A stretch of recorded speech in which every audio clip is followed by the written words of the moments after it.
نزدیک است برای ملتت ویران، آزادی پیداست بر افق این زمان. ثبوت شد نزدیک پایان این ستم، نبرد آخر می آید فرو می ریزد زود. در انتظار یاری از آن سوی جهان، با فداکاری مردان ایستادیم هنوز تمام. پولها به پاس شد اما راه روشن است، بیننده را پیروز است، شکی در آن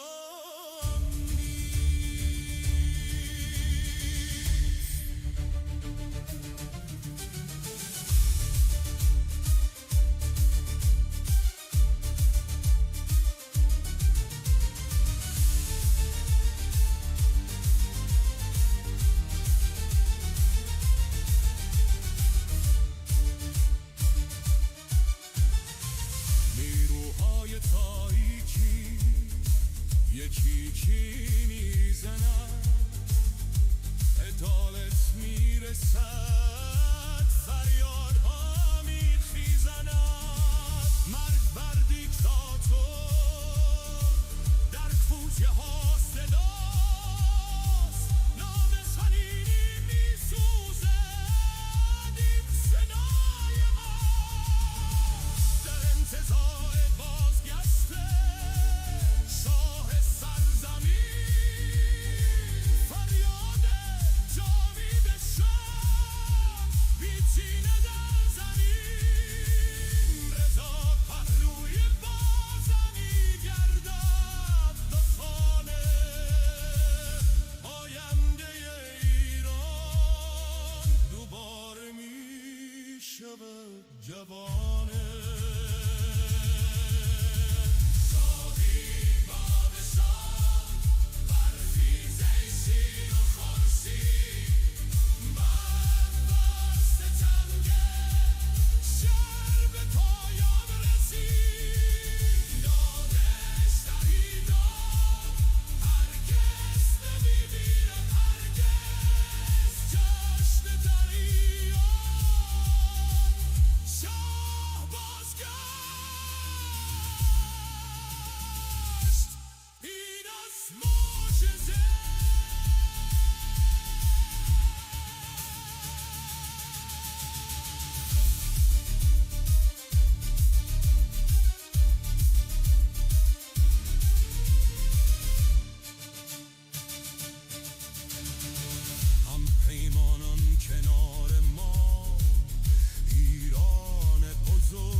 خورشید برمیخیزد، شیر و خورشید میداد، پرچم ما میدرخشد دوباره با وفای. گذار به فردا فصلی نو در وطن، ایران آزاد و سربلند برای هر زن و مرد.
good afternoon, good evening, good morning, wherever you are. I'm going to bring Sep on any minute because he's preparing for tonight. I'm going to see if he's available right now. He thinks the song was nice. I tried my best. I actually have an idea, but I'll wait till he comes on because Galia made me, I hope I said that right, just made me think of another idea for a song to write. Because I write all my own lyrics. Let me just see if Sep is ready. I also have my friend who's military joining at 7 Eastern for a half hour. Live with us. With Sep and I. He has agreed to do it. He's a retired pilot. And I'll let him describe his background. Anyway. Oh, I did too earlier, Tammy. I gave it, you know what's funny? A lot of the things I said this morning before Tusi said. That was the funny thing. A lot of the things I was sharing this morning, and of course Goldie did too, but they're all, that's because we're all on the same wavelength. You know? We're all thinking similarly.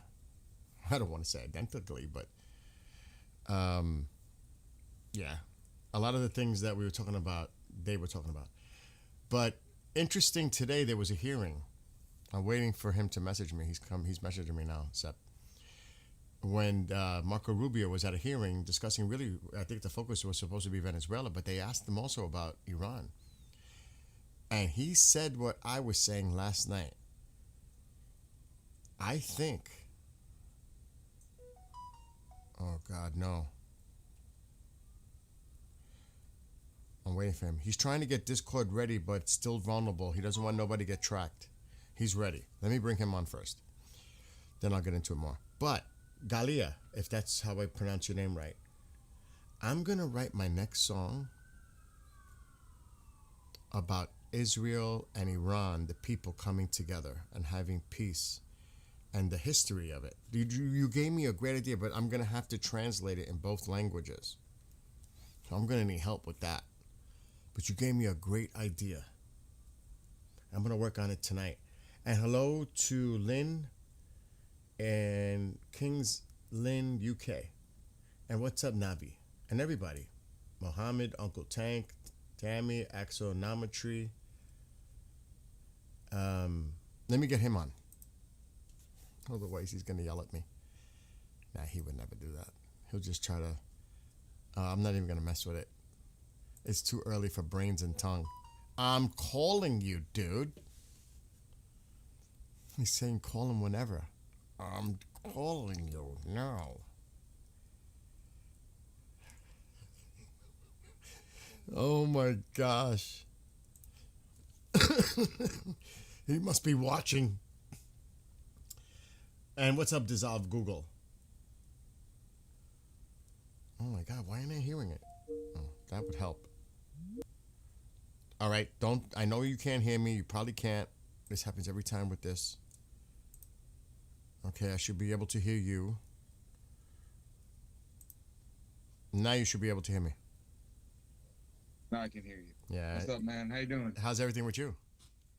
I'm doing good, man. Today I'm happier now that the 47 countries see IRGC as a terrorist organization. Finally. I finally feel more proud of Europe than I was before. But it took some arm twisting, though. Stuff. France had to say, "Oh, we changed our mind." Are you kidding me? We talked about their spine, but yes, man, I don't want to. You know what they did? You know what they did? Something good. Let's give them their flowers. They did under pressure, sure, under pressure, but they still did it. You know, I tip my hat towards that. At least it's a step towards the right direction. If anything, they're getting. I don't want to like diss anybody, but I'm going to a discount store. And I'm going to give them flowers from a discount store because they ain't getting the premium. I mean, yeah. The least minimum, the minimum movement for me to tip my hat. I'm probably using a pinky, moving my neck 2 centimeters. Oh my God. I was thinking like, are you serious? I ain't about to throw roses. I can tell you that. Oh my God. We have one of the regime guys from India. What? If you Americans want war with Iran, we'll give you war. Who said this? Where? Iranian. Where was this coming? Where? You're not even Iranian. Mishima Kazuya. This guy's not. He's in the chat. He's so weird. I think he's just bored at home. Last night he was saying, "Oh yeah, I think the strike will happen." Then yeah, I'm pretty sure. And then he switches back. He's like, "Well, uh, America wants trouble. Iran doesn't want trouble." And then now he says this, bro. I'm convinced this I'm is not seeing it. Khamenei's I don't fault. see He's it. saying Where in is the it? chat, typing. Where is it? I don't see it. Mishima Kazuya. I think one of the mods might have Got might it have- already? Let his guys let his if he says dumb stuff. Well, is Americans racist? Yeah, I guess that is racist. I guess that's a racist message. But you know, We ain't telling no regime propaganda bullshit here no more. yeah, yeah. That's done. Because that's exactly what they want. They want that attention. They want to spread that stuff. So, because that's their job. It literally is their job because I read it on somewhere like a couple of days ago that they have thousands of them out there going all over social media, going all throughout these live podcast, shows, whatever, and they're doing that. Yeah. So, I It's mean, crazy. poor Tusi, and he really needs to get. I know he's all about freedom of speech and everything else, but my gosh, I mean, I wish I was a mod in there when he's live. I wouldn't tolerate. I would like here we give people, slack, but when it's so blatant, that's done. They're gone. It's over. Nobody's gonna be disrespectful, and my God, the guy has to move, and he keeps giving out the hints. He keeps giving out the hints, like, Yeah. he's moving? I oh. don't really watch this. He's moving houses. He's Well, I mean, moving. You couldn't say it. he's loud moving- If he's He's moving to Florida, because he mentioned about That's better. a Better team. than the UK. He said about a Florida team. Like he keeps giving out these little subtle hints. That's where he's gonna go. He's gonna go to Florida. If I had to bet money. But anyway, Rubio, I was saying before you got on, because I wasn't sure if you were really ready, and we got a bunch of stuff to talk about. And my friend will be joining at 7, so that's in about 2 hours and 40 minutes. He's coming on with us. My military Alright, buddy, perfect. Commander That'll be Cobra. Right around the time where we can definitively say if anything will Yeah. happen. So it's good to discuss it. Nothing's happening because I think. Oh, let me show you. Let me show you on the screen because it is something that Tusi brought up, but I was thinking about it too. Let me get it. Let me grab it. This image. Oh my God, I got too many images. I gotta start deleting stuff. It's getting overloaded on my end. I got a mess. All right, let me see if I have it here. Yeah, this one. This is a post before Midnight Hammer, or I think it might have been before the 12 day. And compared to this one, and it's highlighted. Yeah, this is right at 6:13 when the shit was hitting the fan. Mm-hmm. We remain committed to a diplomatic resolution. So this is the beginning of the 12 day before Midnight Hammer. To the Iranian nuclear issue, my entire administration has been directed to negotiate with Iran. They could be a great country, but they first must completely give up hopes of obtaining a nuclear weapon. Thank you for your attention in this matter. And then this is what he put. I don't know if it was early this morning or late last night. Hopefully, I'm not a skim where it's highlighted. Hopefully, Iran will quickly come to the table and negotiate a fair and equitable deal. And it says no nuclear weapons, blah, blah, blah. And they didn't. They, as I told Iran once before, make a deal. They didn't, and then there was Operation Midnight Hammer, a major destruction of Iran. The next attack will be far worse. Don't make that happen again. It's almost like you have 24 hours. You have 24 hours. And I already heard that they rejected this outright. IRGC, everybody's talking, they're all talking shit. So it's probably going to happen like we said. I'm thinking Saturday morning Iran time. I am convinced it's Saturday morning still. The market. Everything is pointing to Ali Khamenei had a pilgrimage today to Rome. Sorry. So Did he? Yeah, he did. This is only hours ago. Now, He had a little pilgrimage. how far is Qom from Tehran? I thought that was taking 2-3 hours. I think he takes a private plane, so it might even be less. I'm going to pump up the volume. I think I know what happened. I just finished doing a live show for a friend, or actually friends. Sometimes that messes up my audio because it's using StreamYard. Because I see the comments. It might be on my system. I'm going to double check. Otherwise, I could just boost it up on here. So, any other... Oh, Rubio. That's what I was going to say. So Rubio said if he thinks that we are in a position of an impending attack to, yep, it is on the computer side, an impending attack, that we would be preemptive in striking. I'm telling you what I said last night. They're going to go after all the assets in the Persian Gulf. They're going after their Navy. They're going after the drones. They're going to go after the missiles. That's going to be a priority area to hit first. I'm telling you, because they keep sending these little drones to check in on the, the Lincoln. Dude, it's coming. They're going to hit. I think we might have to hit them first. Like there, first. To eliminate the threat to the to the fleet and to our vessels and to our personnel. What do you think? You think that might be like the first area that they focus on? I think so. 100%. Well, that's not even in question that you want to get rid of, their assets and whatever. But what more of a preemptive strike? Like, what more signs do they need? They put up a mural, they're putting up videos. They're saying America will be turned to this, we'll hit Israel, all of that. So I don't understand what's going on. I don't know what's going on behind back doors. But the more they make us feel like Iran is talking in back doors and they're not telling us, well, they are halfway telling us what Iran is saying in back doors. The back door was Oman. And because I read it, it came on my phone. They were trying to. The mediator? Yes, Oman was the mediator, and the Iranians said no deal. So that is done. Done. It's done. That's what I read.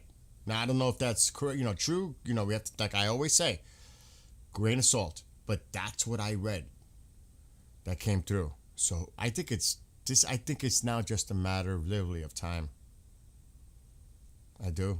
I think it's Saturday night probably is going to be the night for it. Yeah. Well, Friday night here. Actually, after the markets close at 4, which is then 12:30 a.m. in Iran, I would think shortly thereafter, or even Sunday morning there. But I'm thinking more Saturday morning.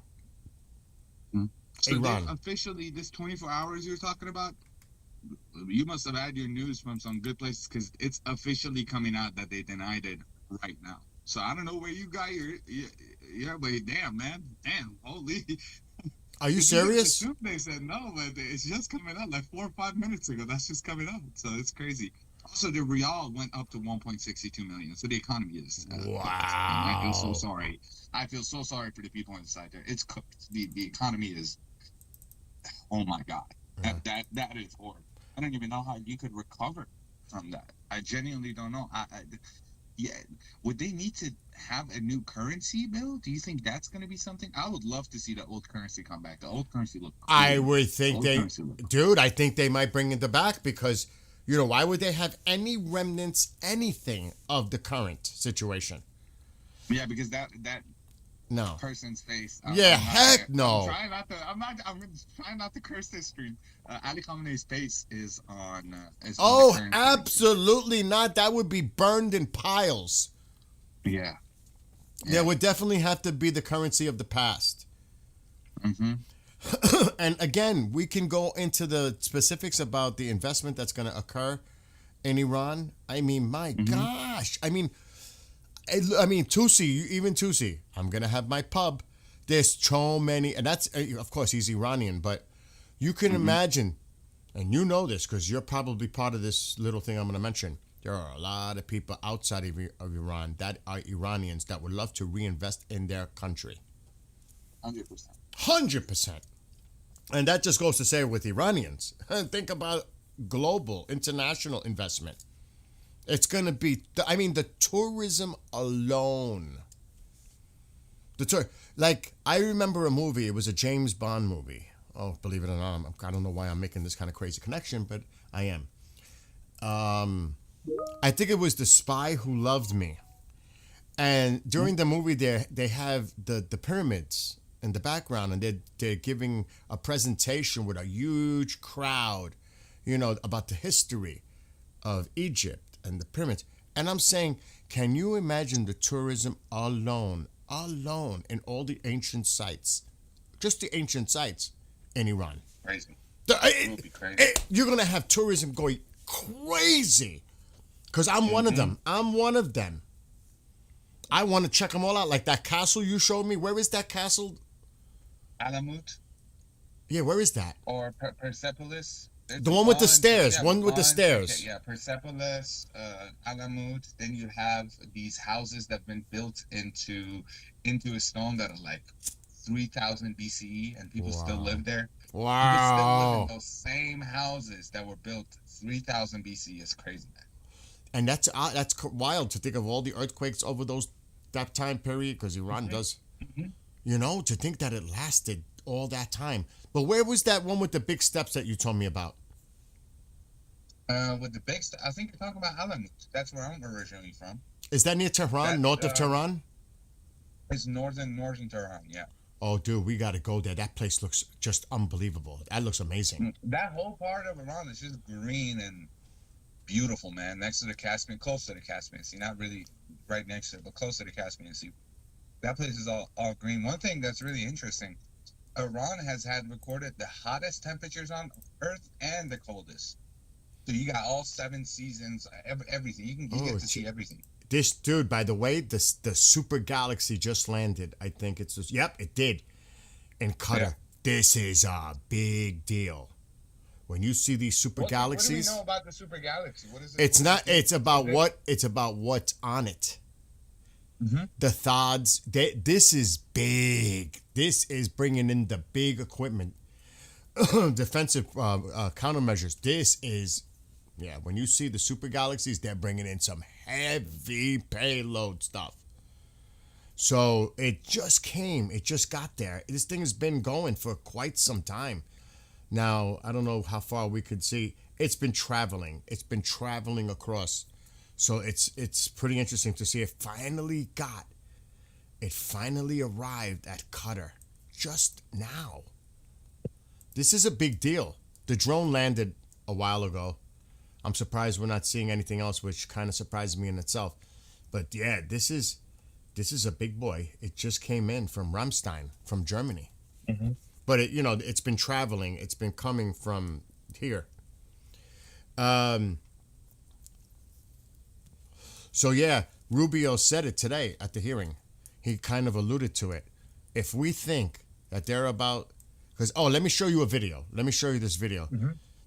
This drone carrier that Iran has. There's a video of it, and people said that ain't gonna in the cat. Like the people commenting, that's about to go bye-bye. This is about to get hit. Oh, the RC drones, the toy drones that Yeah. they had, the little. Not the little one, like the here it is. Look.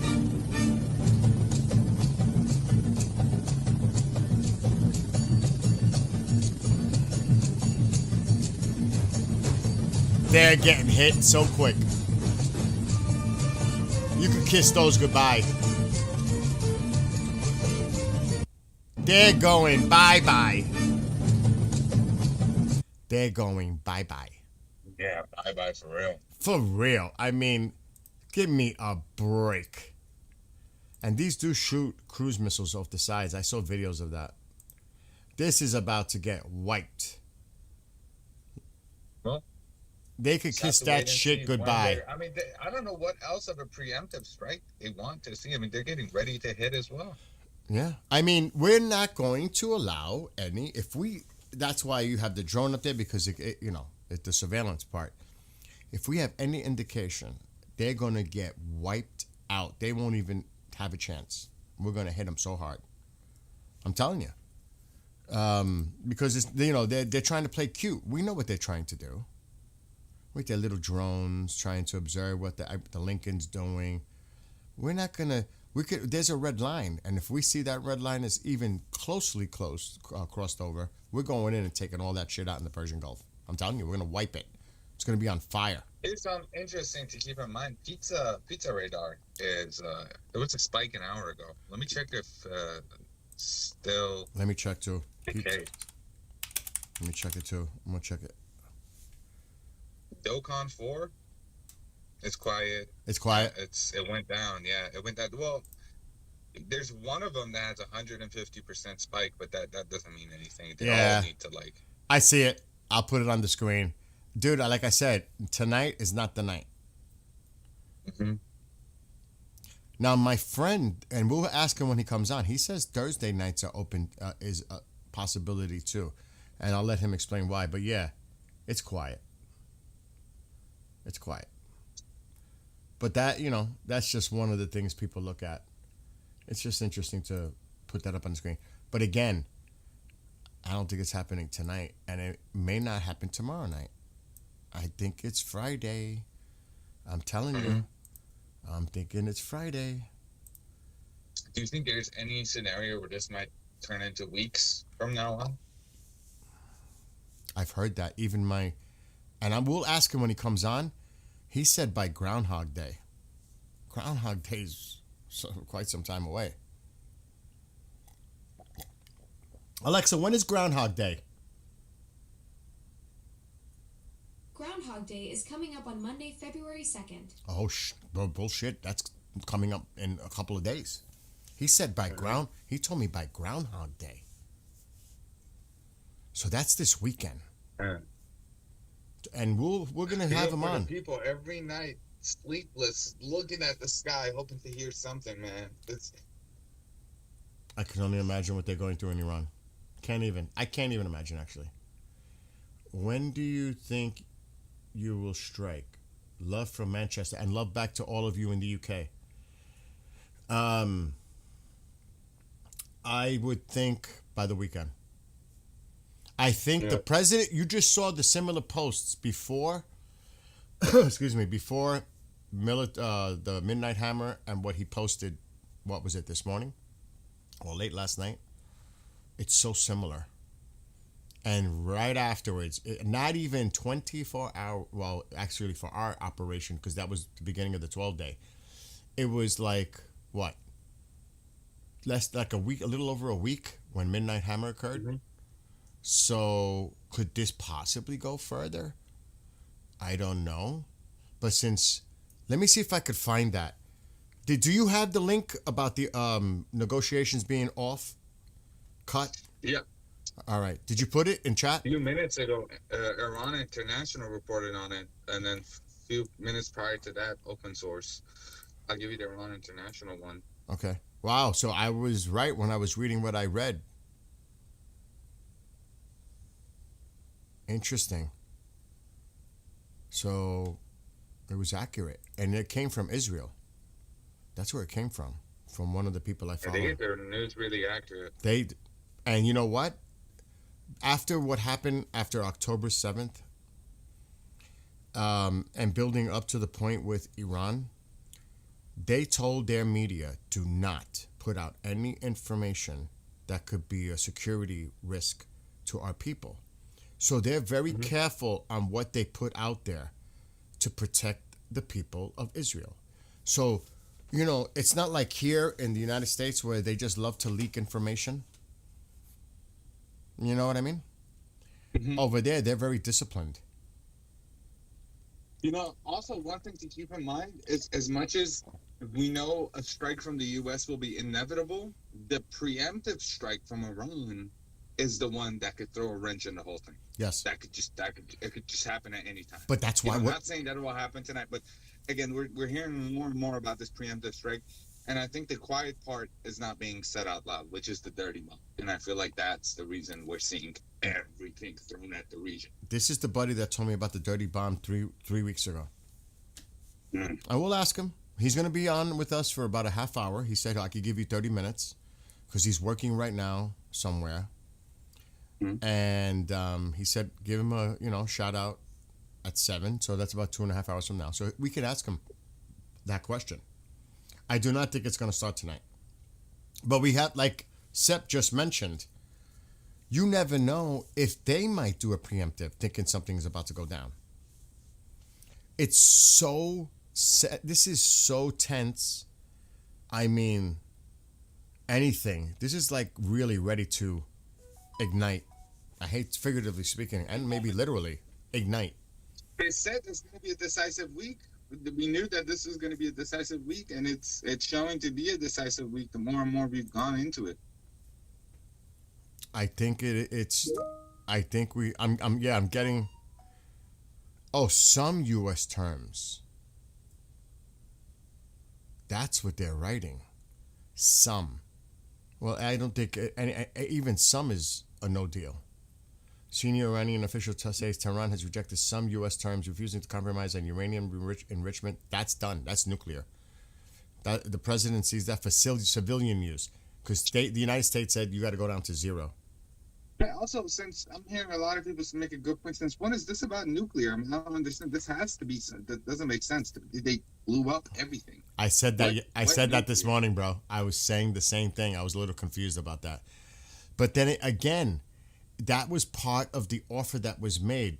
Witkoff, he said that there were like the 5 conditions: no more money to proxies, release all the political prisoners, hand over all the enriched uranium. You have to go down to zero, and you must reduce the missile program.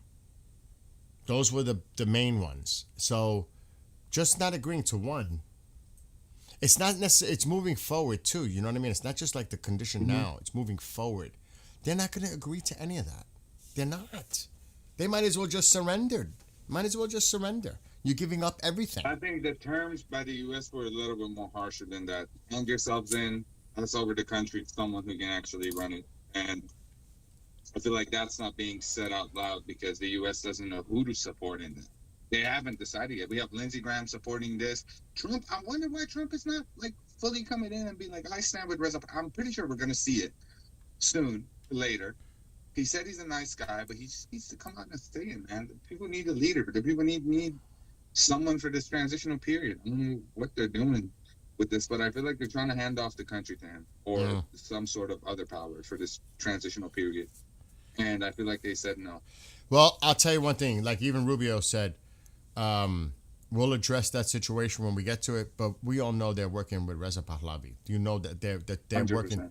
With God But and all of that. they don't want to say we want him in there because then they're going to say, here goes the United States putting in their puppet regime to control Iran.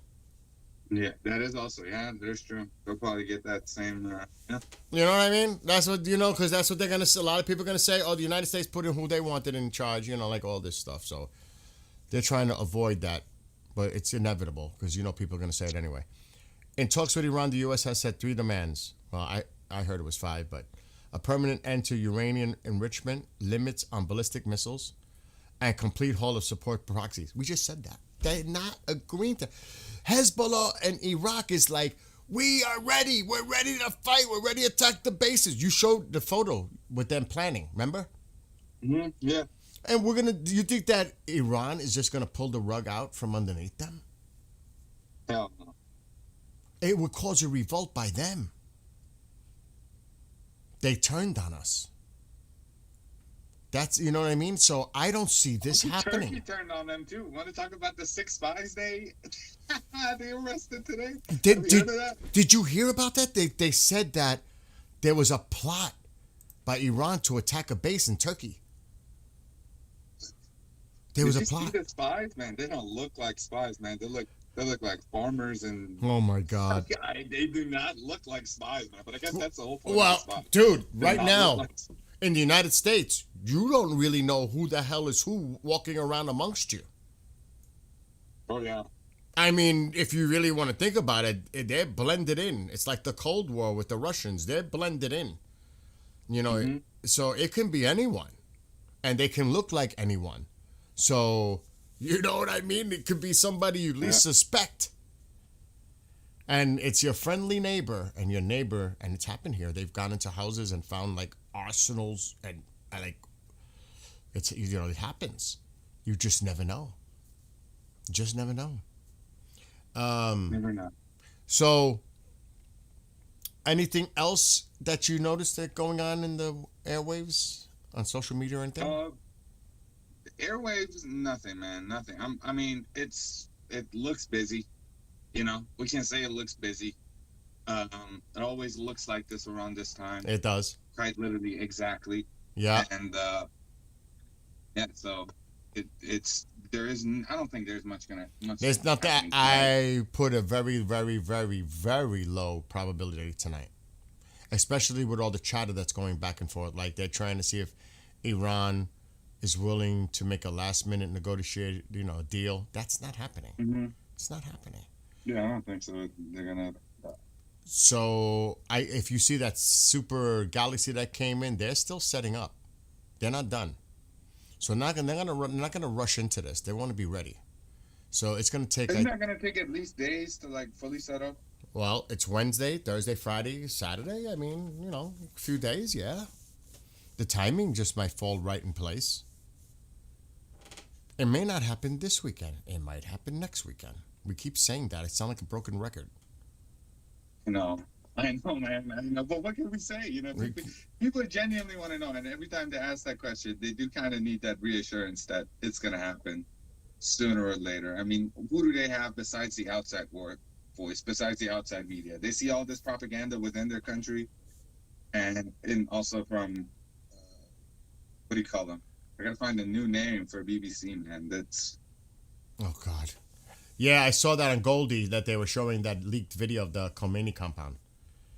Armin has me laughing at times. Oh, my God. The way he responds, he makes me lose it because he can be really funny when he's describing something or she said something and he just cracked up. I forgot what it was, but I was dying too when the Mexican drone music, because it sounds like mariachi when that video when they're in some place and they're displaying the drones and they're playing like mariachi type music in the background. I'm like, what the hell is that?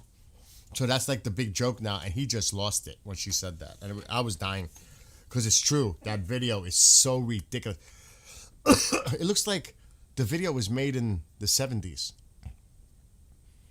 oh yeah, the one where someone is like driving to the city and being like, No, "Here's let me something, find here's it. Let me find it, dude. It's laughable. It is laughable. this, Oh man. I my haven't God! seen this. Oh, you haven't seen it? And then they I turn. haven't seen it, man. They turn the engine on and you see the like the gust hitting them. I'm like, oh my God. I'm like, this is the most craziest thing I've ever seen. Are you talking about the one on live TV where they're showing drones, or? No. It was like inside a facility and they're all seated around like they're displaying the drones. And it's just hysterical to watch. Let me see if I can find it, because if anybody's got that link, it is hilarious. See? No military is still getting paid. I'll tell you one thing. That's another thing that people are thinking. But the president will find the money to allocate to the military. He can do that. But that the government shutdown, I don't know about that. I mean, if there's going to be some kind of a connection. I need to find this video, dude. It is so funny. I should put propaganda.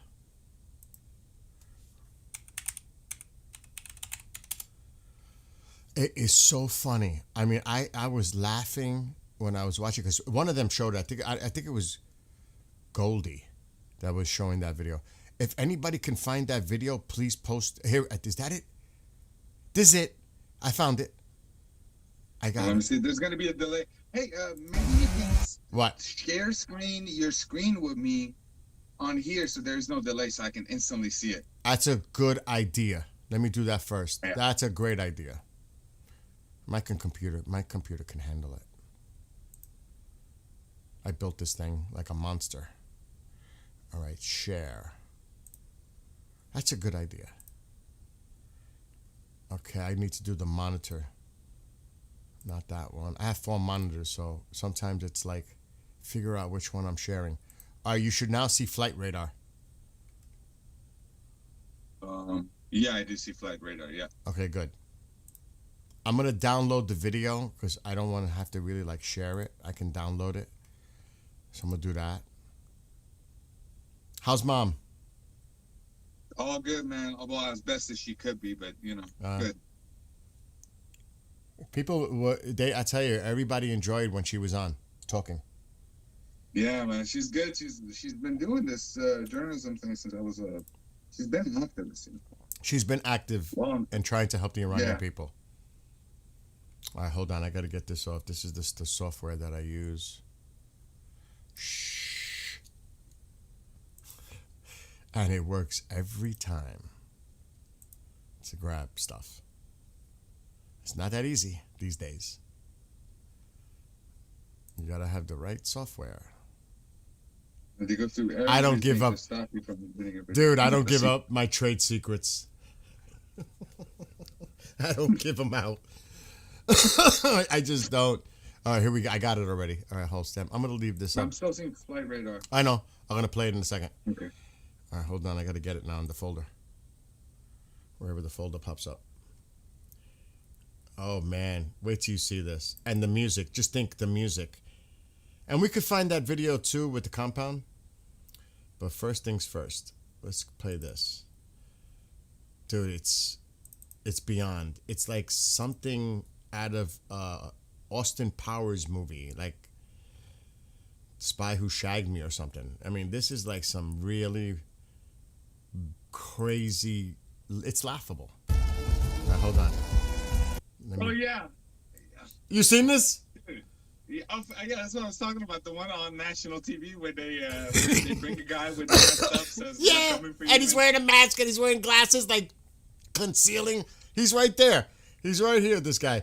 We got to watch this. How long is this video? It's 3 minutes. All right, here we go. Stand by.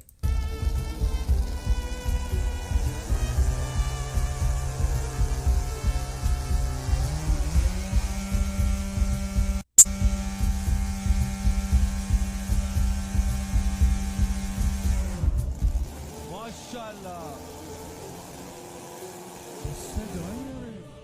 احبا ماشاءالله Should it be noisy? I don't think so. مسافت‌های کوتاه رسیدیم به 2000 تا Damn, that boy loud as 4000 hell. تا Everybody can که hear. داریم عملیات میکنیم. یک پهپاد پشت بنده است. امشب شب عملیاته. امشب شب کارهای مهمه.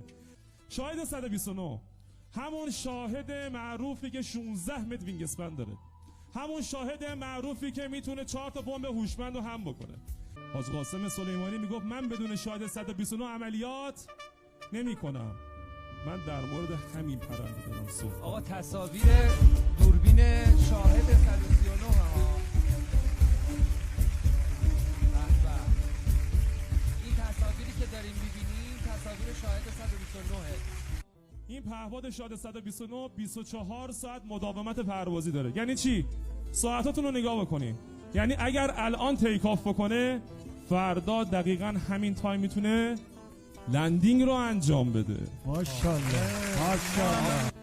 آمریکا یک پهپادی داشت به نام پهپاد RQ 170 های تکنولوژی. بالا اصلا بهش میگفتن جانور قندهار. داستانش شنیدید. اومد توی طبس بچه ها گرفتن. مهندسی معکوس کردیم. یه لول آپش کردیم. آپگریدش کردیم. مستر اوباما رئیس جمهور وقت آمریکا توی مصاحبهش گفتش که پهپاد ما رو برگردونید. مگه توپت افتاده؟ این حرفان نیست. مهندسی معکوس شد شاهد 191. شاهدی که موتور جت داره. شاهدی که 30,000 پا ارتفاع میگیره. شاهد 191 ما ماکتش رو آوردیم اینجا و قرار در مورد شاهد 191 بیشتر صحبت بکنیم. حاجی استارت خورد. یا ماشاءالله.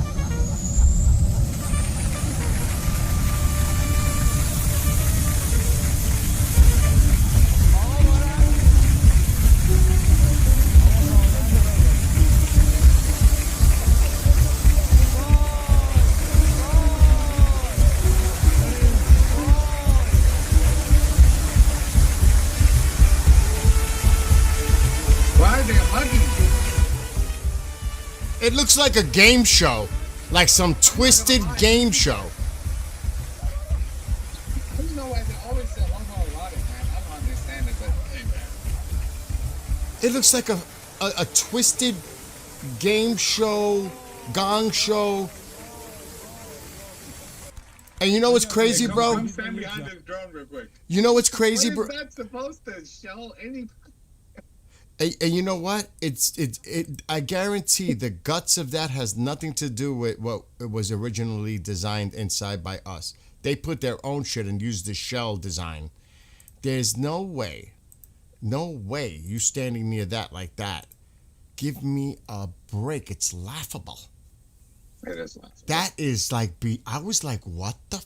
Like I said, What do you expect from the same people that 47 years ago said Khomeini's face was seen on the moon? These are the same people, man. That's how he got power. Did you know that was one of the key factors? Oh my God. Oh boy. But I mean, dude, isn't that like weird? Like, it's creepy, funny, and like, what the F is going on? It's like so many weird things in that video. It's just like, it looks like a game show. Right before a huge war, they're like, "Hey, let's get these drones on TV. Let's not have them ready. Let's get them on TV." I know they got like a handful of them. These Toys R Us models that they got. Yeah. Oh man, It is so bad. And the guy's hat flies off. I'm like, look at that. And then the why Mahdi. are they standing behind it? I don't understand. Doesn't that show it's actually weak as hell if it doesn't do anything? That's what I'm saying. Just- Oh, that's what I'm saying. There's no way you're gonna stand behind it that close to it. You crazy? It's comedic. It is really comedic. That's supposed to impress. Shit, it did the opposite. It's like, that shit is ridiculous. Okay, I'm gonna download this one. Oh, hold on. This is the one that Goldie, and I'm gonna download it like I just did the other one. Allegedly, this is his compound, and somebody leaked out the video, the footage from within Khomeini's compound. This was today. I don't know if you've seen it. Goldie was showing it. But dude, that mariachi Mexican music, where is that coming from? Is that anything? Why would they use that? I mean, flamenco had a huge rise during the pre-Shah thing. But that's Disco, pre-Shah. flamenco. This is now the regime. Why are they using? Now, yeah, that's why it's still in the culture. But it's but yeah, I don't understand why they over there playing trumpets. Yeah, like I said, I'm thinking like of Mexican music, like Goldie says and Armin says. It's like, where's that coming from? These drones are a joke. Am I the only one not laughing? Oh, dude, that's funny. I mean, it is funny to look at it. It's like, really, you're impressed by those things? That looks like somebody here in the United States, we make drones and models like that. I'm not kidding. One thing, Ulysses making the one thing Iran potentially might have a good team of is their hacker and their cyber team, because they're on top of propaganda. And not only are they on top of propaganda, it's also that UAV situation that happened. Yeah, their hackers are pretty good. I'm not gonna lie, their hackers are. But I bet America has better hackers. They're just more ready for, hackers of that extent, that attack, that much of a cyber attack. But yeah, these fuckers are on top of their cyber game. Yeah, I will agree with what just somebody wrote in there. No nonsense grind. The people operating them are funny, but the amount that they have, and they're constantly constructing them. I mean, you see what they've allocated to Russia for Ukraine. I mean, they roll these out. That's something to seriously. That's why I said we have to do a preemptive attack and take it all out. That drone carrier, all the ships. We have to. You're crazy if you think we're waiting for them to fire all those toward our fleet in a drone swarm. We have to be preemptive. We have to hit that first. We got to wipe it out. That's just me. If it's up to me, I'm getting all that shit right now. I'm serious. I'm going for it. I'm going for their Navy. I'm going for all their naval assets. I'm going for everything that has any threat to our fleet. That's just me. I gotta appreciate these Iranian commenters. We've turned the day where we're turning sadness into jokes. They're funny as hell, man. They're funny as there's some really funny people in the chat, man. I love these jokes. I wish I could translate them, but they don't really make sense once translated. All I can say is they're saying some really funny stuff about this regime. These guys are vicious, but Do you blame them though? Do you blame them? What'd you say? You don't blame them though with the jokes because they're No. It's part of the culture. We've been dealing with this Exactly. suffocation and sadness for 47 years. The best we could do is make jokes out of it because jokes was the only way we could get through this. Because we could say, "Oh, it's just a joke. It's right. just a joke. Just a joke." So many comedians operated like that in Iran. So many movies. They made political commentary through jokes. But now the comedians, these past few days, they were coming out and they were saying that.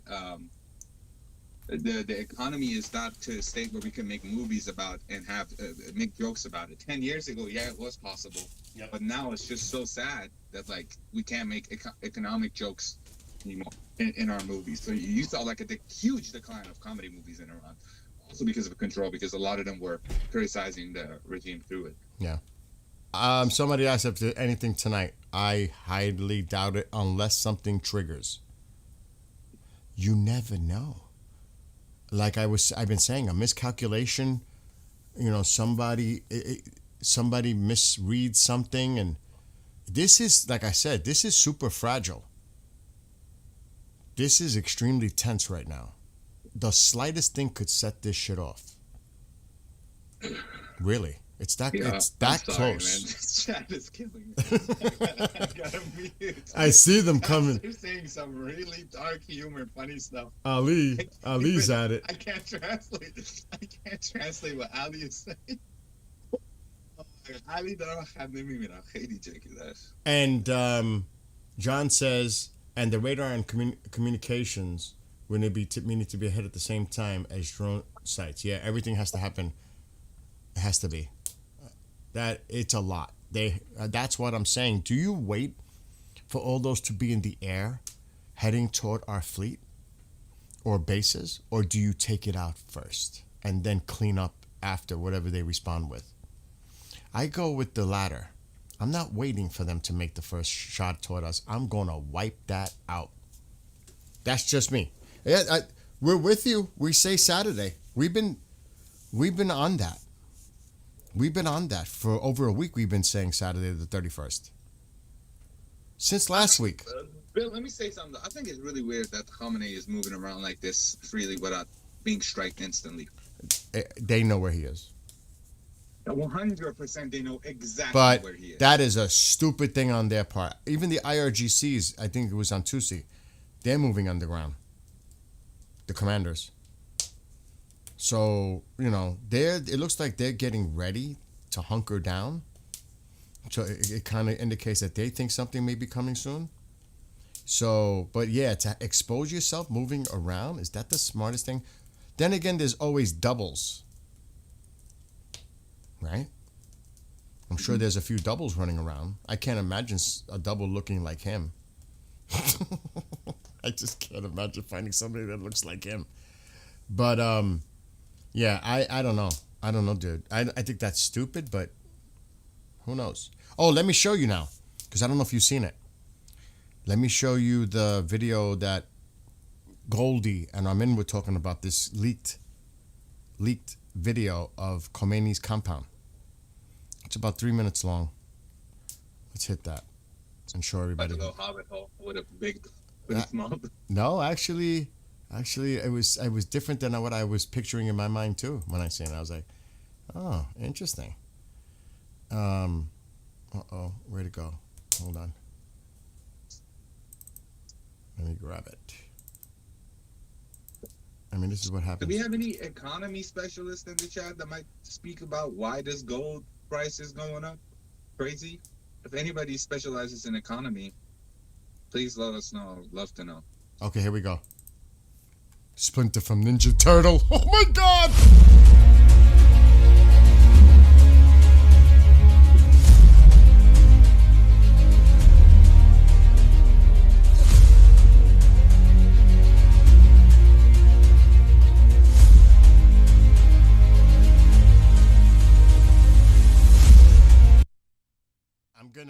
I'm gonna mute the audio because I don't know if that's copyrighted, so I'm not gonna take a chance.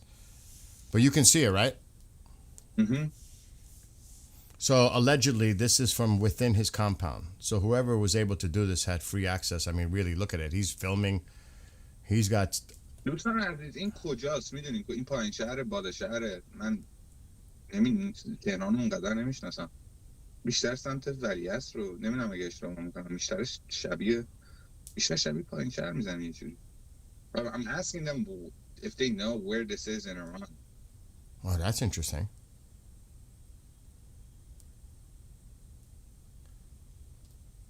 Objects deposit. Entrance of the underground city.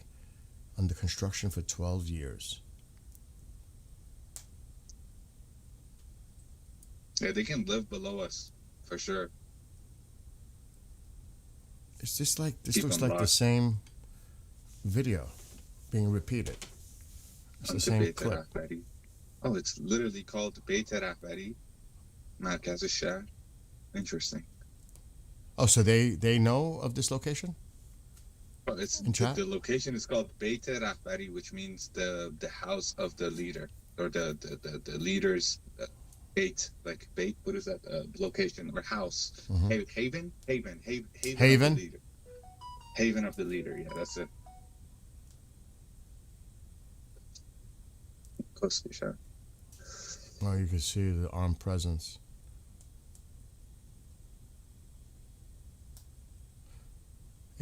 I mean,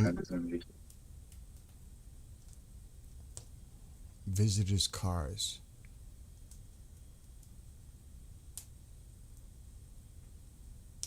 Seems like from the videos you must have. It looks like there's a lot of motorcycles in Iran overall.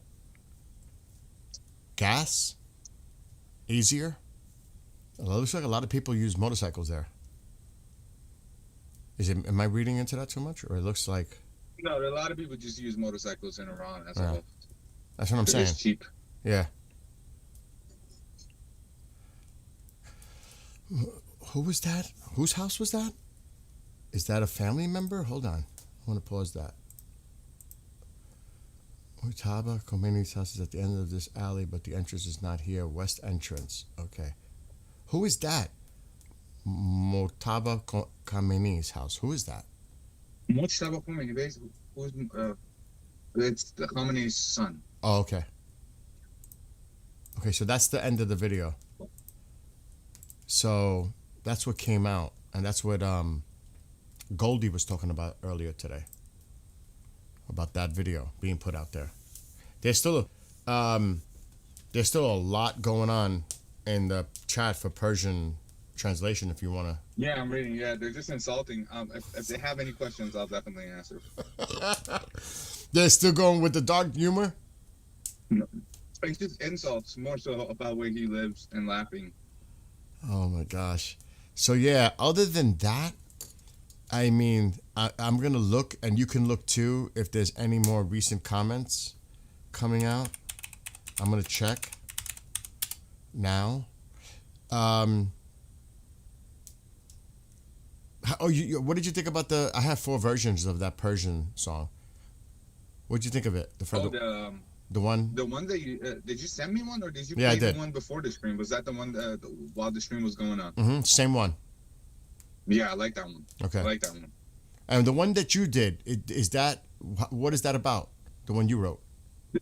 That's just about it's more so an analogy. We don't have to play it, but I want you to hear it. It's pretty. Send me. You can play it if you want, but it's more sad. It's more sad. We're in a good mood right now. We're laughing at them. Let's not bring the mood down after that, because it's a little sad.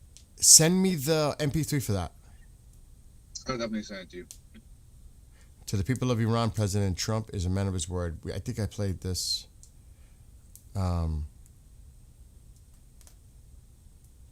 So there's a lot going on. I'm just checking to see if Lindsay put anything, but that's all he said. I'm not going to share it on the screen because he's not saying much. I'm going to see if Pahlavi put anything out. And I'm going to check my phone for what's coming out of Israel. I'm not expecting. Sky did a assessment, because they've been pretty on point with their assessment. I sent it to you. It's the first link in the chat. If you'd like. How long ago was that? Because I read that. one. I read one of Sky's this morning. Okay. All right. Perfect. How old was it? Let me check. It's probably that one, because it's.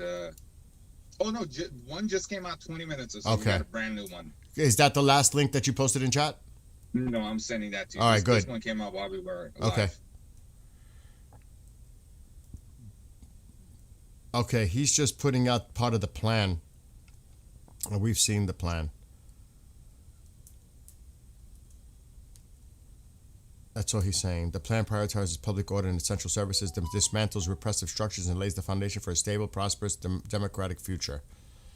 So, he reposted what his communications team is putting out there.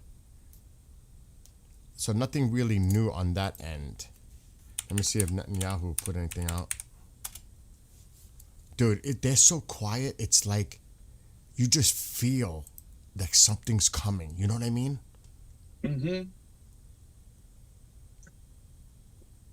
Any moment, any second, something could happen. But we just. It's a waiting. The weekend is looking like the most high, like it's gonna boil over. Yeah, Netanyahu's quiet on X. Let me check the president, Truth Social. I know he talked about that thing with the Armada earlier. The Armada was a misunderstanding. I think another Armada was just the ship he was sending there already. That's what it was. He recorrected that. He did. He recorrected it. He was talking about another big Armada is heading toward Iran because he was referencing to the one that was currently in Venezuela. So now we have another Armada heading toward Iran, and we'll deal with that. Like he's trying to compare the two. Because I got confused with that. I was confused. Because I didn't know if there was another carrier going or is that what he's talking about? I was confused.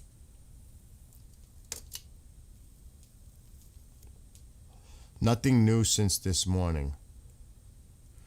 The Armada comment. So I'm sure a lot of people are already aware of that. Come to the table, negotiate, let's make a deal. You have one more chance, otherwise game over. Pretty much. That was 9 hours ago. That was at 7:12 this morning. So he hasn't posted anything. Sorry. No, it's all right. He hasn't posted anything since that. Let me see if anything's coming. My friend will be here in 2 hours with Sepp and I at 7 p.m. He's going to be joining us. He's a veteran, retired pilot. And I don't want to say any more than that. Okay, let's see if anything's going on here. We got to remember the time zone differences too, because it's like midnight, something like that in Israel. Mm-hmm. Okay, let's see. You know that site that you told me, that Telegram, but it's Persian? They put out a lot of stuff, but I just don't know what I'm reading. Mossad in Iran? Or That which one, Or the Bahia? Tehran, Mossad, Tehran, or whatever it is? Yeah. Like this is an image they put out. And this is what I was envisioning one day to be seen in Iran. Now, I'm going to make my screen bigger. Oh, you're going to have to watch the stream now. All right. Let me switch over. This one, with the three of them standing together. I could see that happening in the future. I can. With Reza Pahlavi and then Trump on one side and Netanyahu on the other side. Oh, yeah. That definitely. That's probably going to be an image. Yeah. Oh, yeah. I can see that happening. I even envisioned it. I said, I could see that. And now there's like people putting images of it out. And that's that Telegram that you told me about. They put out a lot of stuff. Yeah, I'd love to see something like that, man.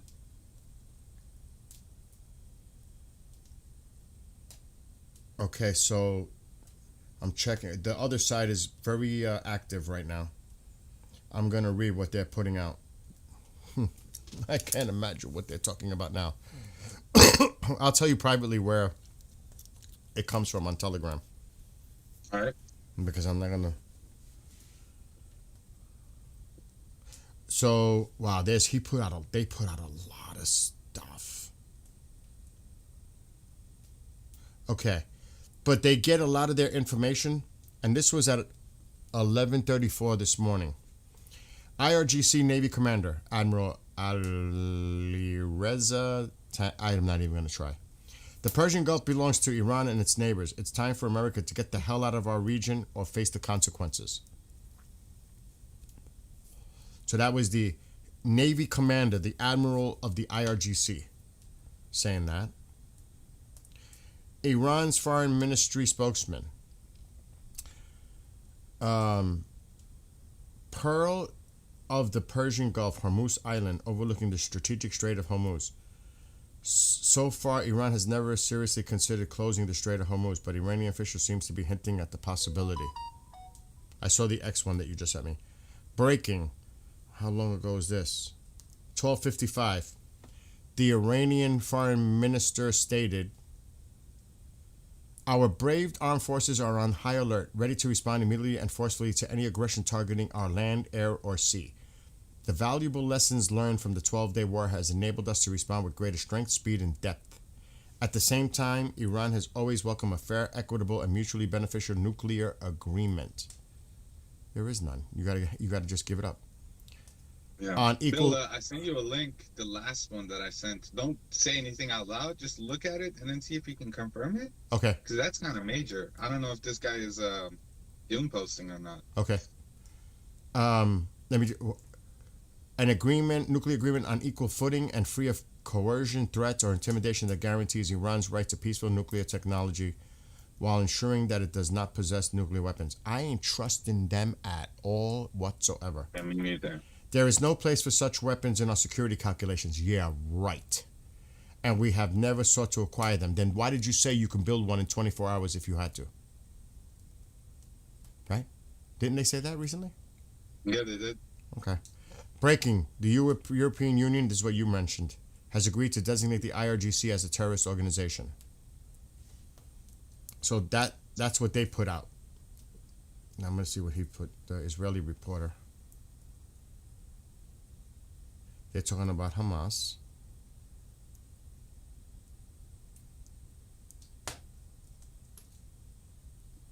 Okay. This was at 2:23, the Israeli reporter. Ali Shamkhani, Khamenei's senior advisor, said, "The idea of a limited strike is an illusion. Any military action by the U.S. from anywhere or any level will be considered an act of war. The response will be full and unprecedented, targeting the heart of Tel Aviv, the attacker, and all his supporters." So that's coming out. Now, supposedly, the president was going to make an announcement. I don't know if he has yet. Officially saying the blockade will be put in place, the naval blockade, by Friday. But I don't know if there's any information of that coming out.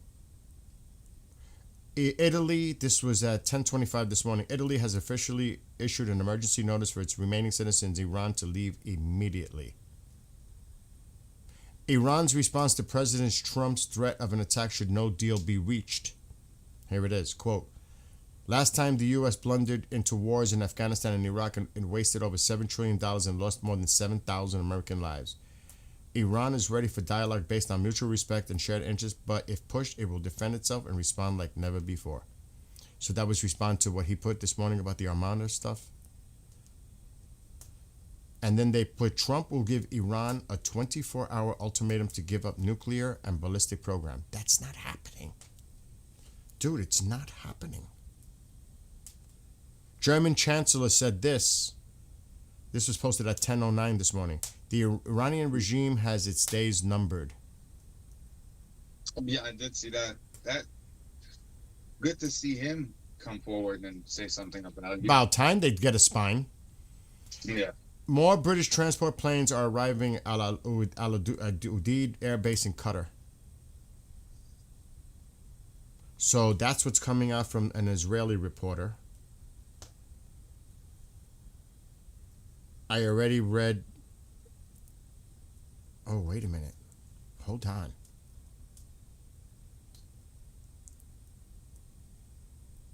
Are you looking at the one I sent you? Not yet. The one I just wrote about the unprecedented response aimed at the aggressor Tel Aviv and its supporters, that one. This is added. Notably, the message was deliberately published in both Hebrew and Russian on X.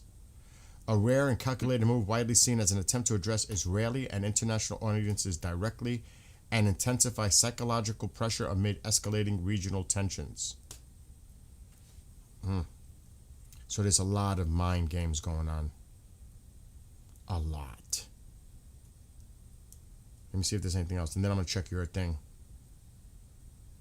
It's all over the place. That same thing is being spread all over what I just read.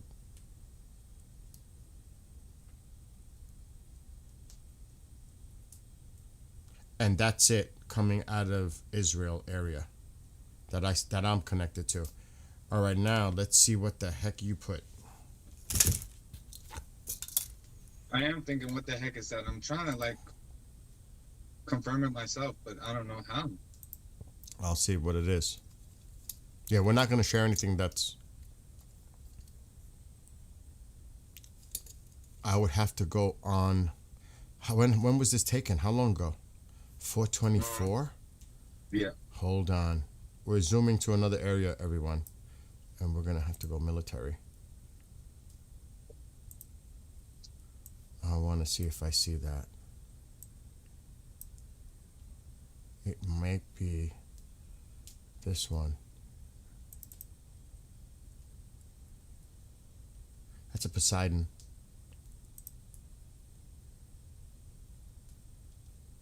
So he's a Oh, the dangerous river. guy. I got it. The river joint. Hold on. There's two of them. All right, hold on. I want to show you.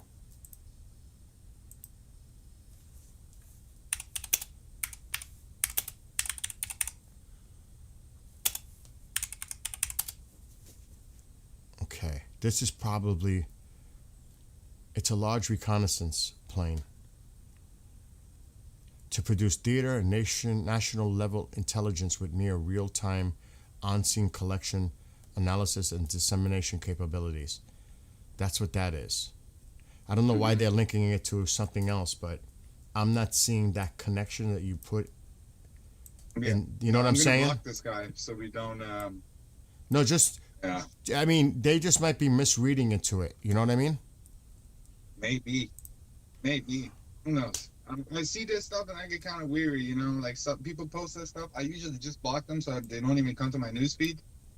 You know what it is too? A lot of people are doing it like clickbait, like they're just trying to get attention. Exactly. Yeah. So you got to be careful with that. But I would still keep an eye on what he does, because you never know. You know what I mean? He's making a major assumption, like an interpretation of what that could be. I'm not.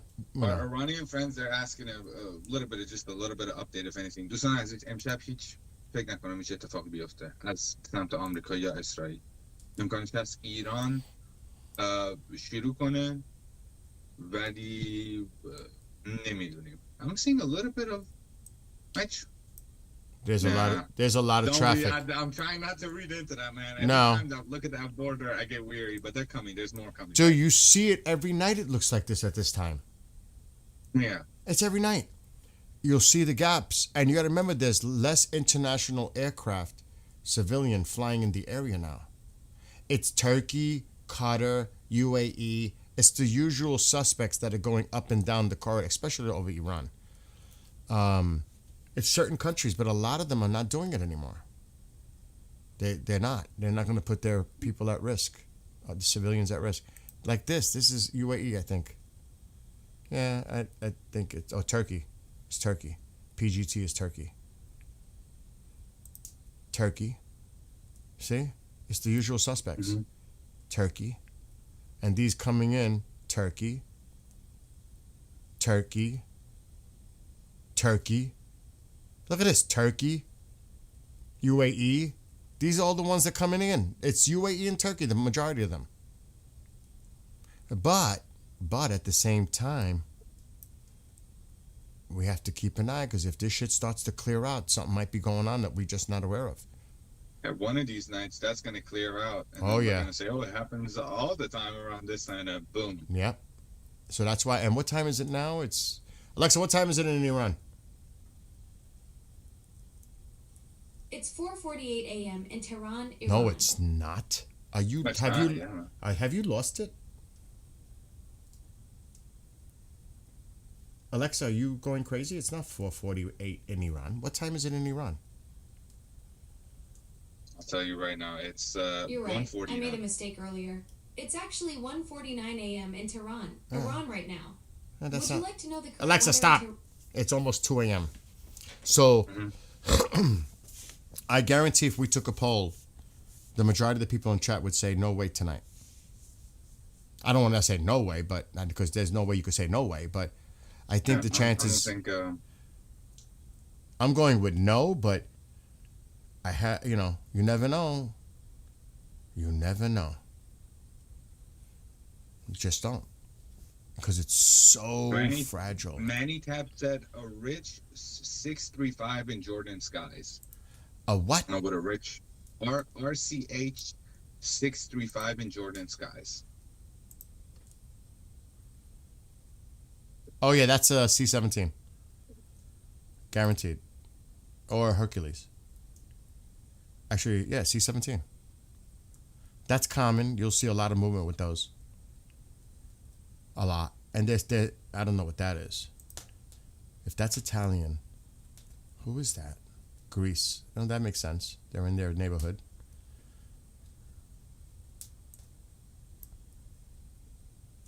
You see, there's not...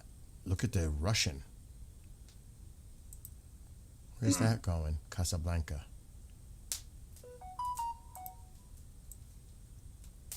But if you look at it, it's awfully quiet.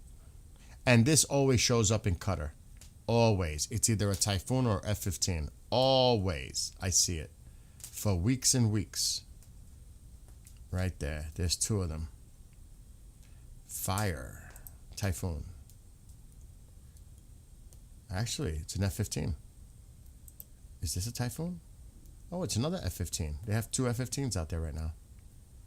It's either Typhoons or F-15s in Qatar. But other than that, it's very quiet. And you're not seeing what they don't want you to see. That's the bottom line. But that could be an indication, too, that they don't want you to see what's going on right now either. Yeah, if they had their transponders on, I'm sure we'd be at the front of our seats every second, reassuming a lot of stuff. Could you imagine, like a video game or something? You see all of them moving in. Oh my It would be gosh. crazy, dude. I'll be losing my mind. I don't think I can handle something. It's not made for the civilians. Oh my! And then you start seeing sites disappearing, or little like graphics, like poof, poof, poof, like little mini explosions on the map. Oh my God! And I'm not trying to make light of the situation because it's not a joke, but I'll tell you one thing though. Other than these planes coming in, that airspace is clearing out. Because these planes have landed in Baghdad or are about to take off. This one, of Turkey, of course. These are leaving the area. So really, right now, there's not much air traffic going on. Because this one, let me see if it took off or it's taking off. It's heading to Qatar. So there's one about to take off from Baghdad. Could you imagine that shit doesn't take off and it's grounded? Like, not to take off? You know what I'm saying? Yeah. That it's held? Why? What is going on with the silence tonight? Tonight is a great, like, nothing besides, like... Let me check. Dude, I gotta be honest. I haven't seen the sky at this time this quiet. This is, like, really quiet. This is really quiet. But they're not diverting, are they? There's no diversion. No.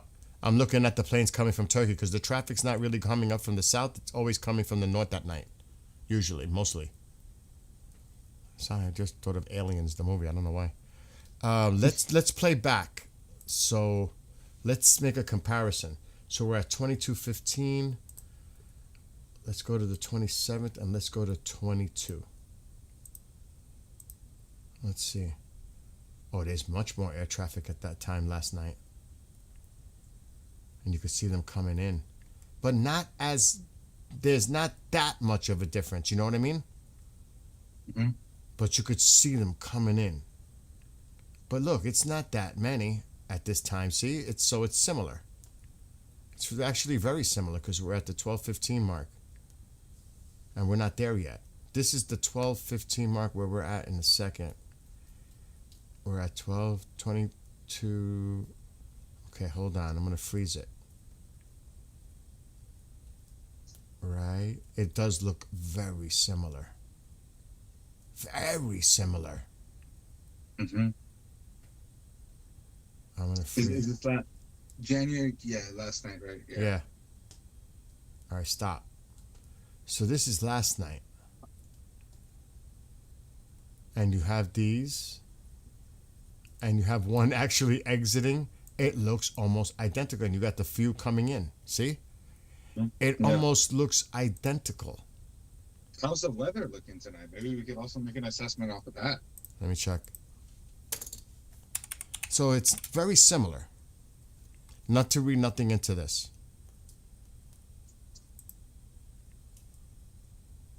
Let me check. I'm loading up the radar. I mean satellite. Let me reload it. It's doing the same glitch like last night. It's cloudy. No. Lots of cloud, even thunderstorms. Southwest Iran. Yeah, if it's looking like that, it's definitely not going to be. Yeah, look, there's actually thunderstorms in the area. It ain't happening. شبو میتونین فکر کنم خوب فراموش مگه اینکه ایران کاری کنه ولی همجوری هم که میبینی آسمون خیلی شلوغن یعنی رعد و برق و بارون و همه این هر چی هستش که نباید باشه که قبل اینکه جنگ شروع بشه هستش الان بعدم اون مرز ایران و عراق هیچ وقت یعنی بعضی وقتا میشه ذره خوندهش میشه ذره حدس زد وقتی اینجوری خلوت میشه ولی ما نشون دادیم دیشب هم اینجوری خلوت بودش یعنی همیشه این موقع ها اون سمت خلوت میشه یعنی چیز خاصی نیستش ولی یکی این روزا خلوت میشه بعد ما میگیم چیز نیست و اینا میزن حالا تا اون موقع باید باید Not for nothing though, Sep, these people need rain in the worst way. Yeah. Especially up north by Tehran. They need this rain. They need heavy rain. Even heavy not only rain. for the water but to wash the blood away, man. Oh God. Some say the city still smell like blood. Oh my To this God. day. That's horrific. But they definitely can use that precipitation, especially in the reservoir, you know, in that lake. What is it? Or it starts with a U. What's the name of that lake?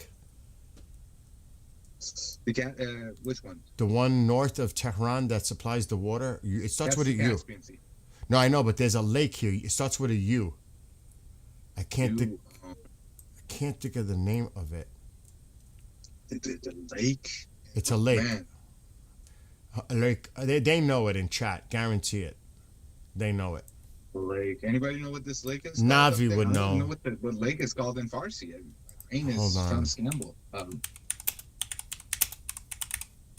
It's so bad. It's like so bad. It's not that one. I'm actually, maybe it's not near Tehran. It's near to the northwest, I think. Northeast, I mean.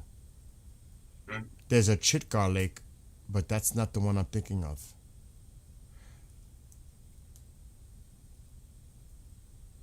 Maybe they know. Oh, yeah.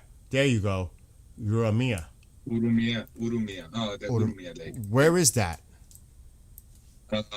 Probably north of north of Tehran, but It is? where exactly, I have no clue.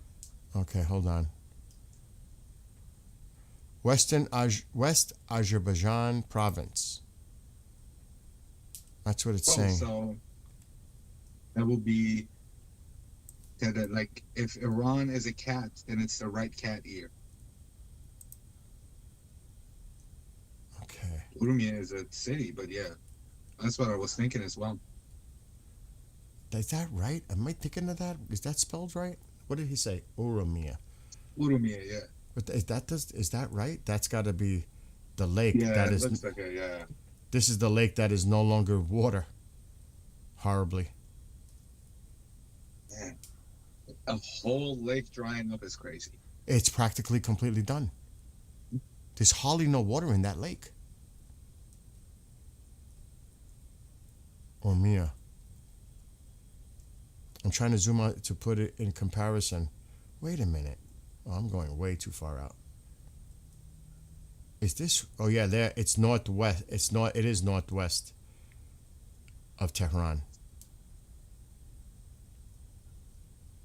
Wow, man, that's horrible.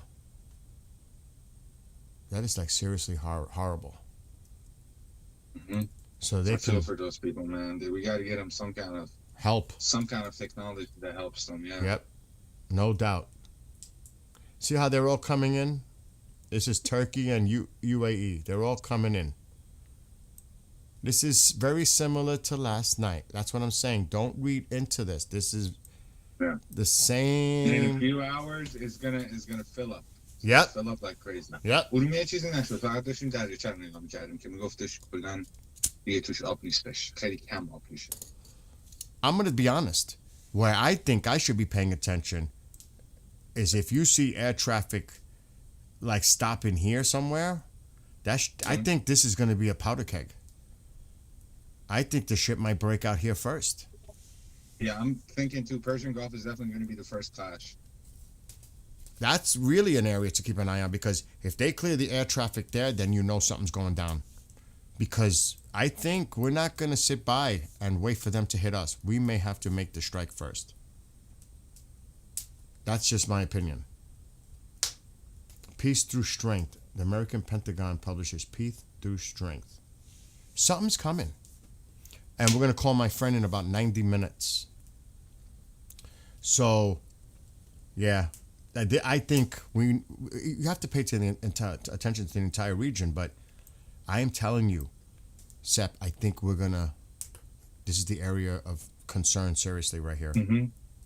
Because it's a direct threat to that fleet. They're going to We're hearing annihilate. a lot about naval blockade and all of this and all that. The first clash is 100% going to be down there. I mean, I feel like that's a safe prediction to make. We could be wrong, but I have a feeling it's going to be down there. You're going to see a lot of activity down there. Let me see if I see maritime traffic.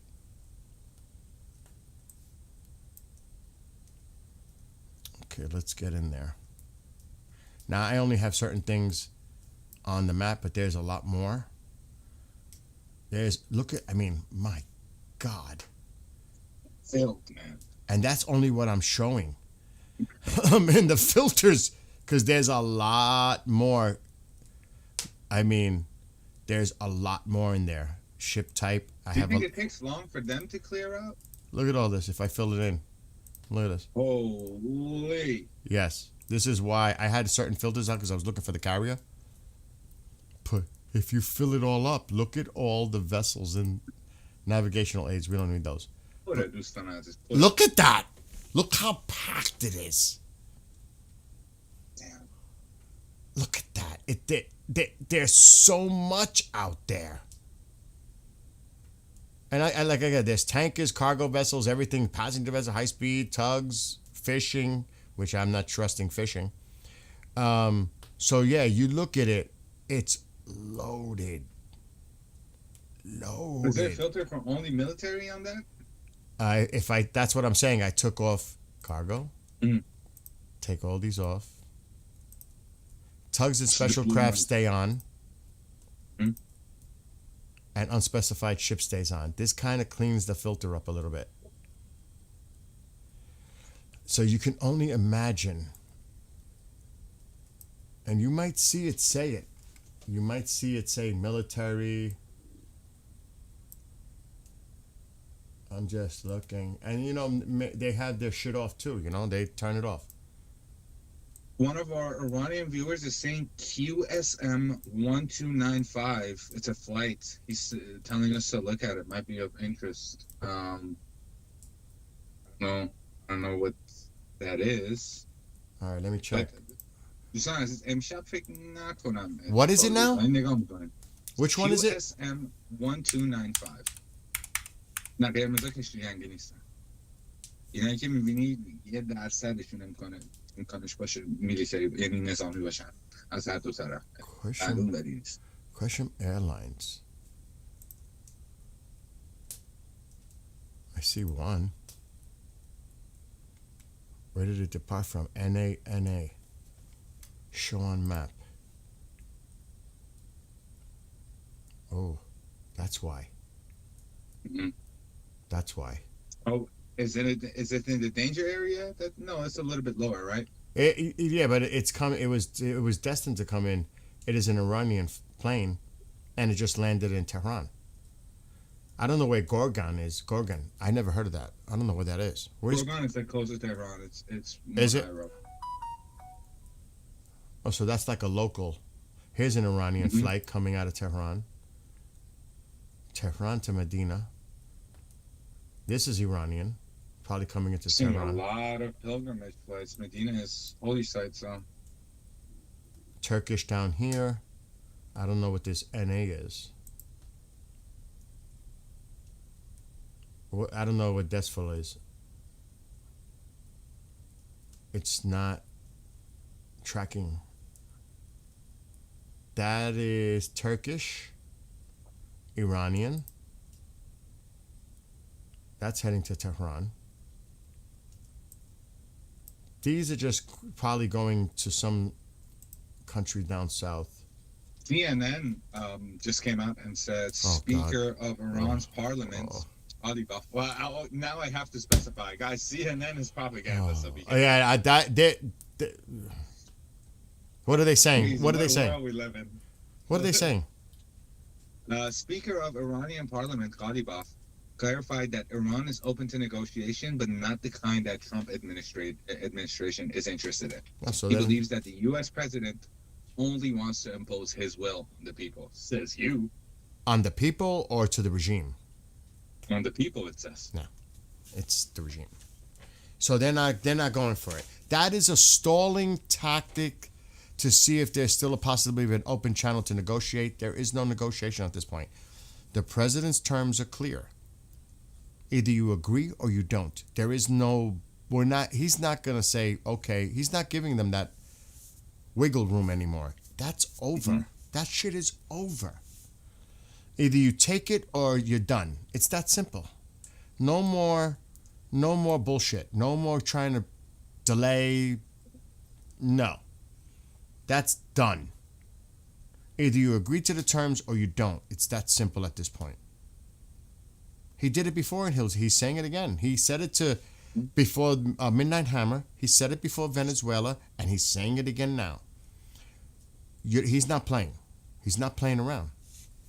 And he knows, he knew, Seth, by putting this out there, that at least he's making an offer, like he's done in the past. And he's telling them, either you take this deal or we're coming in and it's going to be worse than before. This is more of an ultimatum. They can't play with this. It's either they agree to his terms or they don't. There's no wiggle room here. That's done. That's done, in my opinion.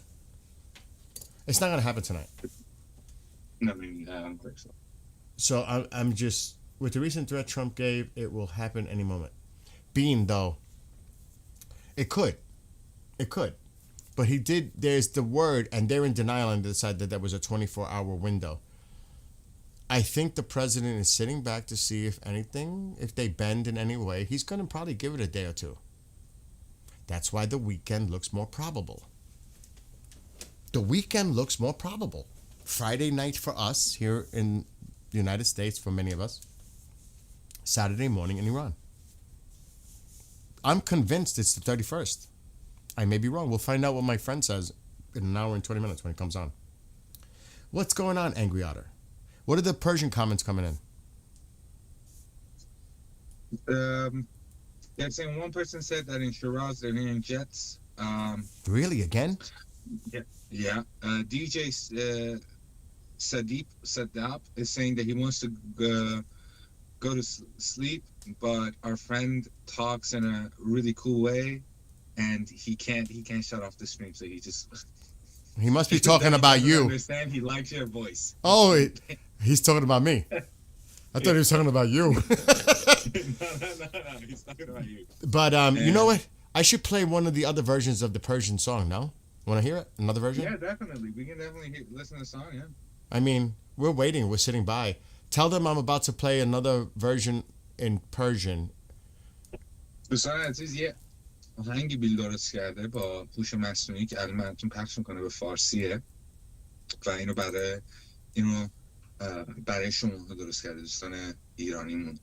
گوش کنین و اگه خوشتون میادش قلب بفرستین، یه چیزی بفرستین که بفهمم خوشتون اومده. خیلی ممنون دوستان عزیز. الان پخش میشه.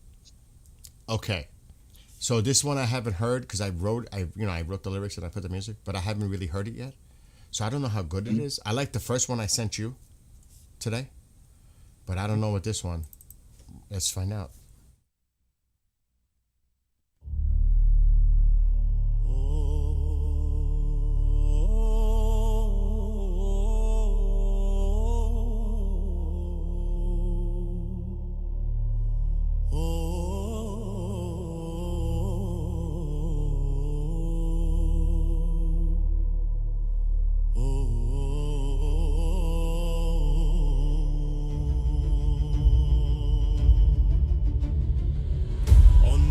نزدیک است برای ملت ایران، آزادی پیداست بر افق این زمان. سقوط شب نزدیک پایان این ستم، نبرد آخر می آید فرو می ریزد ظلم. در انتظار یاری از آن سوی جهان، با فداکاری مردم ایستادایم هنوز همان. خونا به پا شد اما راه روشن است، این انقلاب پیروز است، شکی در آن نیست. نیروهای تاریکی یکی میریزن، عدالت میرسد، فریاد آمیخیزن. مرگ بر دیکتاتور در کوچه ها صداست، نام خمینی میسوزد، این صدای ماست. در انتظار بازگشت شاه سرزمین، فریاد جاوید شاه پیچیده در زمین. رضا پهلوی بازه میگردد به خانه، آینده ایران دوباره میشدد جوانه. جاوید پادشاه برخیزه ای شیر و خورشید، مرگ بر ستمگر شر به پایان رسید. یاد شهیدان هرگز نمیمیرد، هرگز. جشن در ایران شاه بازگشت، این است معجزه. هم پیمانان کنار ما، ایران بزرگ، دست یاری دراز شد. شکست این دروغ راه رهایی باز شد، زنجیرها شکست، آزادی آغاز شد، زمان آخر است. ترامپ پیش قدم شد، توازن عوض شد، قدرت پوشالی ظلم ناگهان خارد شد. این رژیم سرکوب در نفسهای آخر، ساعت پایان خورد، فرو میریزد آخر. خورشید برمیخیزد، شیر و خورشید بیدار، پرچم ما میدرخشد دوباره با وقار. گذار به فردا فصلی نو در وطن، ایران آزاد و سربلند برای هر زن و مرد. ایرانی آزاد با غرور و ایمان، فریاد جاوید شاه پیچیده در جهان. زنده باد شاه، ایران دوباره آزاد. جاوید پادشاه برخیزه ای شیر و خورشید، مرگ بر ستمگر شر به پایان رسید. یاد شهیدان هرگز نمیمیرد، هرگز. جشن در ایران شاه بازگشت، این است معجزه.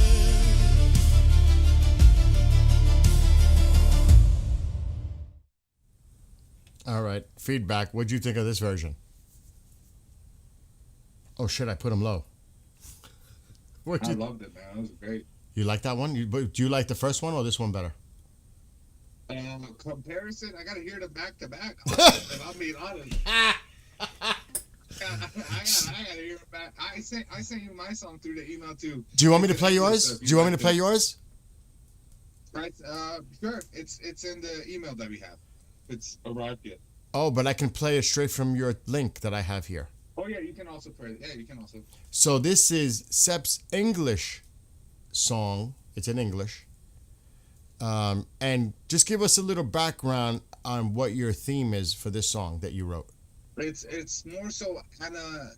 There's a lot of analogies in it, but it's about the 47 years. You know, it's Okay. about all those years, everything we've lost, all the people that we've lost, and all the fights that we had to go through, and how hard these 47 years have been.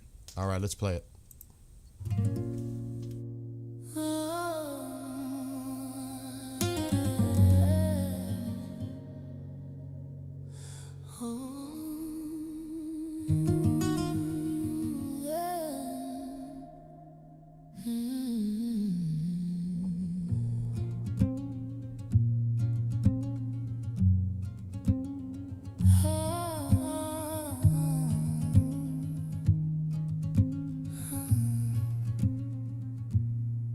I was a child when the door shut tight, when noon felt heavy, dressed like night.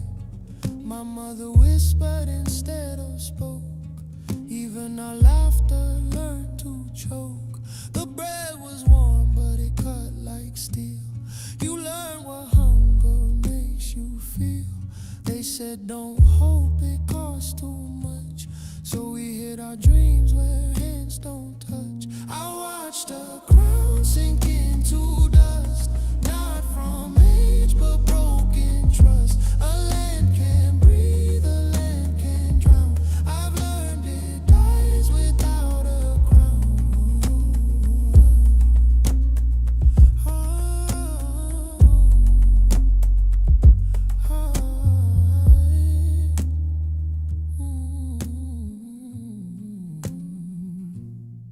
I walked those streets when the ground was shaking. Each shout a prayer, each step a stake.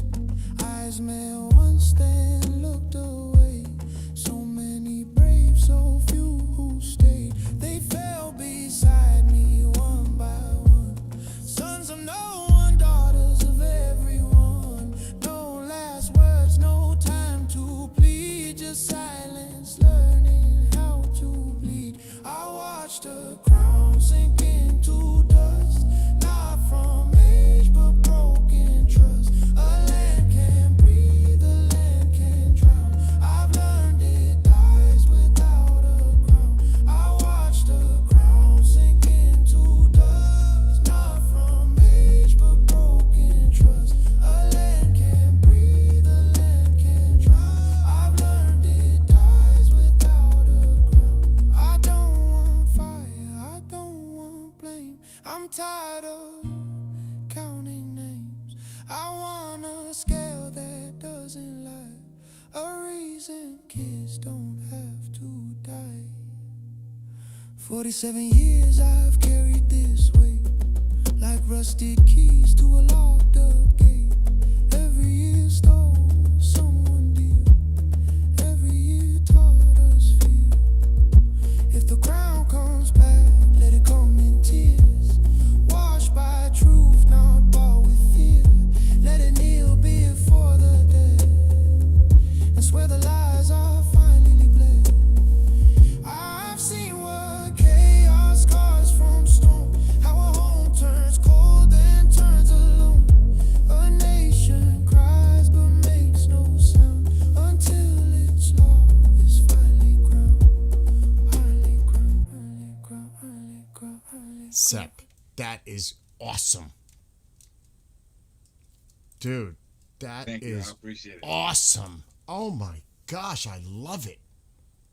Thank you, man. Thank you. Took a bit of time writing that. Teared up while I was writing it. Low key, not gonna lie, but yeah. You got to publish that. One day, yeah, I definitely will. I definitely will. That is beautiful. I think that is beautiful. Thank you. I feel jealous now. No, like, Oh my gosh. But it was moving. I was reading the lyrics. That's why I put the lyrics on the screen so people can understand if if they read it.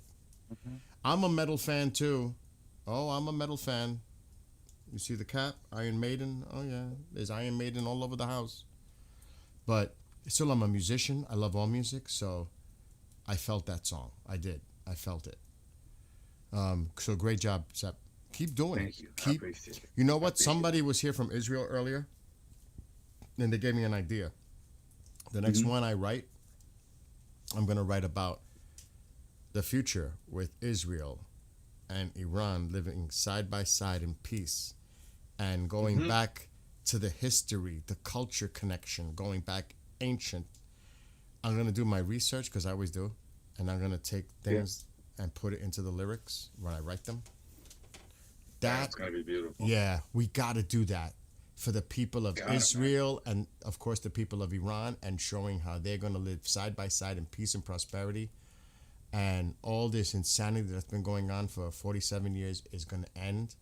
And because they, if you think of, like, you look at history, Persia and Israel, the Jewish people, they had that connection. They were, Massive. massive. Yeah. So I'm gonna write a song about that. Unity. Yeah, we need that. I mean, it's crazy. It's adding up, man. The 47th president, 47 years of this tyranny. It's adding up. Oh my God! Could you imagine it happens on the 47th day of the year? That would be crazy. That would be. That would be weeks away. Numerology, man. It's a thing of its own. Yes. I'm from Israel. Oh, many taps is from Israel, so you understand where I'm coming from. I'm telling you, I can envision like the image that was from, and because I follow a lot of the Israeli people in the reporters, and the other ones that are known like IDF and all that.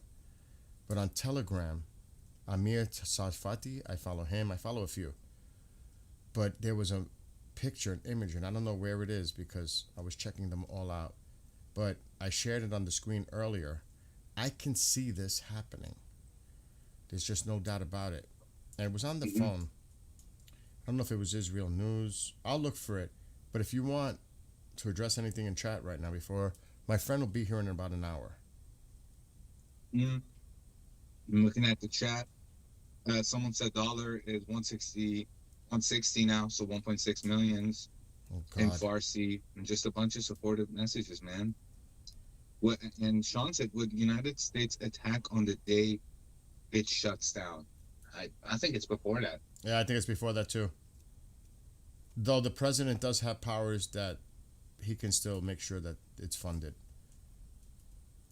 So I'm not so concerned about that. Because even back then when the shutdown happened, he made sure that the military got paid. So don't read too much into that. That would be my advice. Don't read too much into that. Oh, right here. This one. Let me put myself bigger on the screen. I see this, Sep, we talked about this earlier. I see this happening in the future. Now, I don't know what the translation is, so. See it? Let's see. I know there's going to be There's a a delay. little bit of a delay on Yeah. the stream. That. I see that Give it happening. a second. I see that happening. Oh, yeah. Yeah, 100%. Three of them standing next to each other. Yeah. In Tehran, celebrating In Tehran. celebrating freedom together. In the Freedom Square, which would bring a whole new meaning to Freedom Square, man. I could even see them shaking hands and like Netanyahu and Pahlavi and saying this is the beginning of peace and prosperity between our two nations. And I can tell. And the world, man. This has major. A lot of people make the mistake of, oh, why should we care? Because this only affects Iran. No. This would have major implications for technology. Look at all these scientists, people in university who probably, it's an interesting thing that's on. Probably their only choice is to work for the military because they can't find any more jobs. All these scientists that they have, they will work towards something great. for the greater of humanity, because Iran is going to be that example that if we get rid of tyrannical leaders and if we get rid of evil, then only light can come from it. I can Only light, and it cannot be compared to Afghanistan or Iran. It's just culturally, it doesn't make sense. I can see Reza Pahlavi saying in the speech, you know, like, because he's definitely going to be of course, the main person speaking at that time. This is all speculation, and I'm assuming, but it kind of, I could see this happening, where he says, "Thank you, United States, for assisting and helping us reach this point in time where we regain our freedom. You know, our relationships are going to be rebuilt and reestablished, blah, blah." And I could see him saying, "And to the people of Israel, this is the beginning of new peace with us. And I can tell you now that I will and am recognizing the state of Israel." I could see him making that point, like in a speech right off the bat, because he's already said it. Yeah. That's going to send all kinds of shockwaves throughout the whole region. I'm telling you. A lot of people who only want to see death and fear and all of that would be really mad, I'll tell you that. But it's good. It's good that they're mad. I want to see them burn. I want to see them. Is your friend the guy who's in the military and would be kind enough to be on stream? He's going to be, yes, he's going to be answering questions. He's only going to be on for a half hour. I got to contact him in 1 hour. And his name, he uses Commander Cobra. That's how he goes. Shout out Commander Cobra, man. Yeah, so he'll be joining us in a little while. I saw some people say the rapper Young Blood showed support for Iran. Yeah, that makes me happy, man. That makes me happy. Shout out Young Blood. It'd be nice if more people... Where's Drake in all of this, man? Drake is Jewish. I was going to Where's say, Drake? they're silent. A lot of these people, you know, but the vast majority, I'm just going to be honest, they're liberals. And Yeah, it sucks. they need to come out. You know who's... I was kind of shocked. I stumbled upon it. Madonna's been very supportive of the Iranian people. I was like, Madonna? She's been saying a Oh, lot. we love Madonna in Iran. Yeah? We love her. Really? Yeah, we love Michael Jackson, Madonna, all of that. They're all part of our childhoods, even us born in the 2000, man. 'Cause Maybe that's why. Remember, our technology and our like media in the 2000s was always 10 years behind. Everything you guys had, currently 10 years later, it would like catch up to us, and like the pop, because there was no internet back then. So she must know about her popularity in Iran. So that's why she's you know, she's doing that. There has to be a connection, because I'm like, I didn't know that, what you just told me, that she's very popular in Iran. Well, it makes sense now, because you know, she's talking to the people of Iran that support her. So she's being reciprocal and saying the same back to the Iranian people. But a lot of people could read into that a little bit too much and saying she's doing it for her own selfish reasons because she knows how popular she is there. Look at how popular Pink Floyd, I'll say was, before this nut job started talking. The bass player, I can't think of his name, and I'm a Floyd fan, Roger Waters, saying that, and then he tried to clear it up and he made it worse. Piers Morgan, when he was on, I mean, he just sounded even worse, responding, apologizing to people what he said on Piers Morgan, and I'm like, you just dug a bigger hole. Did he apologize? No, he made it sound like an apology, but to me, he made it worse. Worse. He's old and probably senile at this point, so. Oh my gosh. I love Floyd, but he's been saying some really batshit crazy stuff. What? The air traffic is starting to change? Nah, I still see a lot of traffic coming in from Turkey. As long as you see this coming down, that's what I'm watching. Now, another area to keep watching, though, is the Persian Gulf. If this shit starts to clear and they all start to scramble, there's only one way they're scrambling. They're not going toward Iran. They're going to be trying to cut through Saudi Arabia and go head. Now, that could be. But they're going to clear this area, because this is going to be a very volatile area right in here. This is where shit can go off any second. I'm serious. Any second. Because if we think that they're threatening our fleet in any way, we're going to be proactive and we're hitting their Navy. We're hitting everything. I'm telling you, they're not going to wait for them to launch.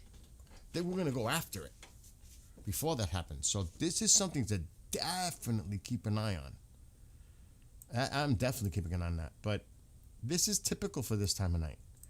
And as long as you see these flights coming in from Turkey and coming on down like this, that's common. And you still see air traffic over Iran. And this is common, this amount at this time. We've been doing this for weeks now. Mm-hmm. You know the pattern. Well, at least we know the pattern. So this is not unusual. This is not unusual. And then by 4 or 5 a.m. local time, you're going to see the traffic go crazy again. Local time. So like in a couple hours, you'll see it fill up again. That's been the pattern. We got clear sky from Israel side. That true? I don't know. I would have to check the radars again. Exactly. They would avoid the whole region.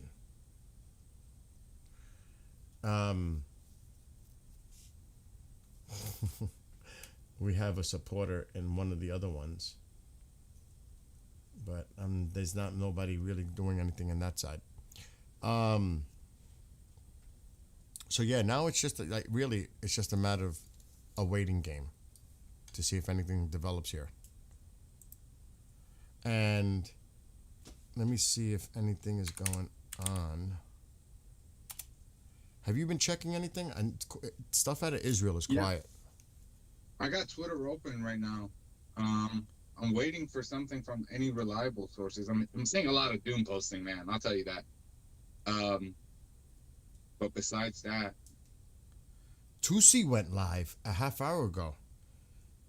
And he says, yeah, I noticed that. IRGC reject Trump deal. And we know how the Iranian drones have been trying to monitor the Lincoln. I'm telling you, they're going to push it and we're going to react. I'm telling you.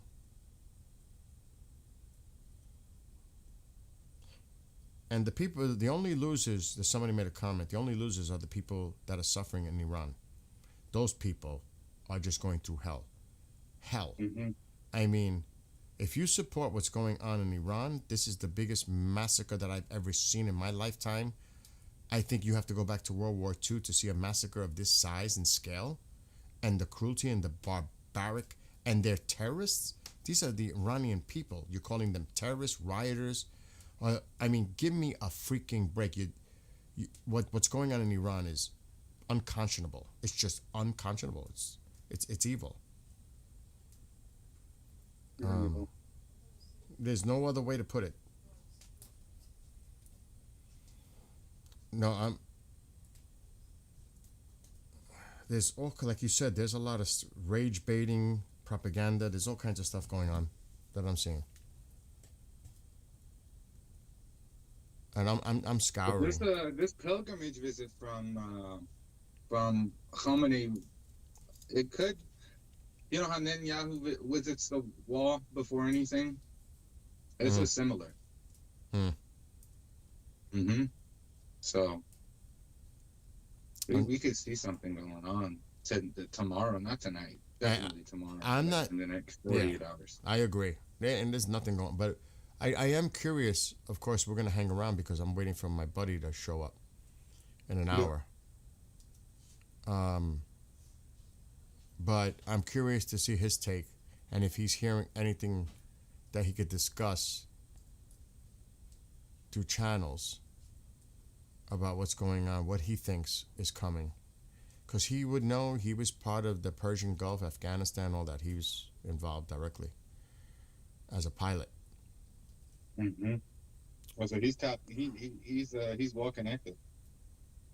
Yeah, I don't want to. You know what I mean? I don't want to get too in depth. Yeah, because he's still doing things. Let's just say that. Mm-hmm. But yeah, I'm not seeing anything.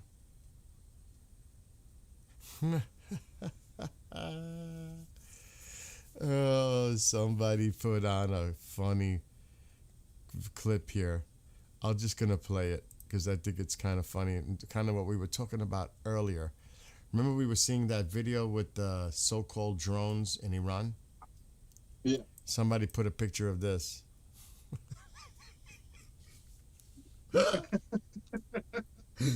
Oh my God. Boys R Us, man. Shout out to Yeah. Toys R Us for helping around. Timu, all that. Come on. I could get this on Amazon. Oh my gosh. So, you know, we because you know that. ما الان روی نام look. پهپادبر شهید باقری هستیم. اینا پهپادهای جاسم. پهپادهای جاسم چه زیبا. اینا پهپاد از چقدر خوشگلن. جنگنده آره ساخت خودمون طراحی خودمون از جنگنده. Remember you said that those could be like mock little mini drone models that were displayed when they had that very odd, weird Mexican party? Yeah. Well, if this is actually on that drone carrier, they look like they're very similar, those models, to the ones we've seen that were being displayed in that bizarre scene. They look like... I mean, I don't put it past them that these are toy drones. I genuinely, I don't put it past them. That shit, I'm going to tell you right now, that thing is going to get totally sunk and destroyed within minutes. One tap. Not even. Yeah, they're showing it off. They're like, you know, like we know what our carrier is, and you look at that. That shit is done in literally minutes. Done. I mean, come on, stop it. So yeah, it's laughable. It is, man. I don't know how they have. I don't know what they think they're up against. I think they're taking their own people, as well, even their own supporters. I think they're taking them like, come on, anybody can see what that is. Like anybody can. Well, there's like but hey, the more they're more, you know. What do you say? I don't even know if they're like too delusional. Like I don't know if this is delusion or if it's propaganda. It's really hard to say. Oh my God, dude! There is, like you were saying, there is some really messed up graphic videos. Dude, last night did a number on me with that infant I saw. Holy my! Oh my! I gotta stop talking about it. Oh my God, I'm seeing one. Oh my! I can't. It's making my stomach turn. It was from January 23rd, allegedly. It's horrific. It is. I can't show it. I'll get in trouble. It's that bad. You've seen them. You know what I'm talking about. Mm-hmm. Let's see. I've seen casualties from both sides, but the other side, it's a human dying regardless at the end of the day. This was at. Unlike them. This was from This is today's. Marco Rubio? Yep, from today's hearing. Comments on Iran. Their system is divided between the supreme leader and the IRGC that responds directly to him. And then you've got these, you know, quasi-elected individuals, the ones that wear the suits on television who are part of their political branches, but ultimately have to run everything they do by the supreme leader. So I don't think anyone can give you a simple answer as to what happens next in Iran if the supreme leader and the regime were to fall, other than the hope that there would be some ability to have somebody within their systems that you could work towards a similar transition. I would imagine it would be even far more complex than the one we're describing now, because you're talking about a regime that's in place for a very long time. So that's going to require a lot of careful thinking if that eventuality ever presents itself. On the issue of our presence in the region, here's the baseline I want to set for everybody.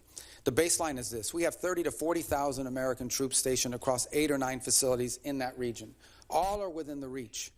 Theoretically, not theoretically, in reality, all are within the reach of an array of thousands of Iranian one-way UAVs and Iranian short-term ballistic missiles, short-range ballistic missiles that threaten our troop presence.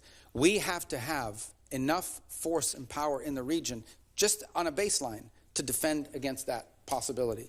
That at some point, as a result of something, the Iranian regime decides to strike at our troop presence in the region. The president always reserves the preemptive defensive option. In essence, if we have indications that, in fact, they're going to attack our troops in the region, to defend our personnel in the region. We also have security agreements, the Defense of Israel Plan and others, that require us to have a force posture in the region to defend against that. And so I think it's wise and prudent to have a force posture within the region that could respond and potentially, not necessarily what's going to happen, but if necessary, preemptively prevent the attack against thousands of American servicemen and other facilities in the region and our allies. Notice what he keeps. My heart as an Iranian goes out to all those soldiers and all those military officials and everybody deployed there. And thank you, genuinely thank you. I might not be an American, but thank you for your service. You know, I don't think I need to be an American to say that, but thank you for your service. You're not only doing a service for your country, but you're doing a service to the greater of humanity's goods, and that's something, you know, that's something really beautiful. And look what he emphasized preemptively.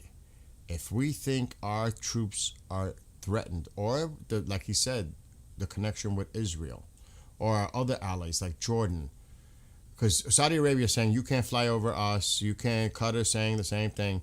You know what the obvious aim of the Iranian regime is going to be: Israel, us. That's guaranteed. But we may act preemptively. If we think that they're about to do something to us, we're going to act first. And he's actually right. I am all with Rubio, 100% spot on, 100%. He's got there. This is one guy he's got a grip on what's going on there, in my opinion. So it's good to hear him talk about this. You think he's gonna run? I was hoping he would be running for president, but there's talk that he's going to be the VP. I would vote for him in a heartbeat. I would vote for him instead of in a heartbeat. If I was an American, I would pick him over JD Vance. Personally, me. I want him to run as president. Any guy that speaks multiple languages, man, shout out to him, man. And he's experienced. He's sharp. You know, he knows. Mm-hmm. He knows. He's been involved in this for a long time. He's experienced. And he's very level-headed. You don't often see him get caught, like having an emotional over-response or something. He's always controlled. You know, he always keeps that control. I like that steadiness of him. I think that's something we need, like, moving forward. I would definitely go for him. That's just me, though. Anyway, so that's what Rubio said. And I'm starting to see other people agree with what I just said. And everybody has to reach their own conclusions, obviously, and opinions. But I'm with Rubio. Mom, I'll be there in a second. I'm going to step away. Seb, hold the fort down because Mom is yelling my name for some reason. Definitely. All right. What's up, guys? You guys are with me now again. All right, let's read some of the chat. Tammy said, this is now starting to affect our children, knowing that their dads are deployed in the Middle East. Now asking us, is daddy going to die? Our children know that a war is coming. Yeah. Can't imagine what those people whose family are deployed right now. You know, I have friends who are deployed. You know, I definitely feel weary about it. But I have trust in the American military that they're gonna absolutely do this clean, smooth. But it's gonna be something that we haven't seen before. They've proven it before with Venezuela. That was a wonderful job. That was something crazy. And we just hope that same type of professionalism and the same type of quick get in and get out type of thing, with good results. Obviously with amazing results. We definitely want to see this regime gone.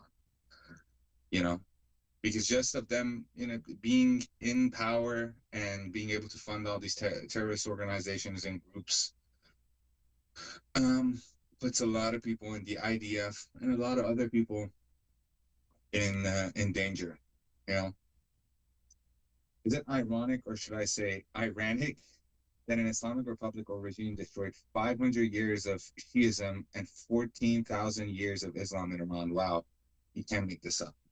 It's ironic. Everything they do is hypocritical and ironic and nonsensical and backwards and barbaric, and running out of words here, but You know, you could throw a whole dictionary at the stuff they do and why it's wrong. آسمان هر روز داره خلوت‌تر میشه. درسته سردست. سپی جان یه آهنگ هم برا مشتری در همون می نویسی چشمالی انتوانی کشی چشمالی جان میستازم قول بهت میدم. Israel's sky is getting clear. Let me check that out myself.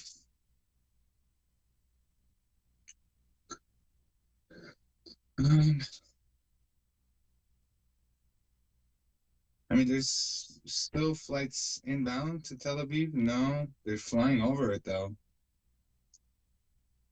But again, even when we were, there's one coming from Budapest to Tel Aviv. Orban is on it. Joking. Orban is not on that. Viktor Orban, London, Dubai. I'm not seeing a lot of flights inbound to Israel. Is there anything taking off right now? Let's see. Let's check there. There's one going from Tel Aviv to Chicago soon. It's getting ready. And then there's another one from Tel Aviv to Miami. Welcome to Miami. دوستان کسی خبر داره امام زمانشون ساله؟ میاد قول میدم میاد امام زمان میاد. امام زمان روزی میادش که دیگه هیچ یهودی میدونی امام زمان بعد اینکه ما همه زحمت کشیدیم و بدبختیشو کشیدیم و این همه آدم بودن بعد میادش، نه موقعی که بیاد کمکشون کنه، بعدش میادش. خیلی پیکیه میدونی، ایتراش مثلا با قارچ اینا نمیخوره، دوست نداره. All right. What else are we seeing? The typical thing we would always say with the traffic. It's Yeah. You know what I mean? But like Nothing going on, but now it's starting to pick up. Now it's starting to. But this is why we need to watch the Persian Gulf too. Because exactly what Rubio said. Because if we think that they're threatening our bases and our fleet, we're going in and you are going to see that airspace scramble like you've never seen airspace scramble before. Because they're going to have to be diverted like immediately. They're going to have to turn into Saudi Arabia, turn around. They're not going to go into Iran. They're not going to go in the Persian Gulf area where they're trafficking right now. They're going to have to diverse like really fast and serious and get the hell out of there. Because it's coming. So I would really be, and I'm just saying this from Flight Radar perspective. If that were to happen, it's going to be really interesting to see how we just see this change so fast, or how fast it would be. You know what I mean? Because I think that this is something we got to take out right away.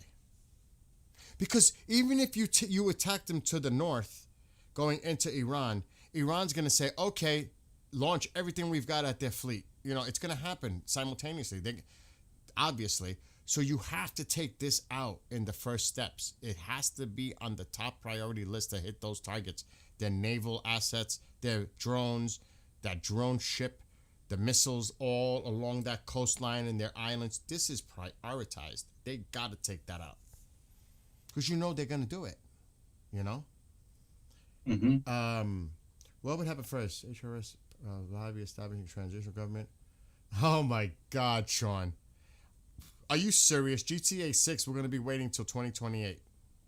It's getting delayed again. I got insider news. Are you serious? No, don't say that. Oh, come on. Take the last hope away from come on. It was supposed to come out in October. Of this year. That game is going to be a good reset for everybody to just like take it. Are you serious? They're talking about delaying it again? No. That was a joke. Don't start. I got you riled up, man. It keeps getting pushed. I hope that doesn't happen. No, I heard, not to like focus on it too much, but I heard it's in final stages. It's done. They were going to finalize it. They were going to get the last pieces of things in place, and now it's called. Remember, guys, the the code name for it was Project America. So that game is just going to be kept built, like it's just going to be built on for years. That's the last GTA we're getting. So Oh, I know that. you're But they'll, waiting for something that's going to be the end of all It's just going to continue to go on in the future and the future and the future. It's just always going to be GTA 6. dude, there'll be DLC for many years to come. Mm-hmm. You know that. For many years Yeah. to come.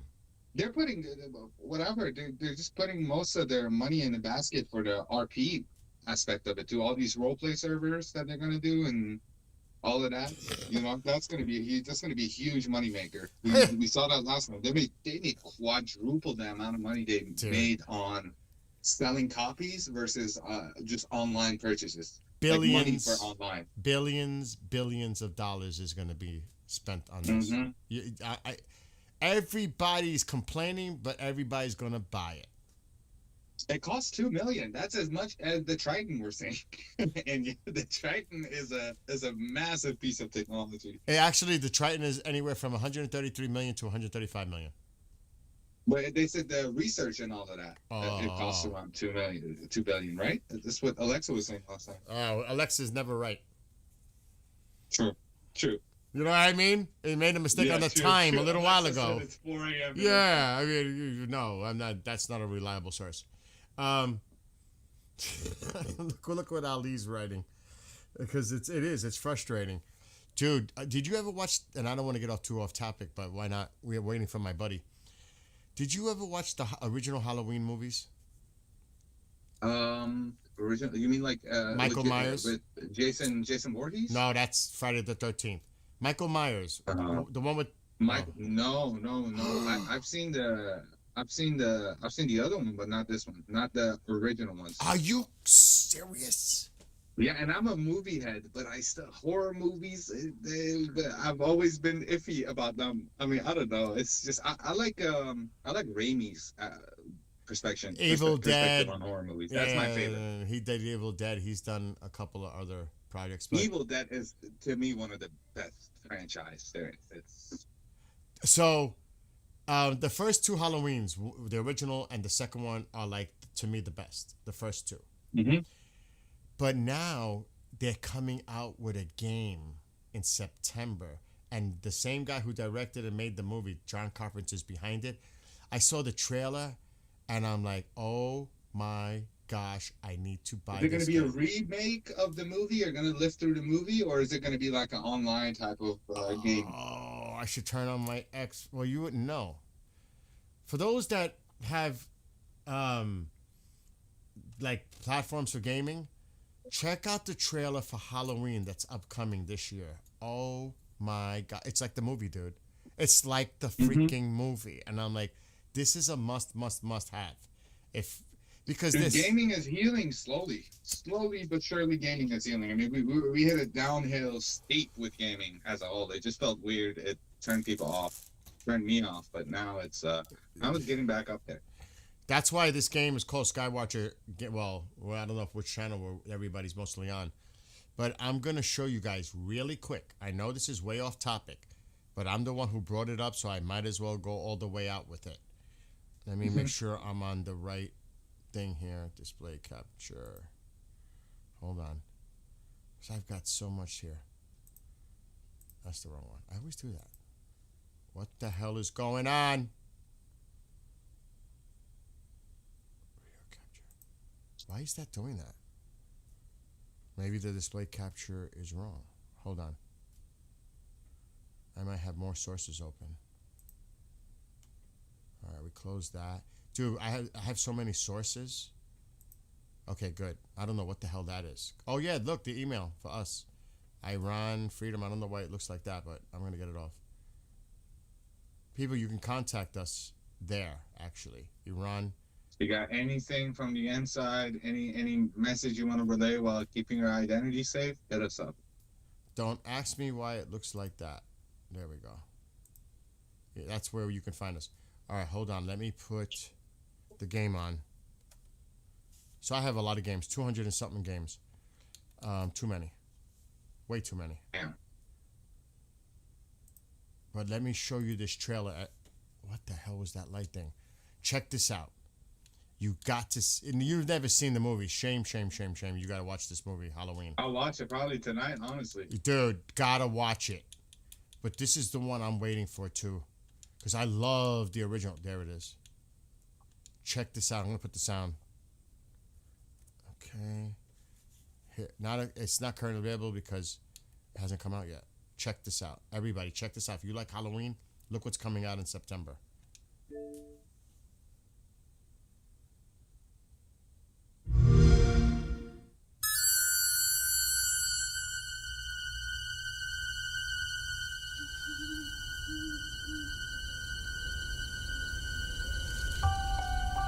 A quiet town, just like hundreds of other small towns all across America. A town just like yours. But it was here on October 31st, 1963. No motive, no warning, no provocation, just senseless death. I met him 15 years ago. I thought there was hope, that he could be reached. But what I met was not a child. No emotion. Perhaps not even human. 15 years later, he returned home. But what happened that night was only the beginning. It wasn't just a killing spree. It was Yes, a Ron. reckoning. Whoa, calm down. He was going to reach it. Come on, What was that? we have to It's a short trailer, so it'll be over in a second. No. You can't stop him. You can't reason with him. You can't kill the boogeyman. Oh, I can't wait. I cannot wait.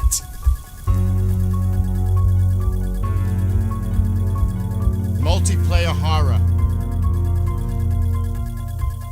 Dude, that's gonna be That's gonna be crazy. Man. outrageous. Outrageous. I can't wait for that because we were talking about GTA. But that game, I am like, I can't wait for that game. You like horror games, or like is it just like something you just this? I love the movie. I do have a few horror games, but I love that movie. So this is like, dude, I can tell you a story. Like I've scared people with that, dressing up like that in my house during parties and stuff. Oh yeah, you don't want to be here with it when I'm pranking around and messing around. But that's one of my favorite movies as a kid, seeing that movie. And I know a lot of other people probably. That release date is September for that game. It's gonna be a good month, man. We're gonna be this year is the year of gaming, and the year of freedom, both. So I know we went off the rails a little bit with that. I did, but I just wanted to share that because my friend is going to be joining us in about a half hour. Yeah, the music, right? And he wrote that. Carpenter wrote that music. That's like all him. So I can't wait to see what that game looks like when it comes out.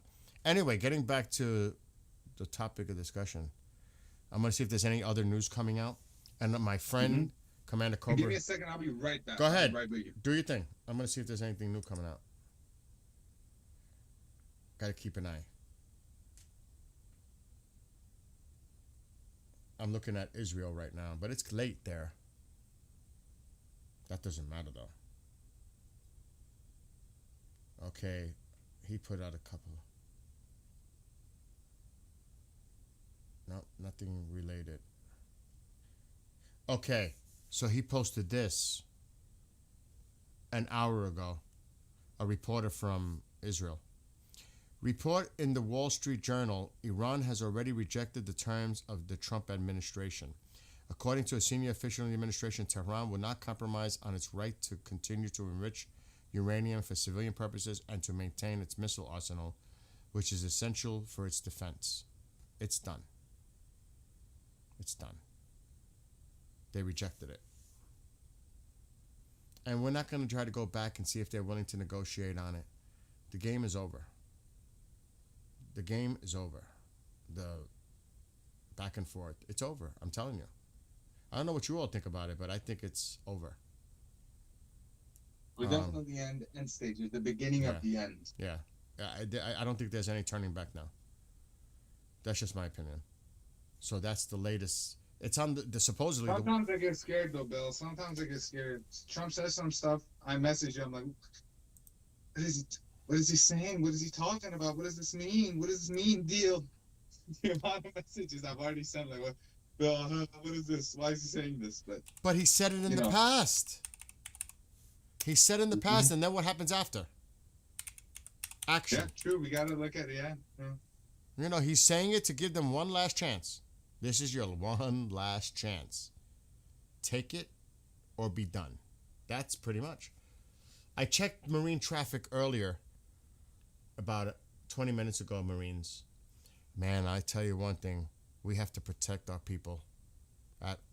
Even Rubio said it. If we have to strike first to protect our people, so be it. It has to happen. We cannot allow the vulnerability. Yeah, of course, I'm not paying for the Wall Street Journal, so that's not happening. But yeah, supposedly that was posted on, let me look on X. If there's anything about the Wall Street Journal. I don't think I'm not following them, so I would have to check their stuff. But supposedly that's what they reported. I'm going to just try to confirm it.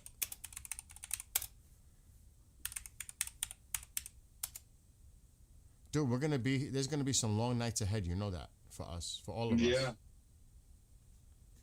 It's been long nights every night, you know, but at least I'll take a long night with results rather than a long night where I don't know what's happening in my country. Well, those days are kind of over.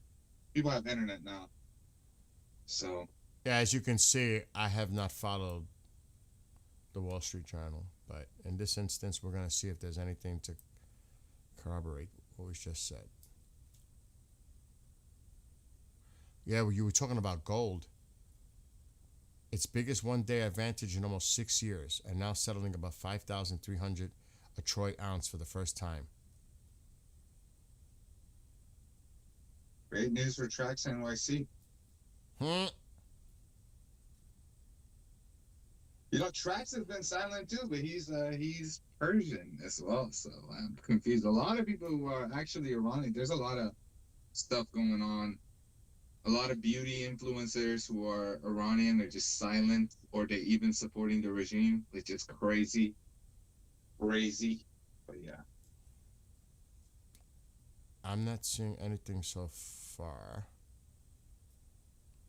about what was just brought up, but he mentioned that an hour ago, so it might be posted. Going back. And somebody mentioned about Netanyahu in there. And it says here, can Israel move past Netanyahu? The Jewish state could help bring down Iran's regime, but it faces internal strife at home. So they have to deal with that too. Yeah. That's what the Wall Street Journal is saying. And a lot of people, you know, they say, "Oh, Israel is also a dictatorship." Man, like, look at Netanyahu. He's going to court for everything. They hold their leaders accountable compared to Iran. That's what a real democracy is like. You know, we don't see this in Iran, and they like to push this agenda, but it's just not true.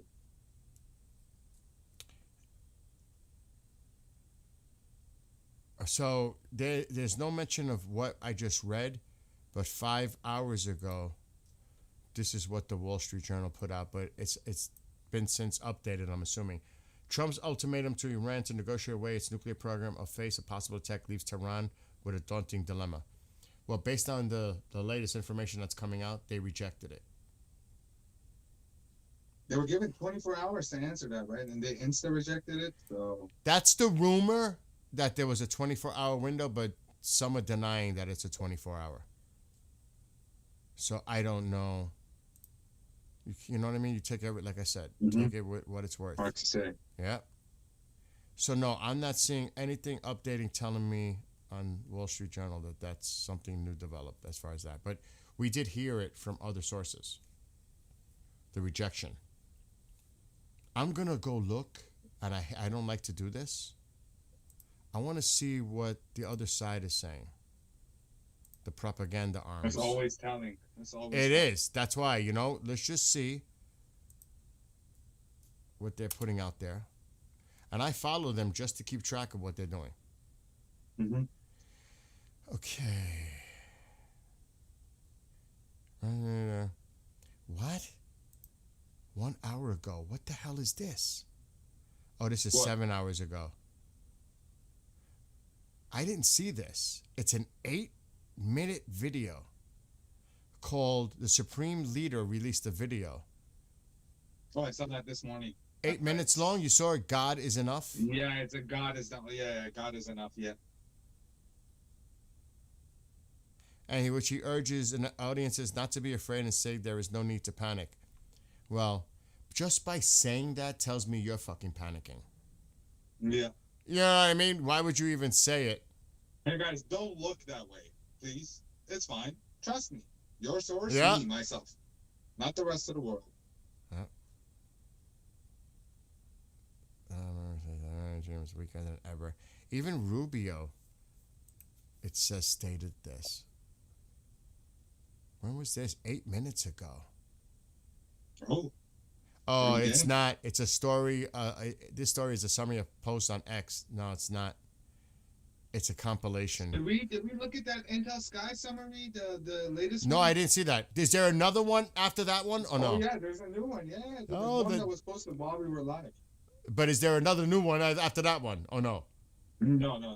Okay, so that is the last that's one. We'll look at that next. Okay. I just want to see. See, I totally forgot what. Oh, yeah, the propaganda arm. Let me see. Hold on. I'm just so curious because they're putting a lot of shit out there. And a while back, somebody in the other chat said, "You guys are losers." You know where they stand. Yeah. Oh, God. The wrong side of history. That's where they stand. Okay, so they're not putting anything new. One of them. Old. Let me try this one. Let's see if they're putting anything out.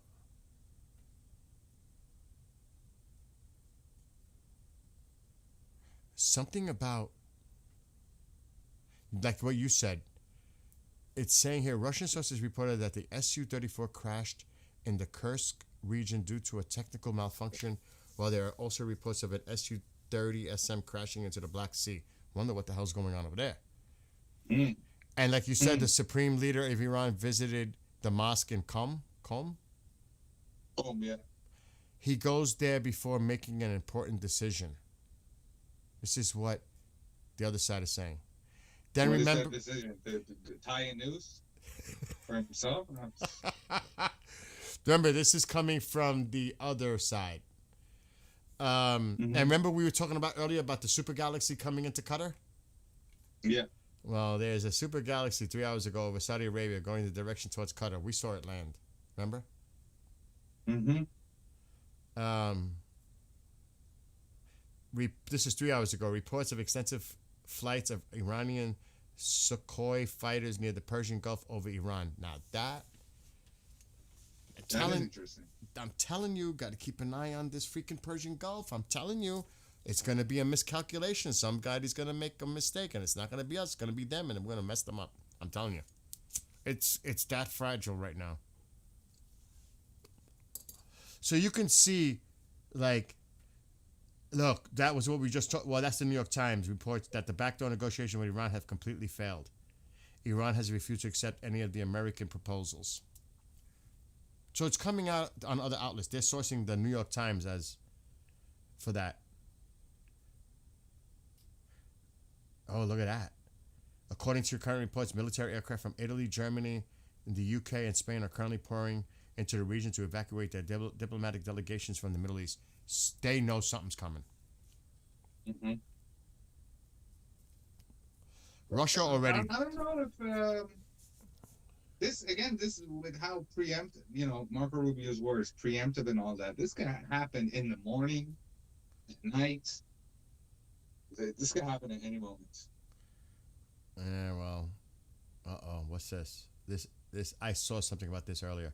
Iran's Supreme Leader Advisor, Ali, whatever his name is, warned that any U.S. strike would trigger an all-out war, promising an immediate full-scale response while threatening central areas of Tel Aviv. This is what I mean, dude. It's so weird that they'll say, "Hey, if you hit us, we're gonna hit Israel," even though Israel has nothing to do with this. It's like a big bully. Like Trump used a really good analogy. These guys operate like bullies, like mobsters. Okay, so Axios was the reporter that said that Trump has given Iran 24 hours. So that's where it was coming from, Axios. Mm-hmm. That's where everybody was getting it from. But did the Axios reporter actually say that? That's another question. You know what I mean? I'm going to have to look at Axios to see if that's true. Let's see what the other one is saying now. That one was pretty... Again, they're sharing the same thing the other one just said. Supreme Leader of Iran visited the mosque. He goes there to make it before he makes an important decision. See, they're sharing the same thing on here. This is 6 hours ago, so this is getting old. Oh, shit. I wonder if he's gonna stay in Rome, or if it might have been a deterrent to fake news by them to tell the whereabouts of the Ayatollah. You know what I mean? Because they know they're trying to kill him. Maybe he never left. Maybe he's still in the bunker, and this is just them sending out something. I'm gonna call my buddy in a few minutes. But yeah, they're kind of doing the same rinse repeat thing going on. So that's the narrative coming from there. And the rest of it is pretty old. Oh God, I'm not showing that. This was yesterday. Or no, this was this morning. Iran has just executed a top Mossad agent who planned to sabotage missile production facilities. Rest in peace to that guy. Man. Now, I don't know if that, take that for what it's worth, but that's a little concerning right there. Not a little. Yeah, if they're already starting to, we've known, but they're going out public and saying it, they don't care anymore. Exactly. What are you going to do about it? And the conversation quickly changed from if you execute anybody to, hey, now you can't use nuclear. So I feel like it's already done. And I'm still bugged out on this CNN thing. Because this is what somebody said. I'm just reading what their comment is. CNN went into Iran with regime approval, interviewed regime-selected people who support Khamenei, and presented a pro-regime narrative. The regime in Iran never lets any Western journalists in unless they do as they're told. Yeah, we saw the same thing with the 12-Day War. It's interesting they didn't let any international news media come in when the riots were going on, but only after they've done all their killings and cleaned up. And CNN, like a good boy, listens. It's crazy. Yeah, I mean, let me see if my buddy... Yeah, for real. Unleash our troops. Let's just... I'm not waiting. I'm telling you, we got to watch that Persian Gulf. I know we got to watch the entire area, but I am telling you, I really think shit's going to pop off here. Mm-hmm. I'm going to give my buddy a call. Airspace is... Dude, this airspace is so weird, man. You can't read into it anymore. It's... Well, let me see if he's ready.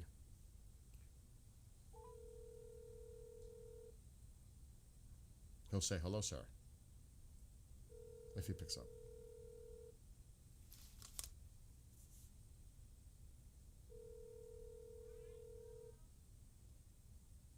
Oh, well. I'm going to have to hang up. He'll call me. I'll hang up because I don't want his number or any information coming up. I'll just keep my phone in view. He'll call me back.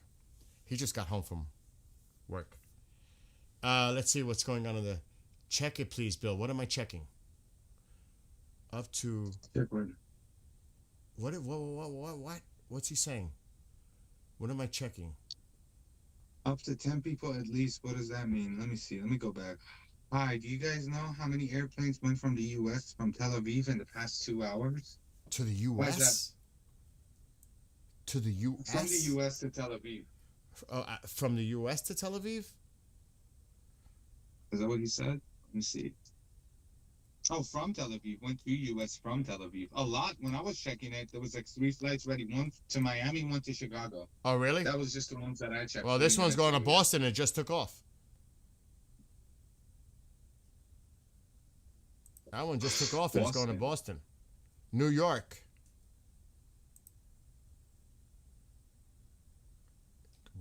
That's Newark. That's Jersey. It says New York, but that's New Jersey. I fly out of there all the time. I don't like taking the Chicago, like you said. Miami. KTUX released something. Says I'll send you the link actually. Yeah, do that. I'll read it. So there's a lot of flights coming to the States. Where's this one going? L.A.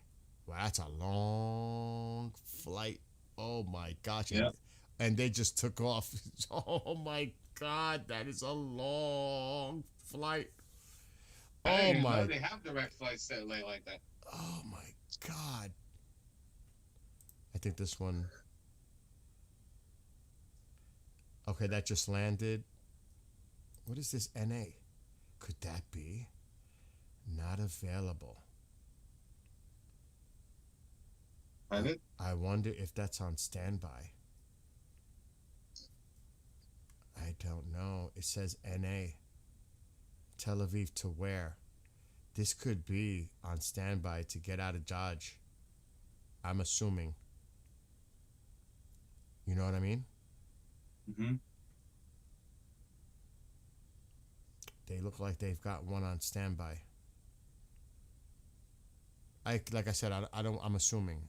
It's all speculation on my part. And there's definitely some coming in. Sophia. That's UAE. That one's going out. This one's coming in. From Rome. So yeah, you see there's still quite a bit of flights coming in. There's another one back here, I think. In between here. Yeah, that one. Come on, don't do that. Okay, so that says Doha. Why is that? I'm hitting the wrong plane? I am hitting the wrong plane. It's this one. Wow. So yeah, there's still flights inbound and outbound from Tel Aviv. Yeah. Again, but we compared to the 12-day war, there was flight coming in and out. Even when it started, even when the stuff cleared on that side, flight was still coming in to Tel Aviv, if I'm not mistaken. But in this case, in this scenario, you know what I mean? Yeah. They're going to definitely clear the airspace out immediately. Because you got to remember, hypersonics, they have literally, I mean, they have to. But look at all the traffic lining up to come in. Nothing's going on tonight. No way. No way. I am totally convinced, and I said that an hour ago, nothing's going to happen tonight. Unless something goes off in the Persian Gulf. Yeah, unless it's from Iranian side, we're not seeing anything. Exactly. That's my concern. If they show any indication, any signs that sets us off, we're going in, like Rubio said. And I agree with Rubio 100%. 100%. We have to protect our troops, personnel. We have to do that. That's no-brainer. So, got to watch this area. Look at all that air traffic down there. So, no, do I think anything's going to happen tonight? No, unless somebody else decides to set this off. Let's look at the military filter. That drone or a Poseidon should be flying in that area. They might be, and they got their transponders off, which is another sign. They don't want to be seen. That is crazy, crazy quiet.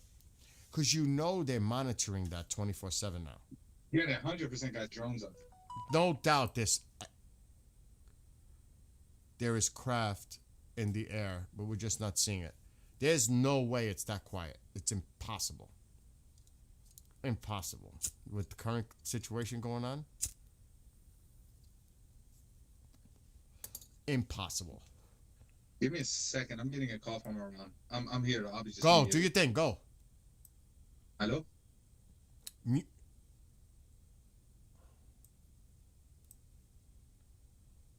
Okay, I think he muted. Where's that Russian plane going? Like, hello.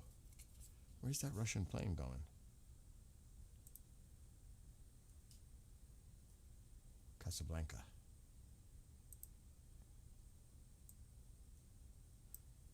Let's go up here in Germany and UK. It is so quiet on there too. Look at that. You don't understand. That is so quiet. Italy? Netherlands? Wow. Look how quiet it is. That's too quiet. Uh-oh. I gotta mute.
I apologize, but that was business. Like, he's on business. I'm on business. We just happened to get the calls at the same time. That's the way it is, because, we do work, Right now, I'm in a lull because I'm in a transitional period, but that lull will soon stop. So, daytimes I'll always have free, but night times, that's the work time. And I got to do a lot of pre-records. It goes on and on. Anyway. Wow, look at all the military. What's that coming this? What is this? Heading out. Mercury.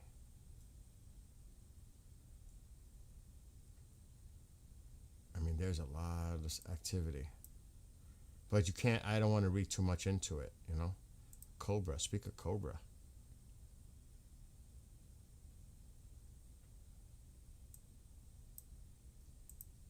Sometimes when you see refuelers doing like loops, it's something to keep an eye on. Pegasus. Another Mercury. Who is this? Another Strata tanker. Look at all that, though. My gosh.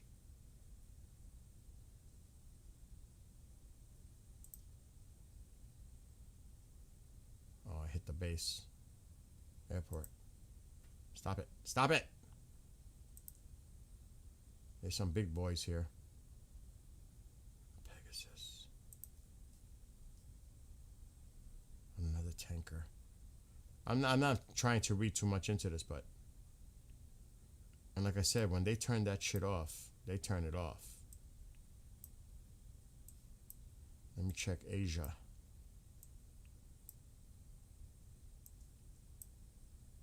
Oh, there's a drone over here.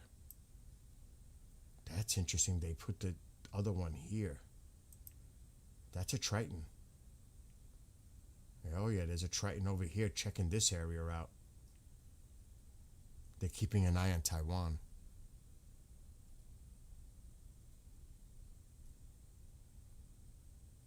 You could see what they're watching, Taiwan. All right, I want to ask all of you a question. I'm curious to see what your response is on this question. If we move into Iran and we have all our assets heavily deployed in the area, do you see possibly China moving on Taiwan? Because they know we're so engaged in this area. Do you see them maybe making a move on Taiwan? Is that what the concern is? Because remember, they moved the Lincoln from the South China Sea to come here. Now there's another one there to the north. It was there. I don't know if it's still there. A carrier near the Black Sea. I don't know. It's a good question. Would China make a move on Taiwan if this goes down? Because they know. I did say that too. I thought it'd be that they would take Taiwan in 2026 too. Eventually, but right now we are in the region. For something to think about. Because we're gonna, if this goes down, this is prolonged. This is gonna go on for quite some time. It's not like it's gonna be one strike and leave. Kevin says, wouldn't pass it. China has serious internal problems. They won't move on Taiwan, in my humble opinion. I'm really interested to what you all say. I mean, and they do have serious internal issues. There's even people saying there was like a coup possibly going on. That would be a tactical bad idea for China. Look where Iran is in conjunction with Iran, and how easy it would be just to skip over the border and give China two fronts to fight. Oh, his commander. What's going on? I am live. People can hear you. Are you ready? Yeah. How are you going to bring me in? Go on Teams, and I'm going to add you to the existing call. Okay. Where is that? You have Teams.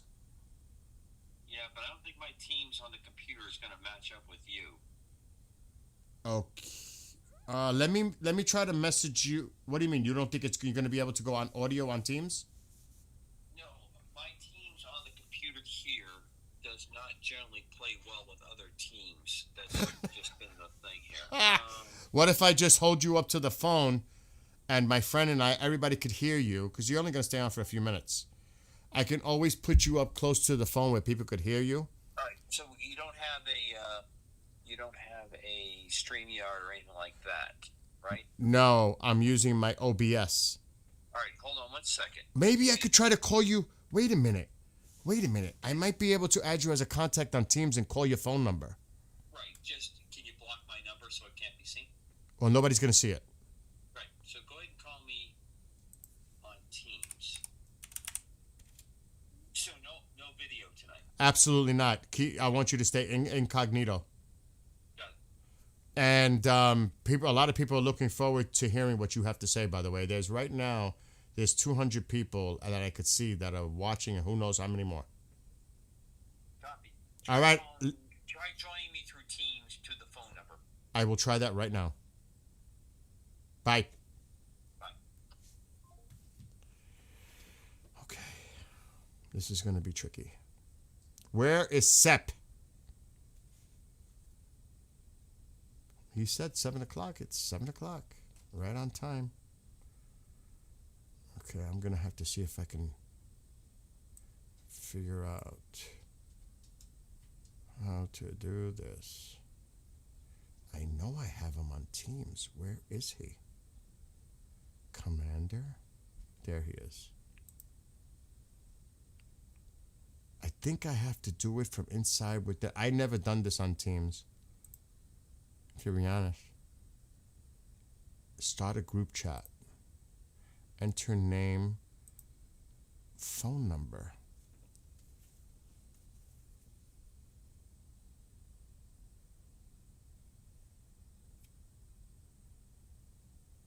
Oh my God. This is what, this is the scary part of life when you have reading glasses and you're starting to get a little older. That's the sign. Oh my gosh.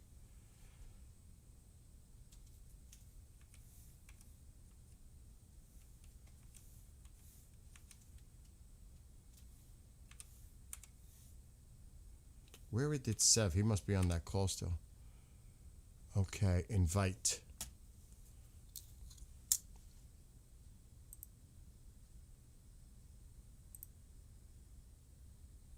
Unable to get invite link. Please try again later. Oh, how lovely. Let me try to put his name.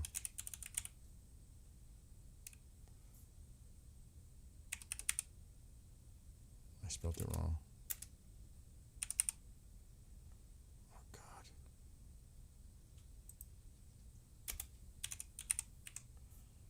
Here it is. 207. Unable to get invite link. What is going on?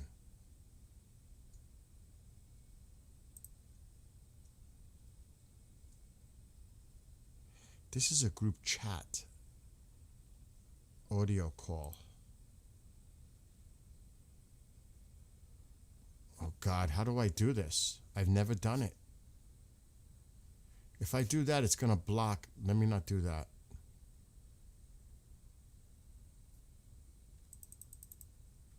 How the hell do I get out of that? No. I'm trying to think of an alternative way to do this.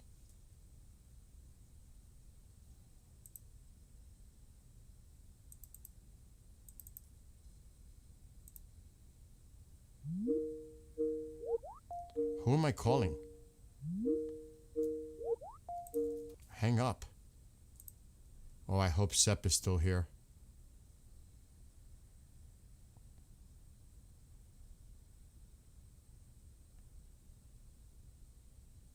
People. Enter name, participants. Let me try it this way. This might work.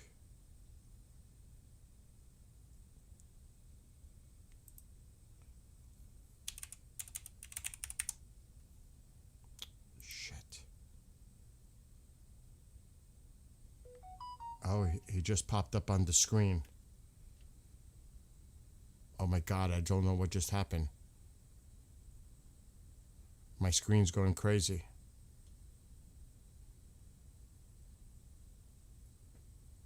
It tried to add it.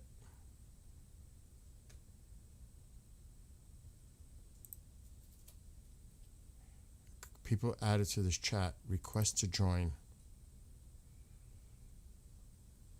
He's leaving. Shit.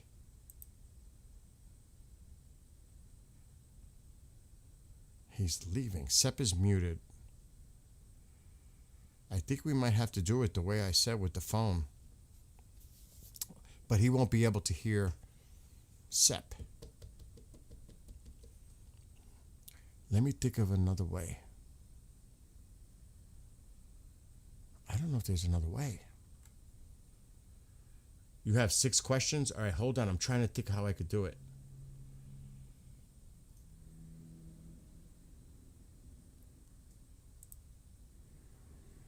2 participants. Enter name, phone number. Let me try. It's trying to add his phone. Request to join. Maybe I better try to do it the other way.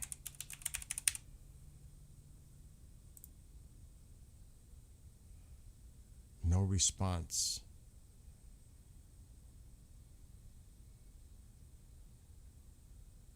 I know what I'm going to tell him. Try to call me on Teams. I could always add Sep.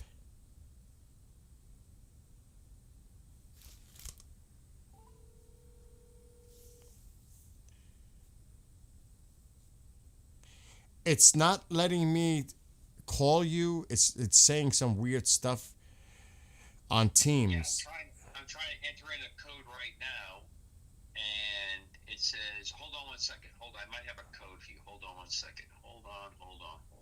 All right, I'll mute after you're getting ready to tell me this code. Where's this code going? This code is my code. Hold on one second. Okay. It says I can make a call to you, and I think if I make the call to you, then you can... Add you. Yeah, bring you. Hold on one sec. Okay. Sorry, I thought we were doing this by StreamYard, so I was a little bit late getting to you, but I've got it. 3, 6. Give me 1 sec. See if this works.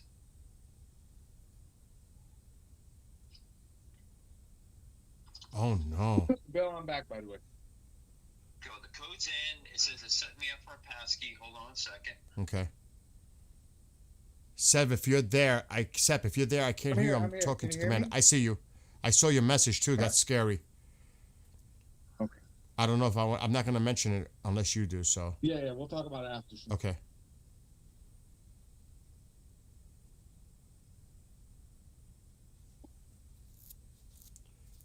I don't take much to what CNN mentions.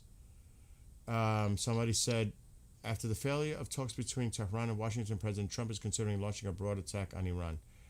Take that with a heavy grain of salt. That's all I'll say on that. Like a pile of salt.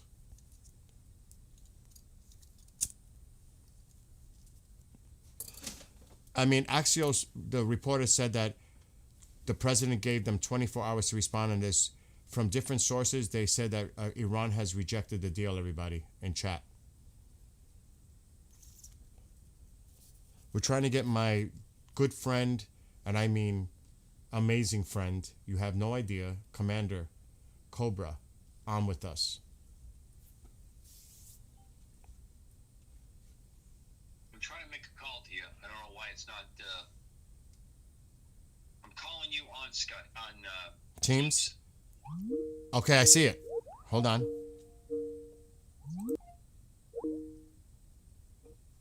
I just answered it. Yeah, it says it's declined. I try it again.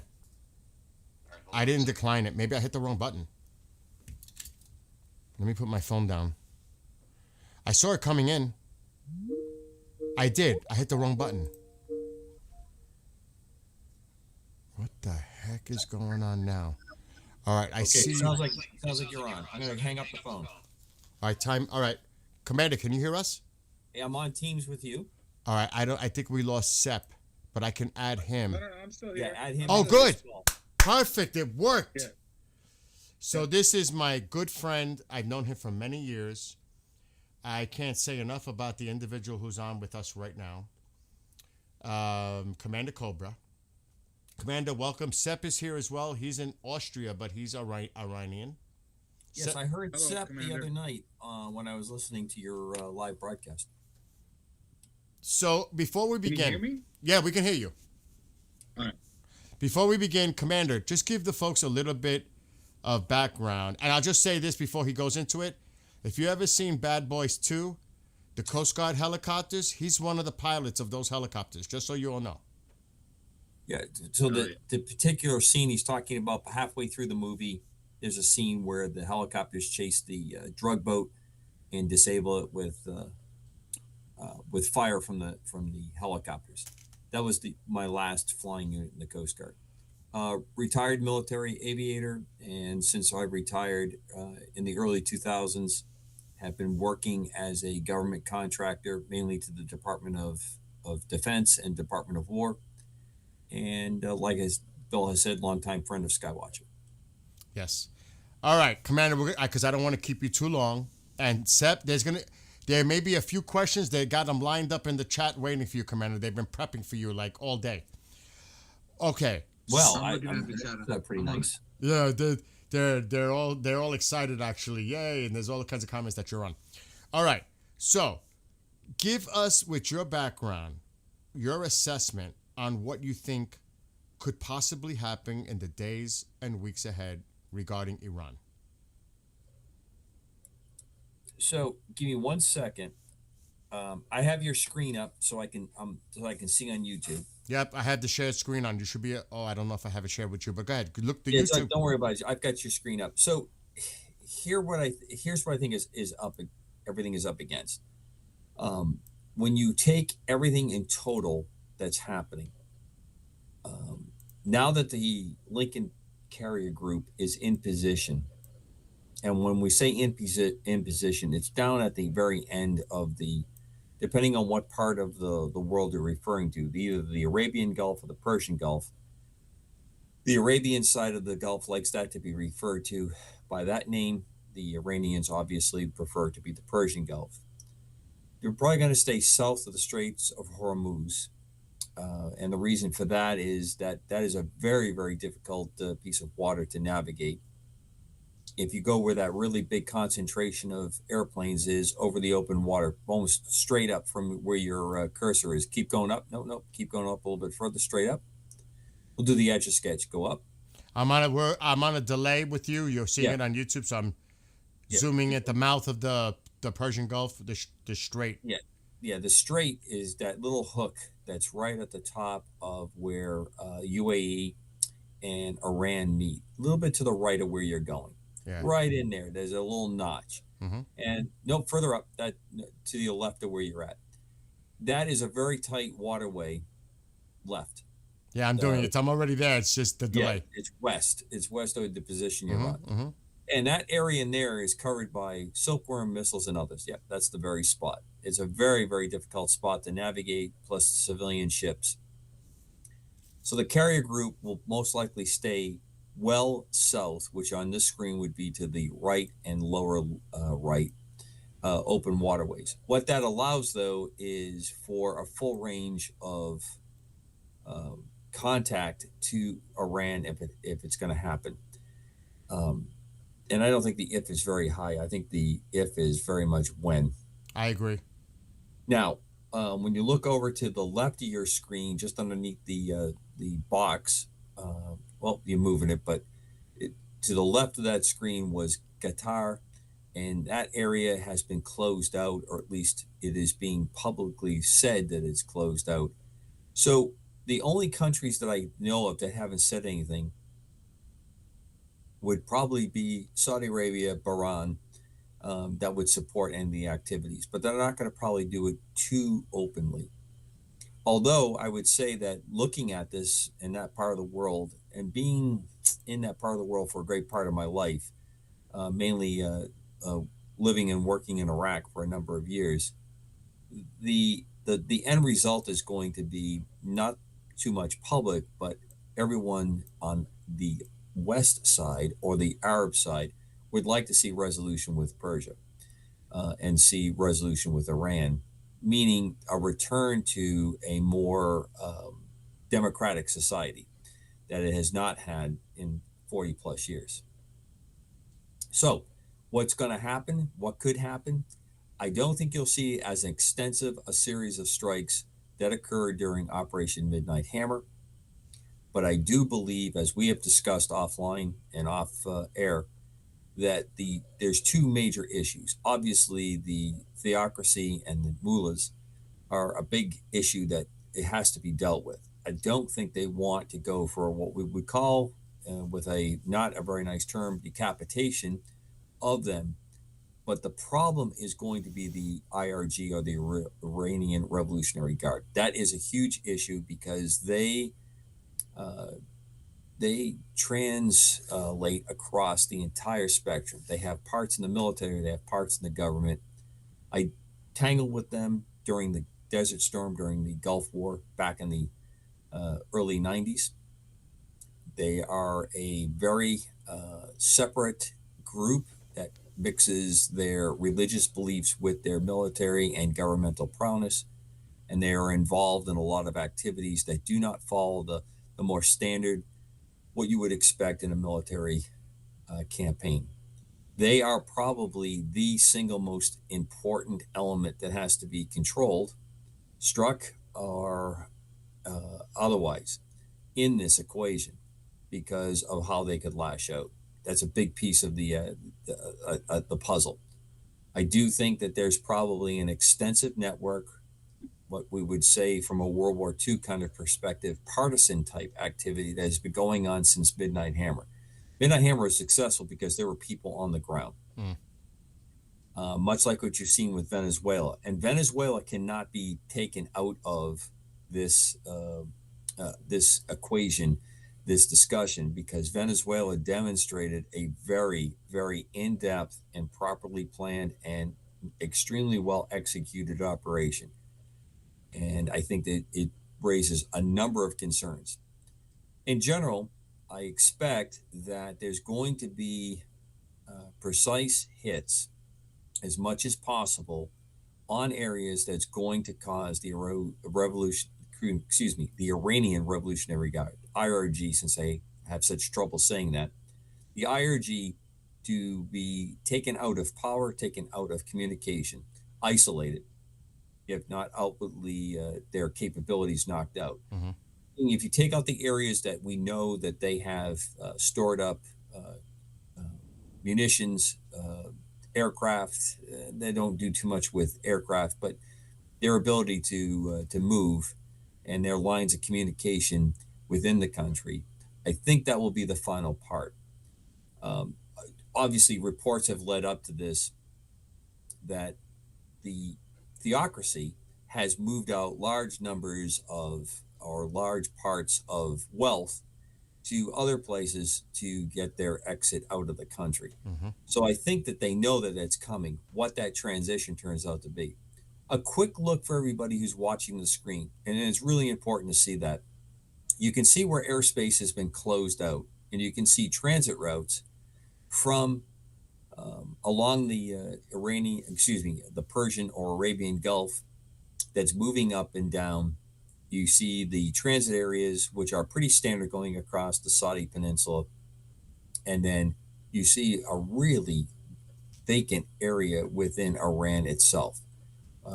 Only to the most eastern part of Iran do you see air traffic, very little air traffic showing up over the country itself.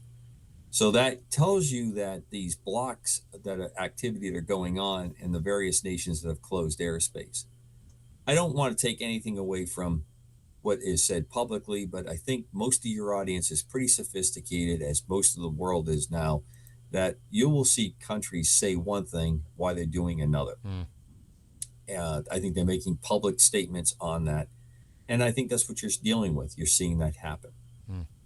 I will say Marco Rubio earlier said today during the hearing that we must protect our military assets, our personnel, etc., and we may have to take preemptive action, especially to the threat to our bases and our fleet. So, do you think that that would be one of the top priority targets, is to take out that drone carrier, the drones themselves, everything that can be launched from that coastal area in Iran and some of those islands and ships and their little subs and their whatever they have? Do you think that's going to be something that we may have to definitely take out and do preemptive action because of the threat it causes toward us? I think yes, but I'm going to qualify that a little bit. So their drone carrier and their ability to strike, I don't know what they have. I don't know what's left after all the attacks earlier, I should say last year, that went towards Israel and what they have sent out. So their ability to easily operate with that is not there anymore. They took a devastating blow, and I mean devastating blow, during Operation Midnight Hammer. Not only were the nuke sites brought to rubble and probably taken down, if not completely destroyed, they were absolutely set back deeply, and not an easy way to recover with the sensitivity of the gear. Plus the way they had set them up, and rightfully so for what they were trying to do with their protections, they had a vulnerability where, you go deep underground, your entry points are closed out. So yes, those activities will probably happen very quickly, but I don't think with the ranging and the way that they're doing it, we're not parking our capabilities easily within range for them to do that. I don't know of any carrier that's in the Gulf, Arabian/Persian Gulf right now. I know that it's south of there, and it allows them to go forward. Of course, we have forces in lots of locations in the Middle East, in the Arab nations, so that there is possibilities there. But again, I don't think we have a really juicy target for them to attack. And I think we have demonstrated as of late, there's some capabilities that are going to help us greatly set that capability that they have defensively, that they may use in an offensive manner. I hope that doesn't sound like double talk, but what I mean by that is, if you are cornered, you may feel the need to do an offensive strike first. But the problem with that is they are dealing with a huge part of the population that is not supportive to this and hasn't been for a number of years. And now here we are. You are at this point, you've had the president pledge support, and even the smallest, what I would call pinprick type of strike, will demonstrate to the Iranian people that if this is the time, there is no other time to do this. And that is probably the biggest difference. So you may have, and I am positive of this, as we saw with Venezuela, I would imagine there are a number of folks that have made deals, however good or bad they are, to survive this, to be supportive of this, and as in the case with Venezuela, give vital information, vital locations. Realize, of course, that Midnight Hammer really needs to be studied deeply by folks to understand this. And I don't mean a deep penetration into tactics, but a deep understanding across the spectrum, how it was employed, how things were done, gathering people into target areas because they were completely spoofed into believing that there was a meeting in those locations, to absolutely isolate and take out large parts of the command structure. And I think the same thing is possibly happening here, as well as some perfected capabilities. Midnight Hammer took out most of the air defense missile structure based on everything that has been put in the open press. And I remind everybody in the audience, there's nothing I am saying here that is coming from any classified source. I don't have access to classified sources on this subject at all, but this is just an analysis of the open source material that is out there. And if you look at it with any measure of depth, you will understand that Iran is really quite vulnerable to any kind of an attack. And if the goal is to get the Iranian people free and be able to turn around You do not want those oil fields and infrastructure destroyed. What you want to be able to do is control access to it. And that's the last thing that I have to say on this particular part. And I think I wrote this to you, Skywatcher, earlier in the week, that there is none of this is not connected. People are seeing things often in separate, isolated events. The attacks on the narco-terrorist drug boats that were moving were not simply the ones that were coming to the United States, but the ones that were ultimately going to Europe through Africa. That caused a series of breakdowns with what I would call illegal or illegitimate regimes. It also allowed Europe to actually put a very heavy push on controlling narcotics that were entering the country. The narcotics entering the country and the money that's generated goes to all kinds of activities that are not healthy for any nation or any populace. But that was not just some simple one strike, one direction part going on. It also allowed and set up the precedents for the presence to be there. The same thing happened when we were leading up to Midnight Hammer. Now you have the same kind of activity with a very depleted, very diminished capability on the part of the present Iranian government to defend itself. And they know that. And they are in a susceptible part. It does lead us to the worries of, would they go and press the extra distance to do something like a dirty bomb type attack?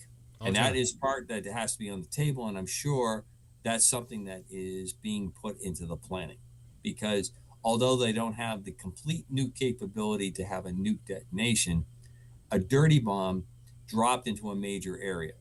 And there's one last part that has to be understood here. We are now probably within about 30 days of Ramadan, which is one of the most significant, if not the most significant periods of the holiday, of the religious, I shouldn't use the word holiday, religious practices of Islam.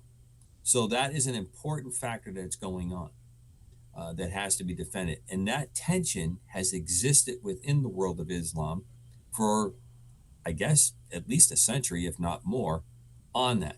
Who controls Mecca? Who controls that part, that seat of Islam?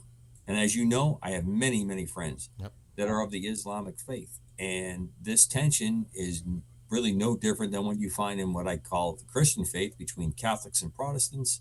And that's the same thing that's going on. The difference is there's a lot of chips on the table here.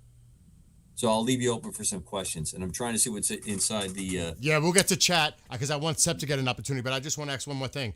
What about the concerns of the Chinese support and Russian support and both to what they're sending into Iran?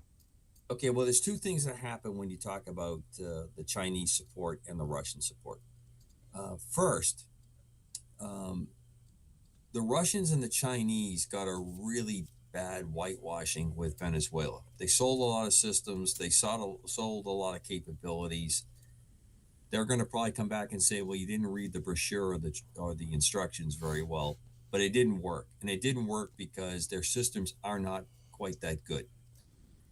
And if not perfectly deployed, if not perfectly drilled, if not perfectly trained, they're going to suffer. And Venezuela showed that, and there's a lot of people wondering about the investment they made. So you have that situation to deal with. Mm-hmm. The next part is, and this is a dangerous part, it's a dangerous gambit. The Chinese are in very, very, when I say Chinese, I'm talking about PRC, not the island of Taiwan. So for most people to understand, I'm talking about the PRC. And if anybody's ever followed me or heard me talk in the past, I am no fan of what the PRC has done and what they continue to do to their nation. That said, what you have is a unstable and insecure domestic situation. Xi Jinping supposedly just thwarted a coup in the last 48 to 72 hours. I heard that. And when we say that, what we're talking about is a long career of very much what you saw in the then Soviet Union of power struggles within the palace, and that's in quotations, trying to maintain control. And I think you have one of the most unstable situations for the PRC because they have a mix of a capitalistic free market as well as a centrally controlled communist government. That's a very interesting mess that they're trying to manage. Now, since we've had a change in the White House and a policy that does not appease these situations, it's put extreme pressure on them to maintain any kind of control. So that's going on. They had inroads into Venezuela. The PRC, inroads into the Western Hemisphere. That has been greatly set back. So now their need for oil comes down to two locations: Iran as well as Russia. And Russia, with the pressures they're under and what they're trying to do with Europe, doesn't make them a reliable ally to the PRC. And if the Iranian government, as it stands today, falls or is greatly altered, there's going to be a very similar change to what you saw in Venezuela. Doesn't mean they're not going to get the oil, but they're not going to get the oil under the capabilities or for trade for military might, military goods that they had worked out with other nations. This is going to be a real big issue for them. So, do I expect China PRC to be pulling activities in there? Yes, but they're also very smart, and the coup is very important to understand here. You can't risk too many of the markers for the PRC in Iran because it was a decisive hit in Midnight Hammer. So if they suffer losses there, not only are we losing face, and losing face is a big deal in the Asian, in the Middle Eastern world, and quite frankly, it's a big deal for the rest of the globe too. No one likes to look bad. No one likes to look like they've made the wrong call, that they backed the wrong horse, etc. That situation is going on as well. We can only guess to the kinds of high-level remarks and conversations that are going on by people that are at the heads of government all around the globe. But I'm telling you that their pressure is also very, very marked pressure. They're trying to bet on the best outcome. And everything changed with the outcome of Venezuela. That operation completely changed everything, how people are functioning right now and probably for the next 6 to 9 months. Seth, you have any questions for Commander? I do. Thank you for your time, Commander. I'm just going to ask a simple question. This is going to help the people of Iran in case an attack does happen, which, we're just kind of waiting for it to happen, to shed some light on some stuff that I think it will be helpful for them to take back the country. So would you, based on your assessment, would you happen to know which specific targets? So Skywatcher, you'll have to tell me what he's saying because I'm isolated in conversation just with you. Oh, really? You can't hear him? I cannot. Wow. Okay, I can give you the question. I wrote it down. All right, write the question down and send it to me in chat and Teams. There you go. All right, he's going to. Teams. Unfortunately, he can't hear you. We'll figure this out in the future. Maybe we'll use StreamYard to do this in a future call with him. Hold on, I'm looking at StreamYard. Okay. Not seeing it in this one. So I had to chat up in both, and I'm going back and forth between both of them. Yeah, I'm not seeing his question for some reason. I sent it to you on Teams. I know, I'm not seeing it. What? Mm-hmm.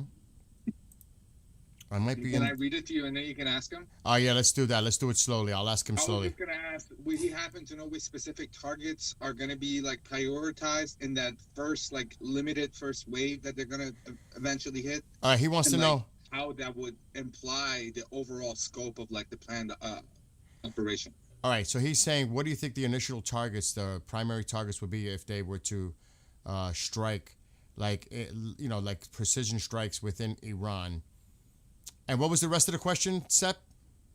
And how that would imply the overall scope of the planned mission. Is it going to be hitting the heads of the IRGC, or is it just going to be getting rid of their infrastructure and assets? Is it going to be getting rid of the regime, the infrastructure, or assets? How do you think you see this going down? My guess would be, if you have IRG targets that are known and understood, assembly points, major amassing points where they're at, those would probably be very high on the first initial strike The second part would probably be lines of communication that the government is using.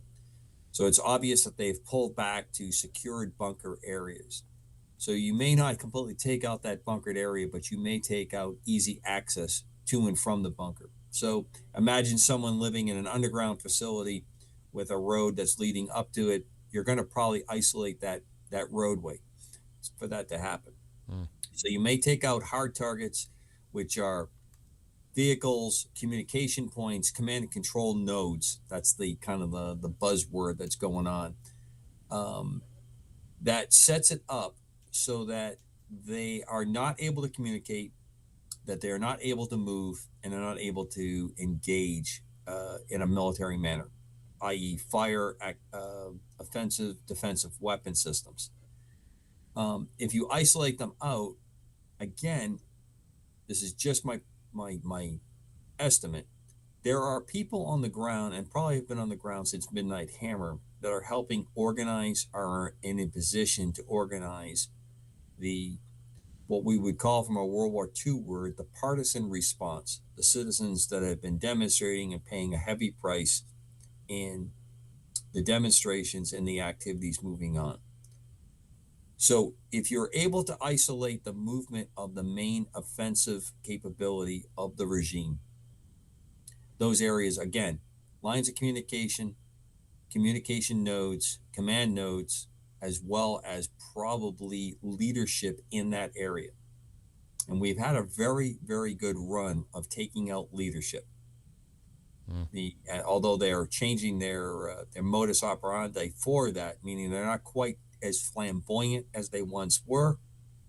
Also, the present administration under President Trump has demonstrated a resolve to use all sources and capabilities to do those kinds of strikes that have been highly effective.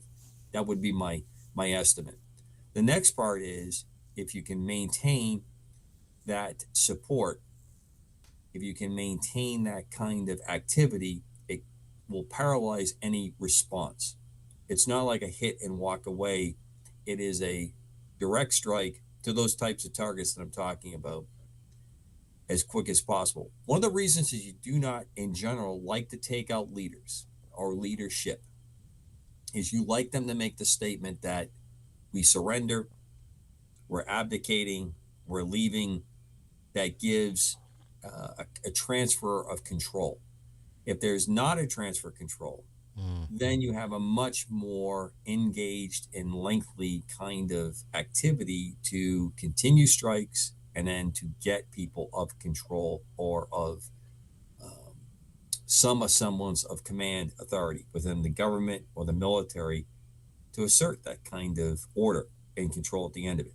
You're trying to minimize the amount of collateral damage, which means people that are pretty innocent in this mess that we're handling.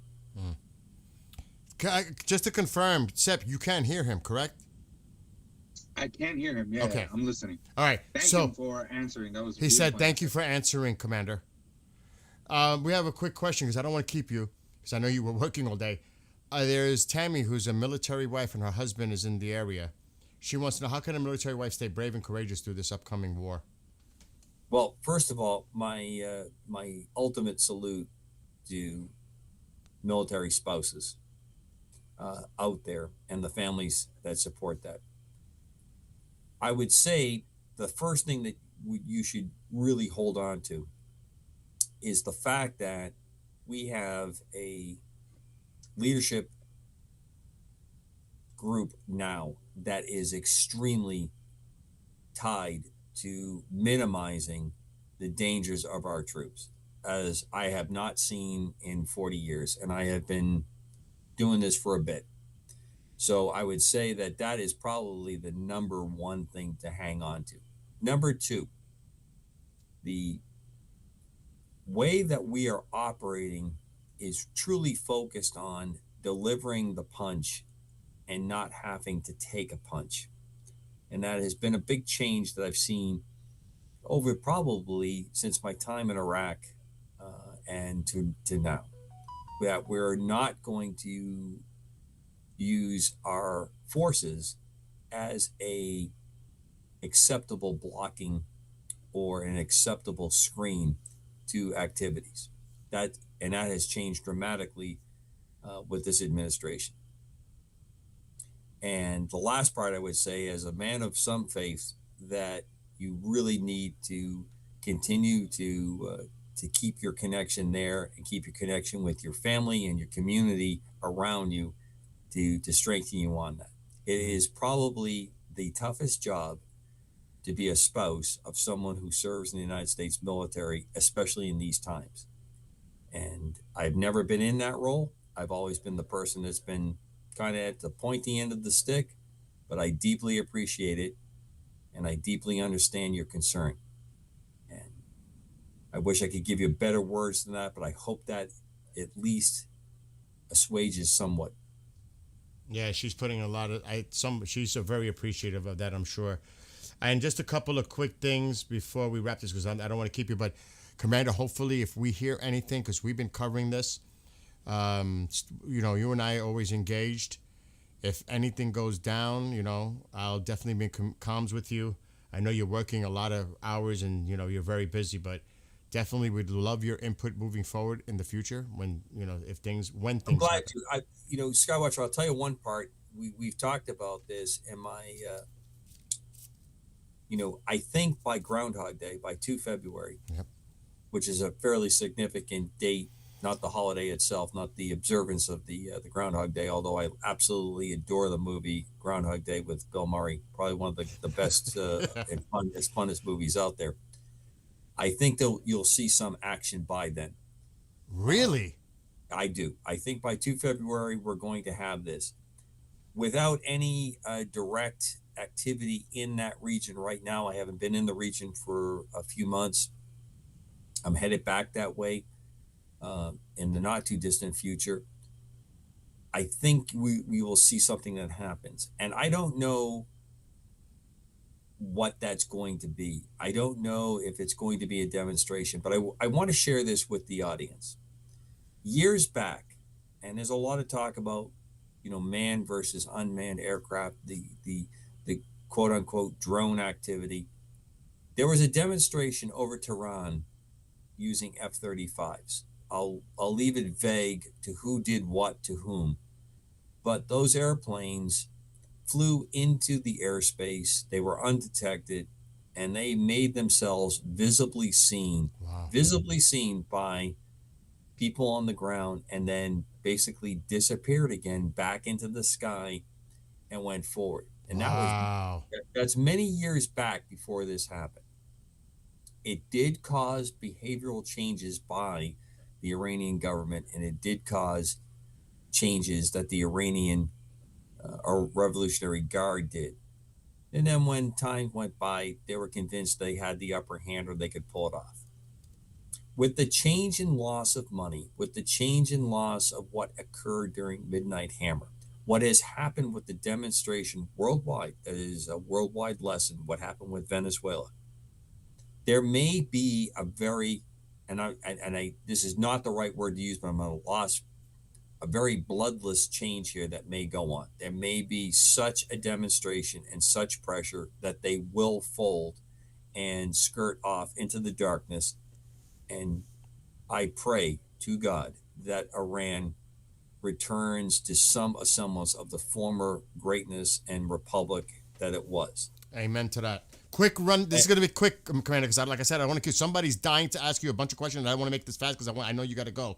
No, I got time. Go ahead. Okay, so this is Sean. He's in Iran. I believe he's in Iran. This is quick, so if you just a quick follow-up on the reply to what I'm going to ask you. What was Iran's presence in Afghanistan and Iraq? How much were they a pain in the ass?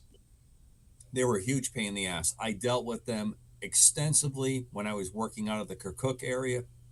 In fact, I dealt with them constantly running into their activities and their engagement, taking out U.S. forces, taking out Kurdish people as well. Okay. How has the military changed since Trump took over? I think it's more focused on a warrior type focus to engage and be lethal, and much more a return to the the warrior ethos of our job is to be able to deliver decisive engagement and firepower. It's been a fairly dramatic change in a very, very short amount of time. I'm not trying to get in any kind of political statement here, but I am saying that the focus is really on the ability to be lethal and to be capable.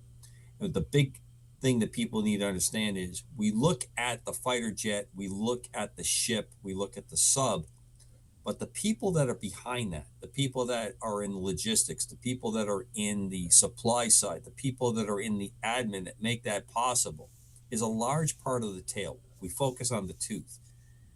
And I think when people understand that your job, as far removed from what you think might be the quote unquote front, is critical, that is the element that truly makes the difference. And I see a very, very strong return to that. Okay, quick. I've got time, Bill, so continue. Oh, okay. With what you want. And I definitely want Sep to get a part in this too. And we'll figure out the audio issues moving forward, Sep. We'll make sure when we start a I group. got one more question, so whenever you're ready. Okay, stand by. How much percentage of military assets has the USA shown to the world? In other words, technology that we're not unaware of. In your best guesstimate, how much you think that we've actually seen? I think that it's not, first of all, I'm going to tell you, it's not a linear description I'm going to give there. And there's a remark in here about the brutality of the Shah, and I want to answer that. I saw that from Rob Farrell. Yeah. I want to address that. It's not a linear type of, if I say 10%, when I say 10 or 15% is not shown, 20%, let's go all the way to a full 25% is not shown. It does not mean that is equal to the remaining part that is known or understood.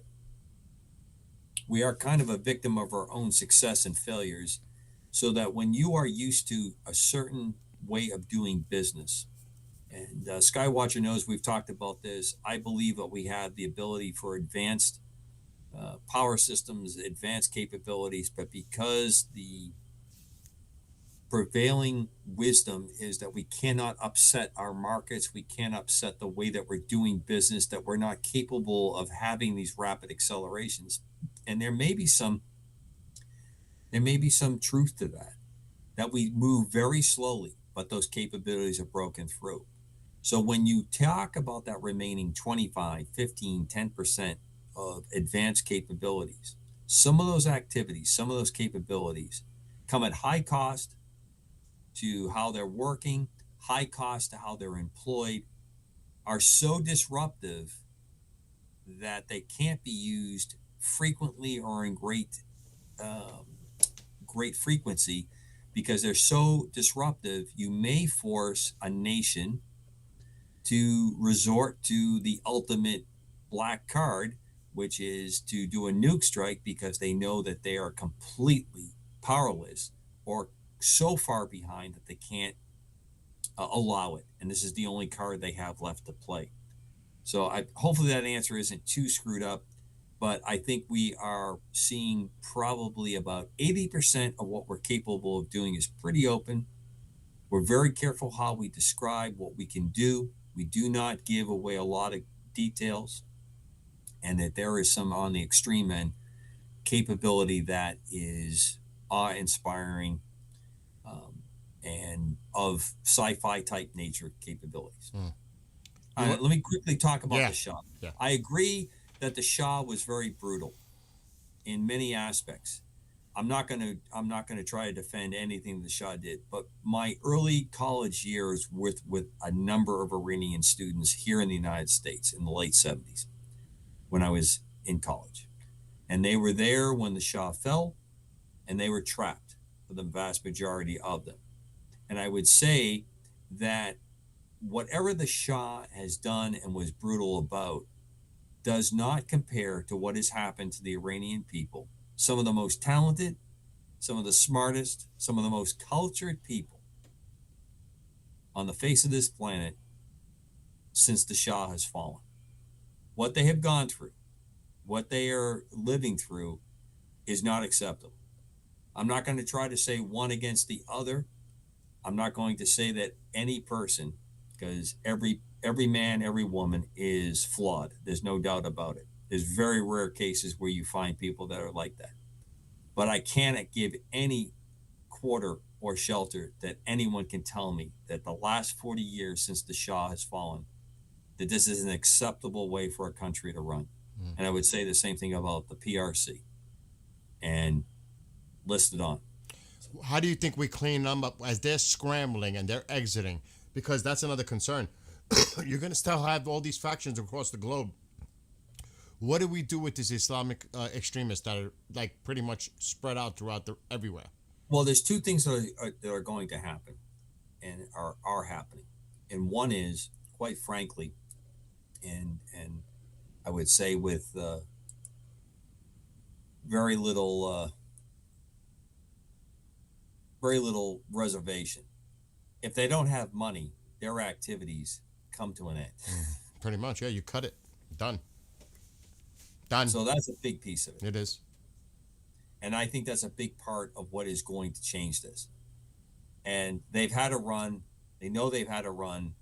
And that is really the end of what's going to happen to them on their ability to pull this off. Sepp, you had a question, you said? Yeah. So let me bring it up. So this is just like for us, because we're monitoring every day.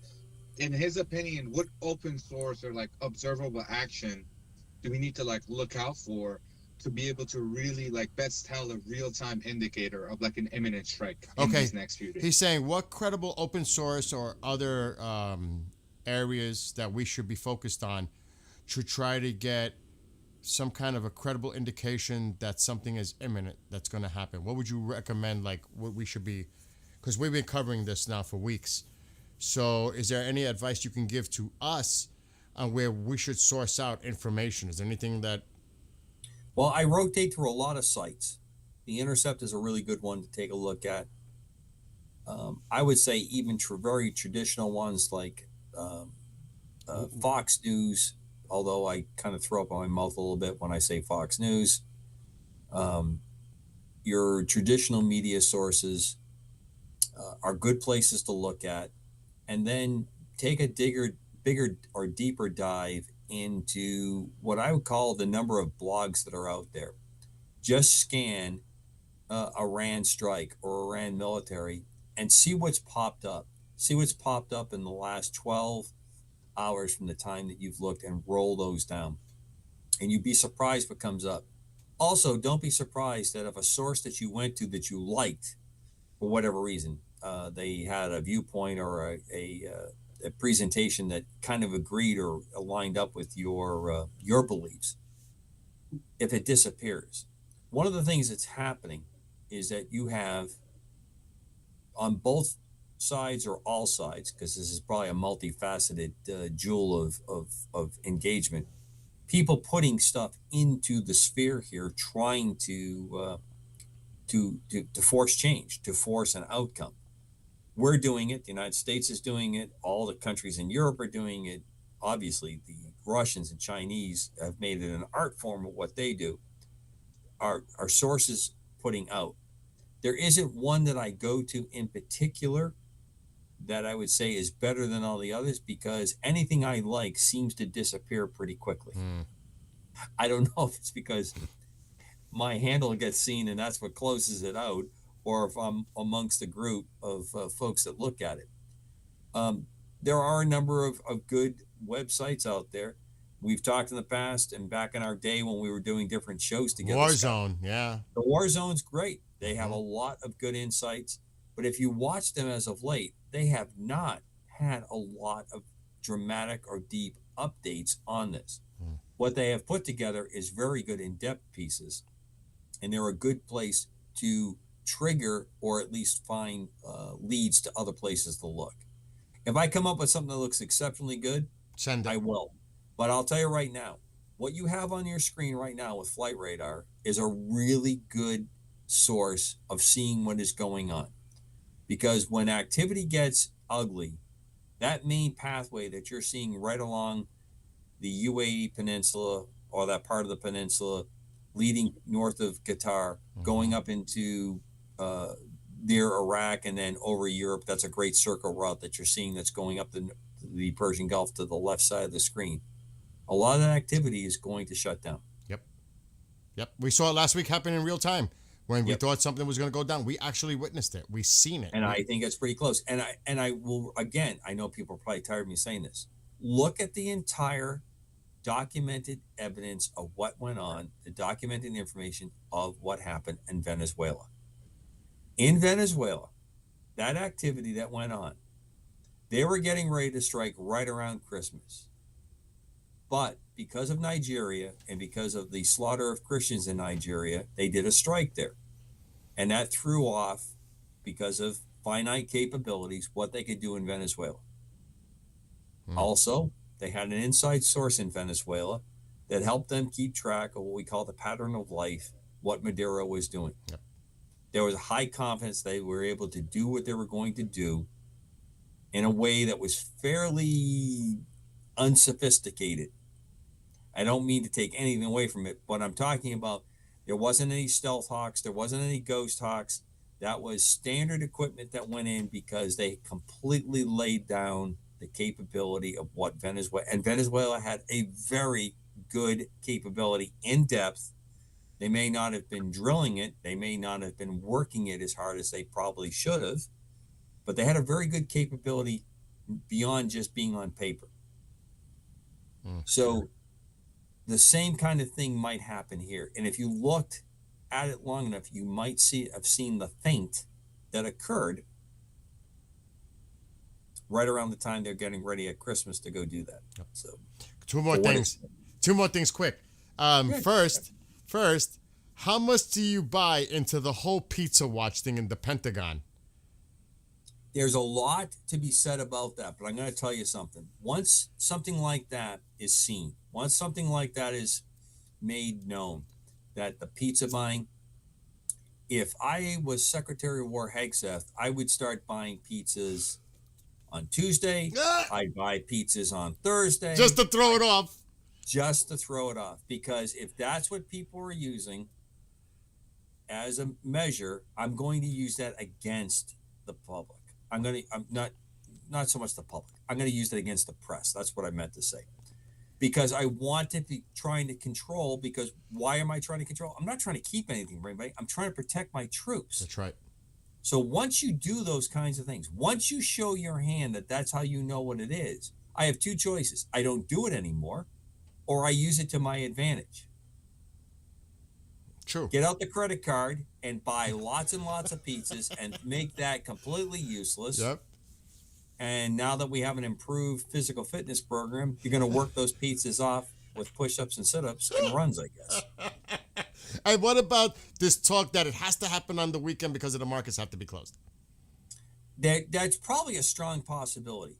I mean, I don't think that I think that's a factor. I'm not going to, all of this is based around trying to have the most positive impact possible to the markets. So yeah, I don't think that is, but I don't think that's an overreaching. I think President Trump has demonstrated that he's going to do what is the best thing to do, and then deal with the outcomes that come forward. If it's a difference between doing it on a Friday and Saturday, I don't think the market is the high part. I think it's more of what is the best weather, what is the best capability, what is the best up status of systems that are on there, what is the latest thing that the allies have spoken. And I cannot emphasize this more. Never, ever has the United States and the Middle East been as closely aligned as they are right now in a most positive manner. And I pray to God, please save the Persians, save the Iranian people, get them off their knees. They deserve it. They've earned it, and they've paid the price. I totally agree. Amen to that. There's another quick question. What would you think the U.S. would perform? Would you think they would perform a day or night strike? Which scenario best fits? Well, night, especially from the hours of 2 a.m. to about 5 a.m., are the most magic hours for a lot of reasons. One of the things that the audience might be able to track, and it's going to be difficult, is the level of activity that upstages or precedes this involvement, where you're making so many penetrations, you're making so many close shots at it that you're getting everybody interested. They're firing up weapon systems. They're very reluctant to turn on a radar, because when you turn on a radar, it's recorded. And when that radar is recorded, nowadays we're able to get the exact position. And that means ammunition can be sent down very, very quickly, or we know where it's at. Even if it's a mobile system, it gives you a location. Then you can figure out how far it could have possibly moved from the last time you've seen it. There's a lot of science that goes on with this. So the day versus night really provides a primordial advantage to that whoever is doing the praying at night. We have our most succinct fears as sentient beings in the darkness. Darkness really screws with us. Also the fatigue factor, all those things leading up to it. But it wouldn't surprise me in the least if we were running that and we did a daylight capability, because we felt that we had the most secure plan to go forward with and we had the capability to knock it out. That kind of statement would have some real strong benefits. So I think it's always in all the ops I've been involved in, nighttime was when we wanted to go because of the kind of advantage it gives you, especially when you're planning. But I've also seen the ability to flip the card, to flip the table, and do things that are unconventional and completely throw people off. So if you get them thinking for 2 or 3 nights, this is the night, and they've been up and they're fatigued, and it's now 6 a.m. in the morning and the sun is up, and all of a sudden, that's when everything starts to occur, you're not going to respond very well. Sepp, anything to close before we let him go for the night? Sure, I have one more question. He has one more question. Let me get it up. So how let me formulate. Hold on, Commander. How does the IRGC use the by. proxy forces and its other allies once this war goes down? Are we going to see a coalition of the neighboring countries, or do you think they're alone in this? All right, so once the fall of regime with the proxies, do you think they're going to come together? Or what was it? Say it again, Sepp, quick. I said, how is the IRGC going to use this proxy forces? How is the IRGC going to use their proxy to make forces the situation more complicating? and their other forces to complicate this more? Well, as Iraq has shown us, there is a strong or a very demanding tribal, and it's just not Iraq, it's just not Iran. This extends all around the world. This is nothing that is just restricted to this part of the world or this particular group. So if you're able to break the leadership of the IRG, and they are scattered, you're dealing with factions within the Persian culture, much like we dealt with in in Iraq. So how that's handled, how that goes forward, I don't know. It's a very difficult part of it, because once the yoke is thrown, now you're dealing with all these pent up and lengthy regional or tribal kind of lines that are there. Persia does seem to have, the Iranian people seem to have a much more homogenous cultural linkage that might make it possible for like a north versus south or an east versus west kind of capability. At least that's what they had. It's been 40 years since they've been able to probably have that work in a functional area.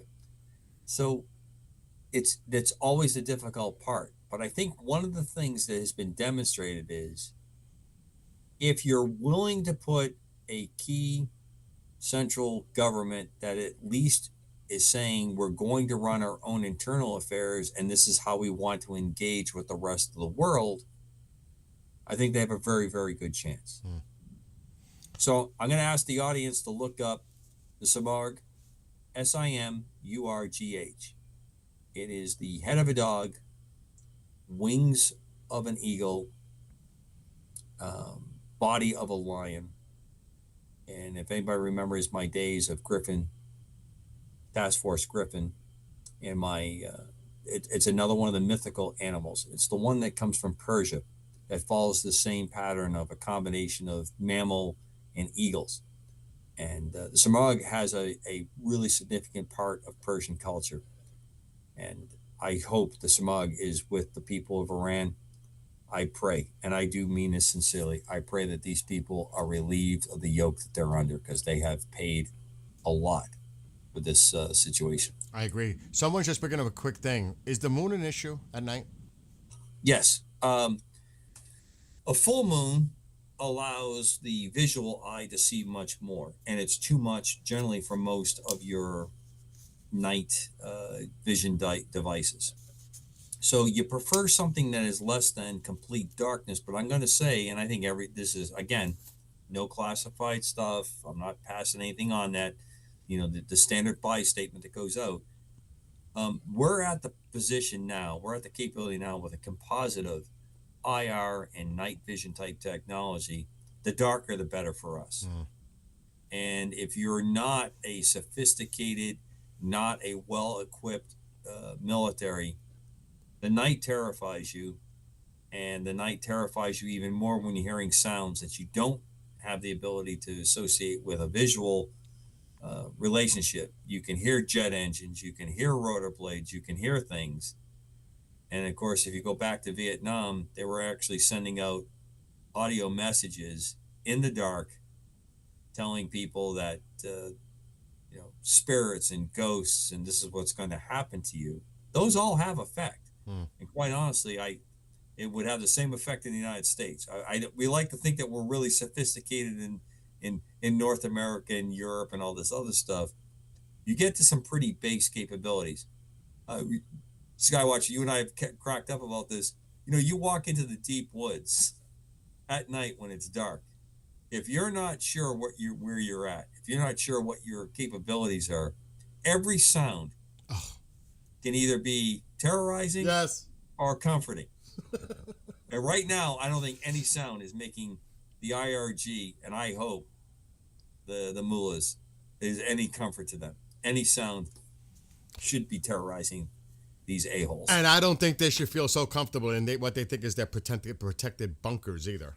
I agree. And you got to believe that they're probably got shovels and they're digging a little bit deeper right now as we speak, considering what happened to their very well prepared sites for the nuke program, which are no longer operating. So I'll say this, Commander. You and I will always be in constant touch. I admire you so much. It's an honor to have you as a friend. You know how much you mean to me in so many ways. And thank you for your service and all the other servicemen and women, past and present. I know Tammy's husband's there. She's concerned. But maybe when this happens, afterwards, maybe you can come back and give us your summary of how you think it went down, what comes next, because it's not going to be a one-day thing. This is going to be prolonged, in my opinion. As a matter of fact, let me ask you that. What do you think? Days, weeks, campaign? Depends? What? I think I'm betting on a much shorter engagement, very precise, very hard-hitting to key areas. But the campaign part that you're talking about is that once the cat is declawed here, once that is gone, that's where the real hard stuff is going to happen. Yep. You're going to take out key capabilities. I would like to think, and I have no knowledge of this, that arms and the proper kinds of materials that are needed, which is mainly communication devices. Although I heard last night when I was listening to your show, and I checked, that the internet had returned to Iran, that they had capabilities show back up again. So communication is the other key part of it, because no longer taking control of the radio station or the TV station, which in my day was one of the key elements of the psyop of the control part, because you want to be able to send a message out to the populace that your quote unquote dictator has been taken out, and this is the new part, and your nation is now free, and you go forward. Didn't work out real well in Iraq, because I was there for a number of years working through that mess. The only thing I'm really concerned about too is, the areas where civilians are populated. You can see what they're doing already. The typical, you know how they do it: the schools, the mosques, the hospitals, etc. Using those sites. I know we can do precision strikes. We've seen the Israelis do it as well, where there's a vehicle and there could be a vehicle right next to it, but that one vehicle is taken out, the other vehicle is still intact. I think we're facing a really difficult future here to clean up the actual streets, because I think Skywatch, the big difference here is the Iranian people are ready to reclaim their rightful place from this absolute crap that they've had to deal with. It doesn't mean it's going to be perfect. Doesn't mean it's going to be clean. It's going to be a mess. They're unarmed, unless we support them with some arms, Commander. Right. And that's the hard part. And that's when I think is part of the buildup that's gone on here, what is prepared. Because the boots on the ground part has become the very difficult equation in this. And we squandered a lot in Afghanistan and Iraq. So a repeat of that is going, and we have an election coming up. So we're not going to have that kind of thing happening. Mm-hmm. But I think the preparation and what is happening as we speak right now tonight, what's gone on for 6 to 9 months in country, which is also a big pressure on the present regime, is happening. And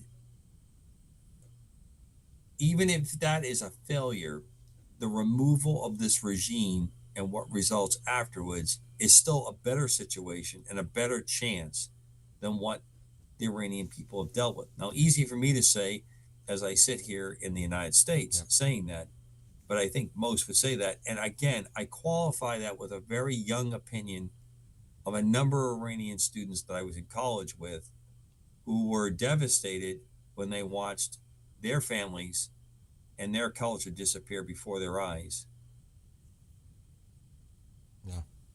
I think it's like you said Groundhog Day. Sepp and I have been saying this for a week. We think Saturday morning local time in Iran.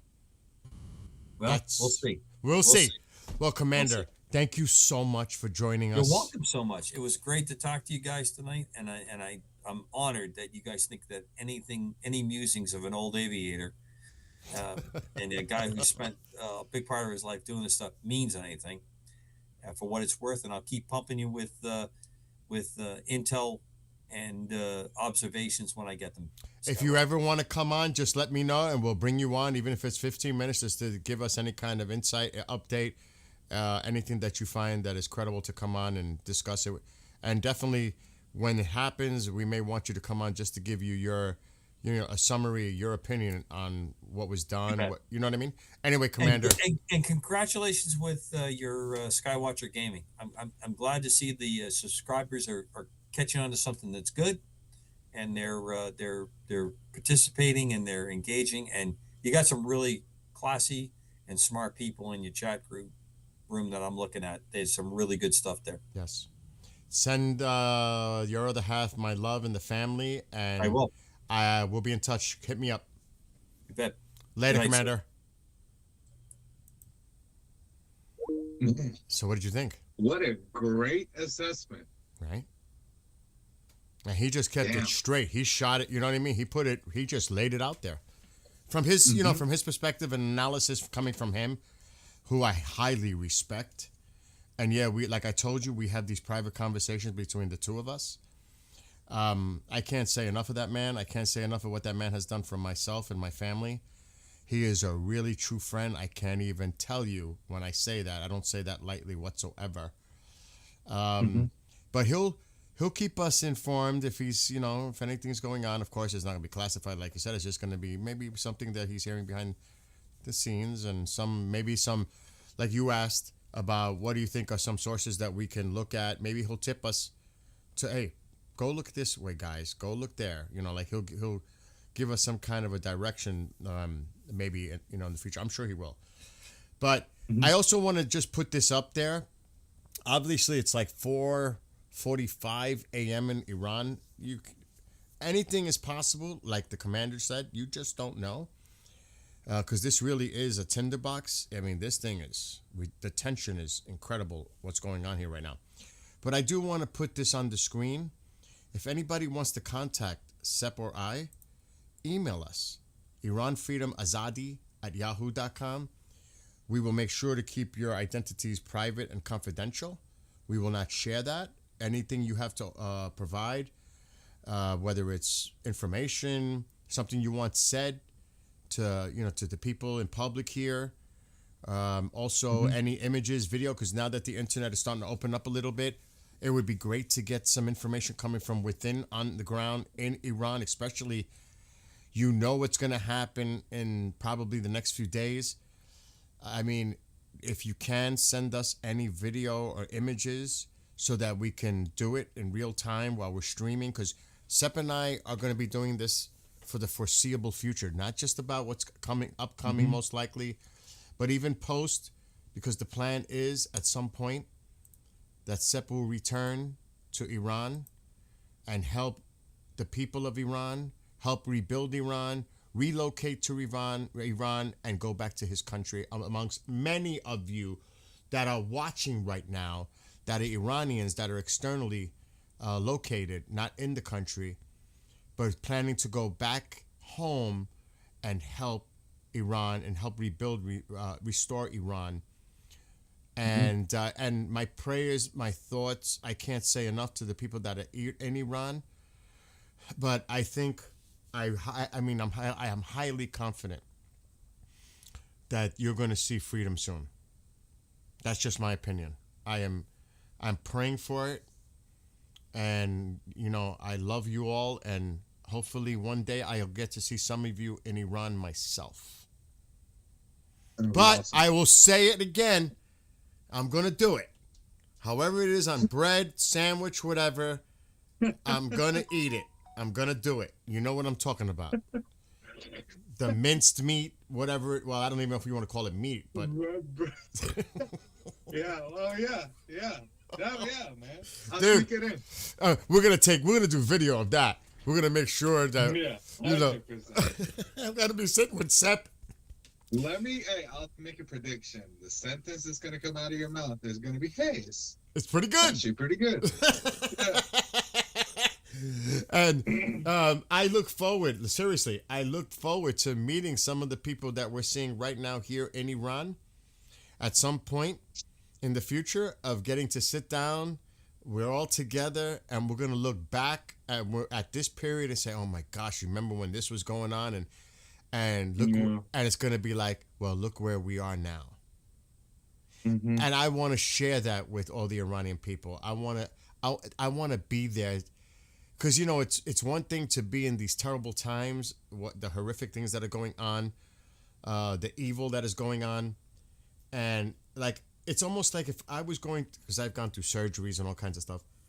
It sucks when you're going through it, but then when you're in that period in the future, when you look back at it, you're like, remember all that? Remember what the hell was going on? And look where we are now. And never forget the brave people, the courageous people who sacrificed themselves to make freedom possible. That they shall never be forgotten. And I'm sure the Iranian people will never forget all the people that have sacrificed and been massacred and slaughtered by this fucking regime. I have to curse. Those people will never be forgotten. Never. Especially by the Iranian people. I know that. So that is a must. And you know what, dude? We need to do something at that point too. Like do something for that in memory for all those people.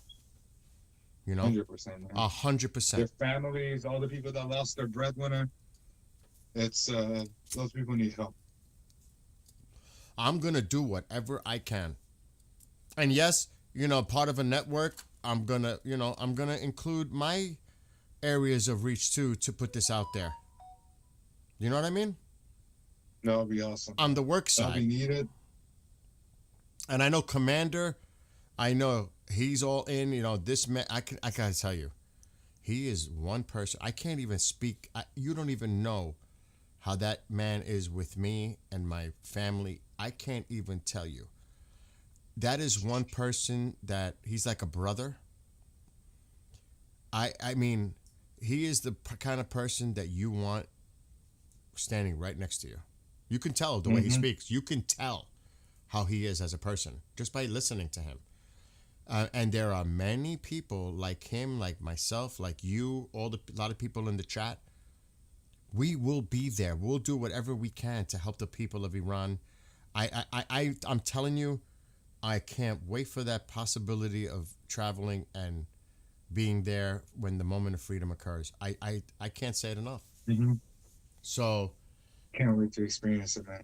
For real. And I'm happy for you. I'm gonna be happy for Mom. I'm gonna be happy for all the Iranian people that are not in the country and going back home, because it's like home. I don't care what home is and what kind of conditions home is. Home is home. You know what I mean? Yeah. That's your home. Yeah, 100%. So it's the same thing, and I'm like getting the chills. Home is home, and you kiss the ground 9 years old. Yep.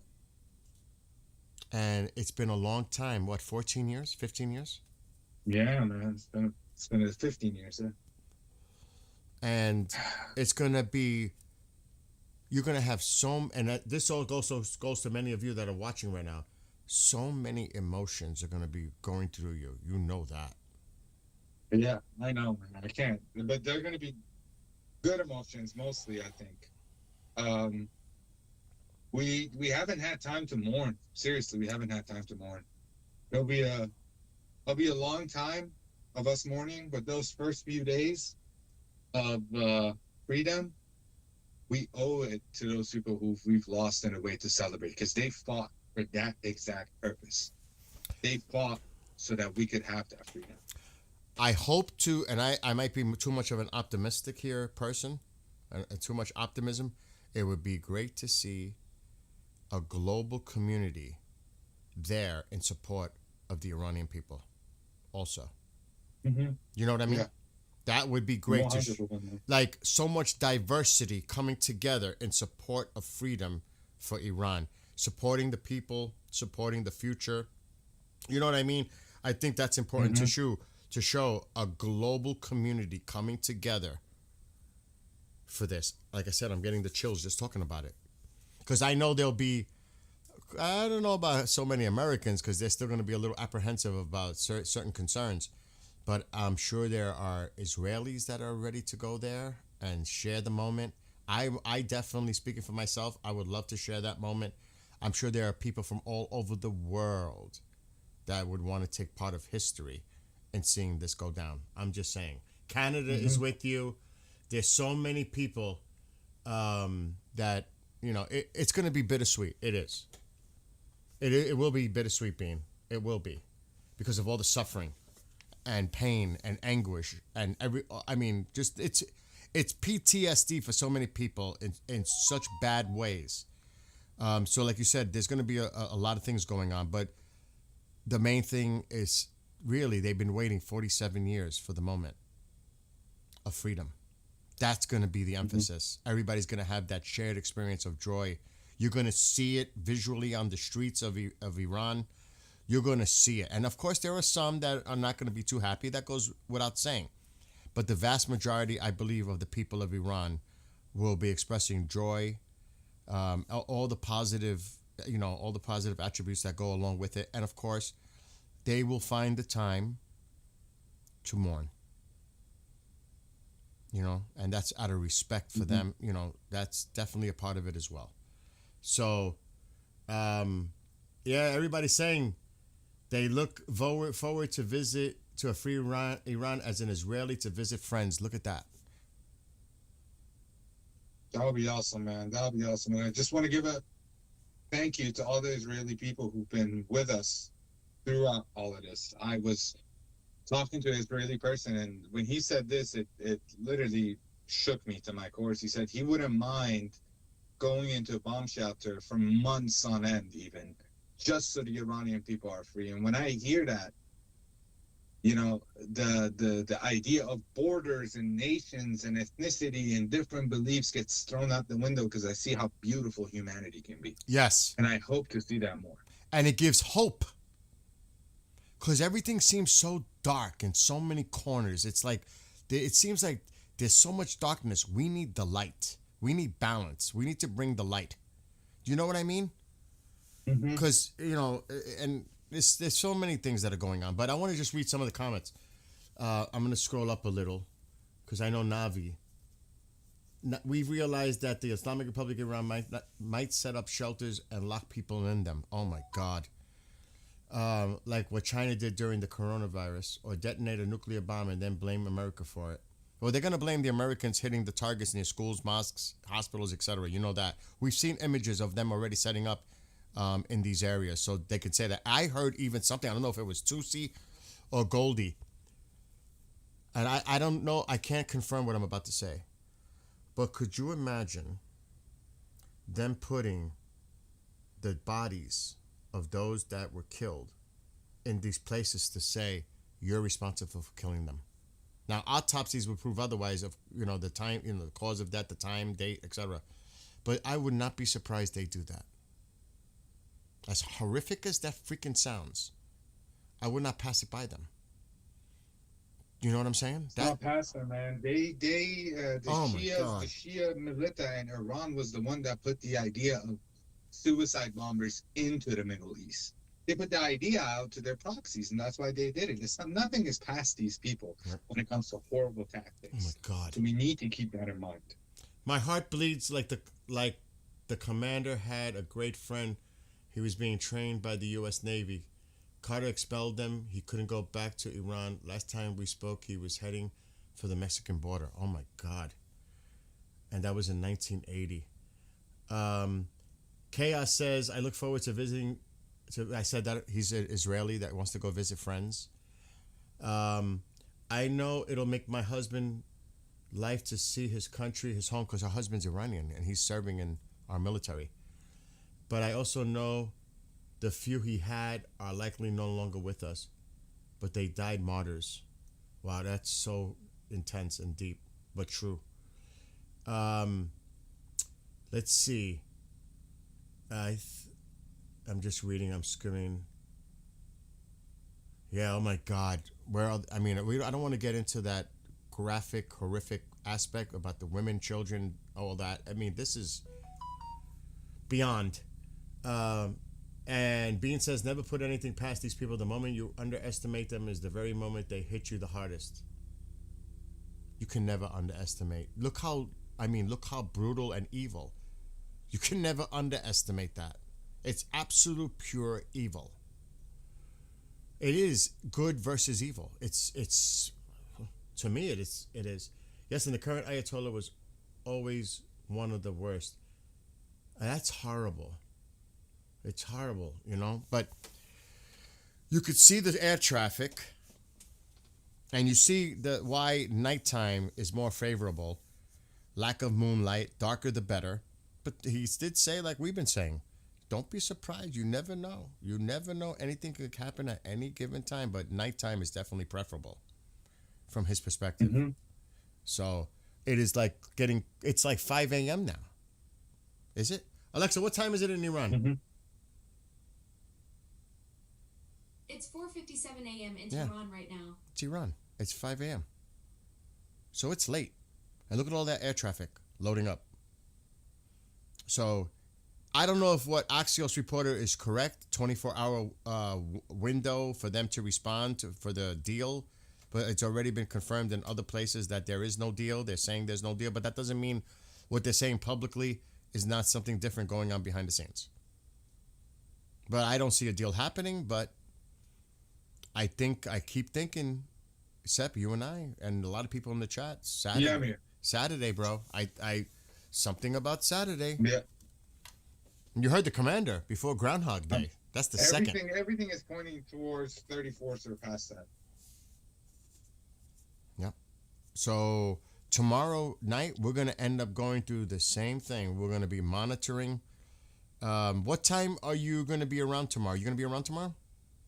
Same times as always, man. This time I'll be on earlier in the day. I'll be a little bit busy, but I'll be around at night for me always. All right. I always come on in the morning before Tusi does his thing. I just come on, and then I get off quick to go watch what Tusi's discussing. I will come on maybe if I'm awake, probably in the morning for a little bit. I won't mess with you at that time. But I'm planning to go live at about 2:30 Eastern tomorrow, which is 6 hours, 8:30 p.m. your time. So if I'm awake or if I'm home, I'll definitely join it. Now I'm not saying I'm going to leave right now, but I want to see if there's anything going on. I'm going to give it a last check because I'm not going to waste everyone's time here. Yeah, I'll check too.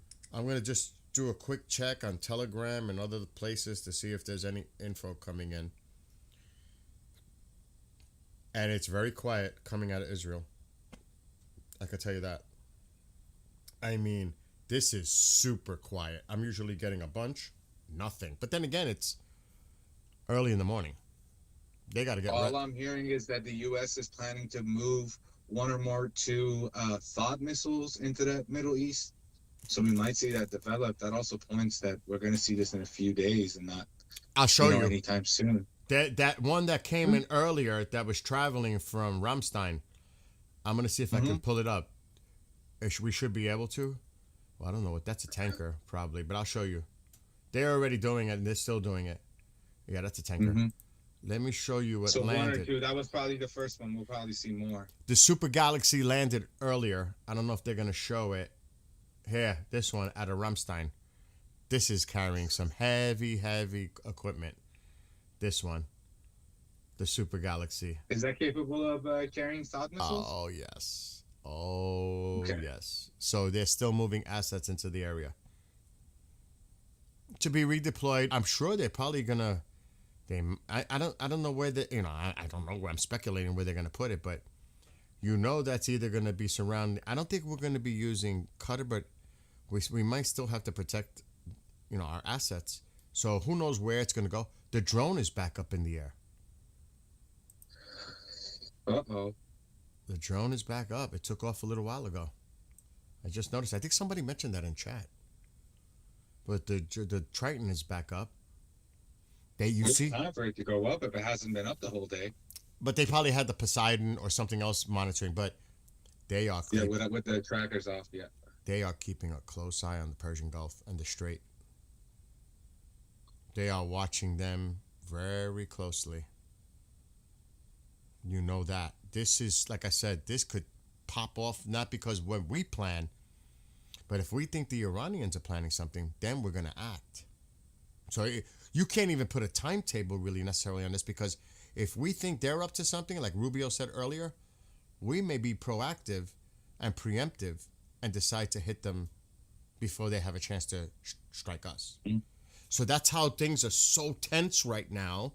If anybody makes one slight move, it may be misinterpreted by the other side, and that could spark it. You know what I mean? So it's both sides. It's both sides. They're watching us. We're watching them. It's that simple. So, again, we're just going to have to keep a close eye. And overnight, I'll keep an eye, Sep. If you see anything, you hit me. Here's a C-17 leaving. There's that Russian plane that's been traveling. That is definitely a C-17. And other than that, everything is pretty quiet. That is crazy how quiet that looks with no transponders. That is quiet. They're not showing. They're not revealing. They're not showing. Other than this, because they always show the tankers, C-17s, and the drone, the Poseidon, all the Hercules, all that. But it's what we don't see. That's interesting. And there's a lot not being seen right now. I'm just saying. But there's a lot. Look at all that air traffic now. By 4 a.m., 4:30 a.m., we said it a little while ago. Look how all this air traffic just filled in. Crazy air traffic. Anyway, Sep, I think we should call it. Because there's really, you know what I mean? It's that time. And like I said, I don't want to have everybody sitting here when I personally don't think, it's my opinion, nothing's going to go down now. And I'm sure you probably agree with that, right? Yeah, I agree. I don't think anything's happening tonight. I think we're going to see it in the next few days, but we'll always be here at those critical times. Yes. Monitoring, seeing if anything happens. You know, it's all about those critical windows. Even though it could spark at any moment, there's few windows where we could make a rough estimation of when it's happening, you know, either by being here on Flight Radar or scouring Twitter or any other sources that are important. But, you know, Jim says with that everything being moved there, we just got to wait and see. We got to what wait. happens. Sorry. Jim says that the P8s you don't see and P8s are key. And I'm trying to skim through the comments. We will definitely go live if we see anything change or if there's any chatter of planes in the air, because we've been hearing that in the last couple of nights. Iranian planes. We will keep an eye. I'm going to be up. It's still early here. It's only 8:35. So I will stay up. I'll keep an eye on this. If I see anything, I will jump on and I'll contact Sep if he's up. Otherwise, we'll be back tomorrow afternoon, approximately 2:30 p.m. And if Sep is not available, I'll go live. And then when Sep is able to, he'll join us. I do want to put this on the screen again one more time before we leave. If you would like to email us, iranfreedomazadi@yahoo.com. Feel free. We will protect your identity. We will keep it confidential. If there's anything you would like to share, we will put that on the stream. Even if it's a story, an account, anything you want to put out there, we will do that. This is a community of all of us. So, by the way, I heard IRGC birds flying over my city in Tehran. When did you hear that? Tonight? Well, they're doing exercises, so it's not beyond them. I think we're hearing that more and more every night. Yeah. That in Tehran, we're hearing jets, and all over, actually, not just in Tehran. Yeah, they're just doing that. Like you said, they have the birds in the air. Anyway, to all of you in chat, all of you that are watching, he heard it 2 hours ago. Blessings to all of you. Love to all of you. Peace to all of you. And specifically to all our Iranian friends, including my friend that's on with me right now. I pray for you. I love you. I'm looking forward to the day that you have your freedom. And it is an honor to be a part of this with Sep and all of you and everyone else that's watching and listening.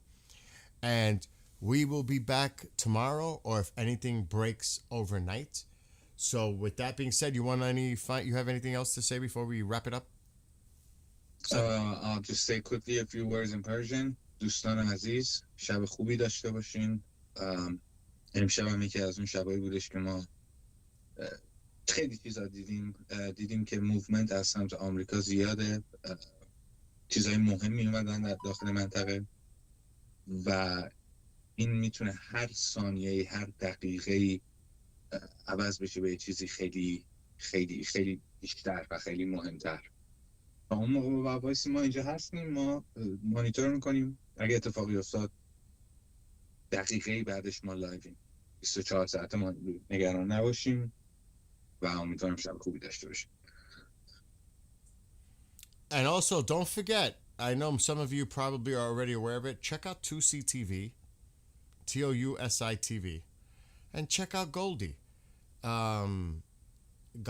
Gamari. Goldie Gamari. But just look up Goldie, Goldie, Iran. You'll find her with Armin doing the Iran Revolution. You'll see their banner. You'll see their thumbnail.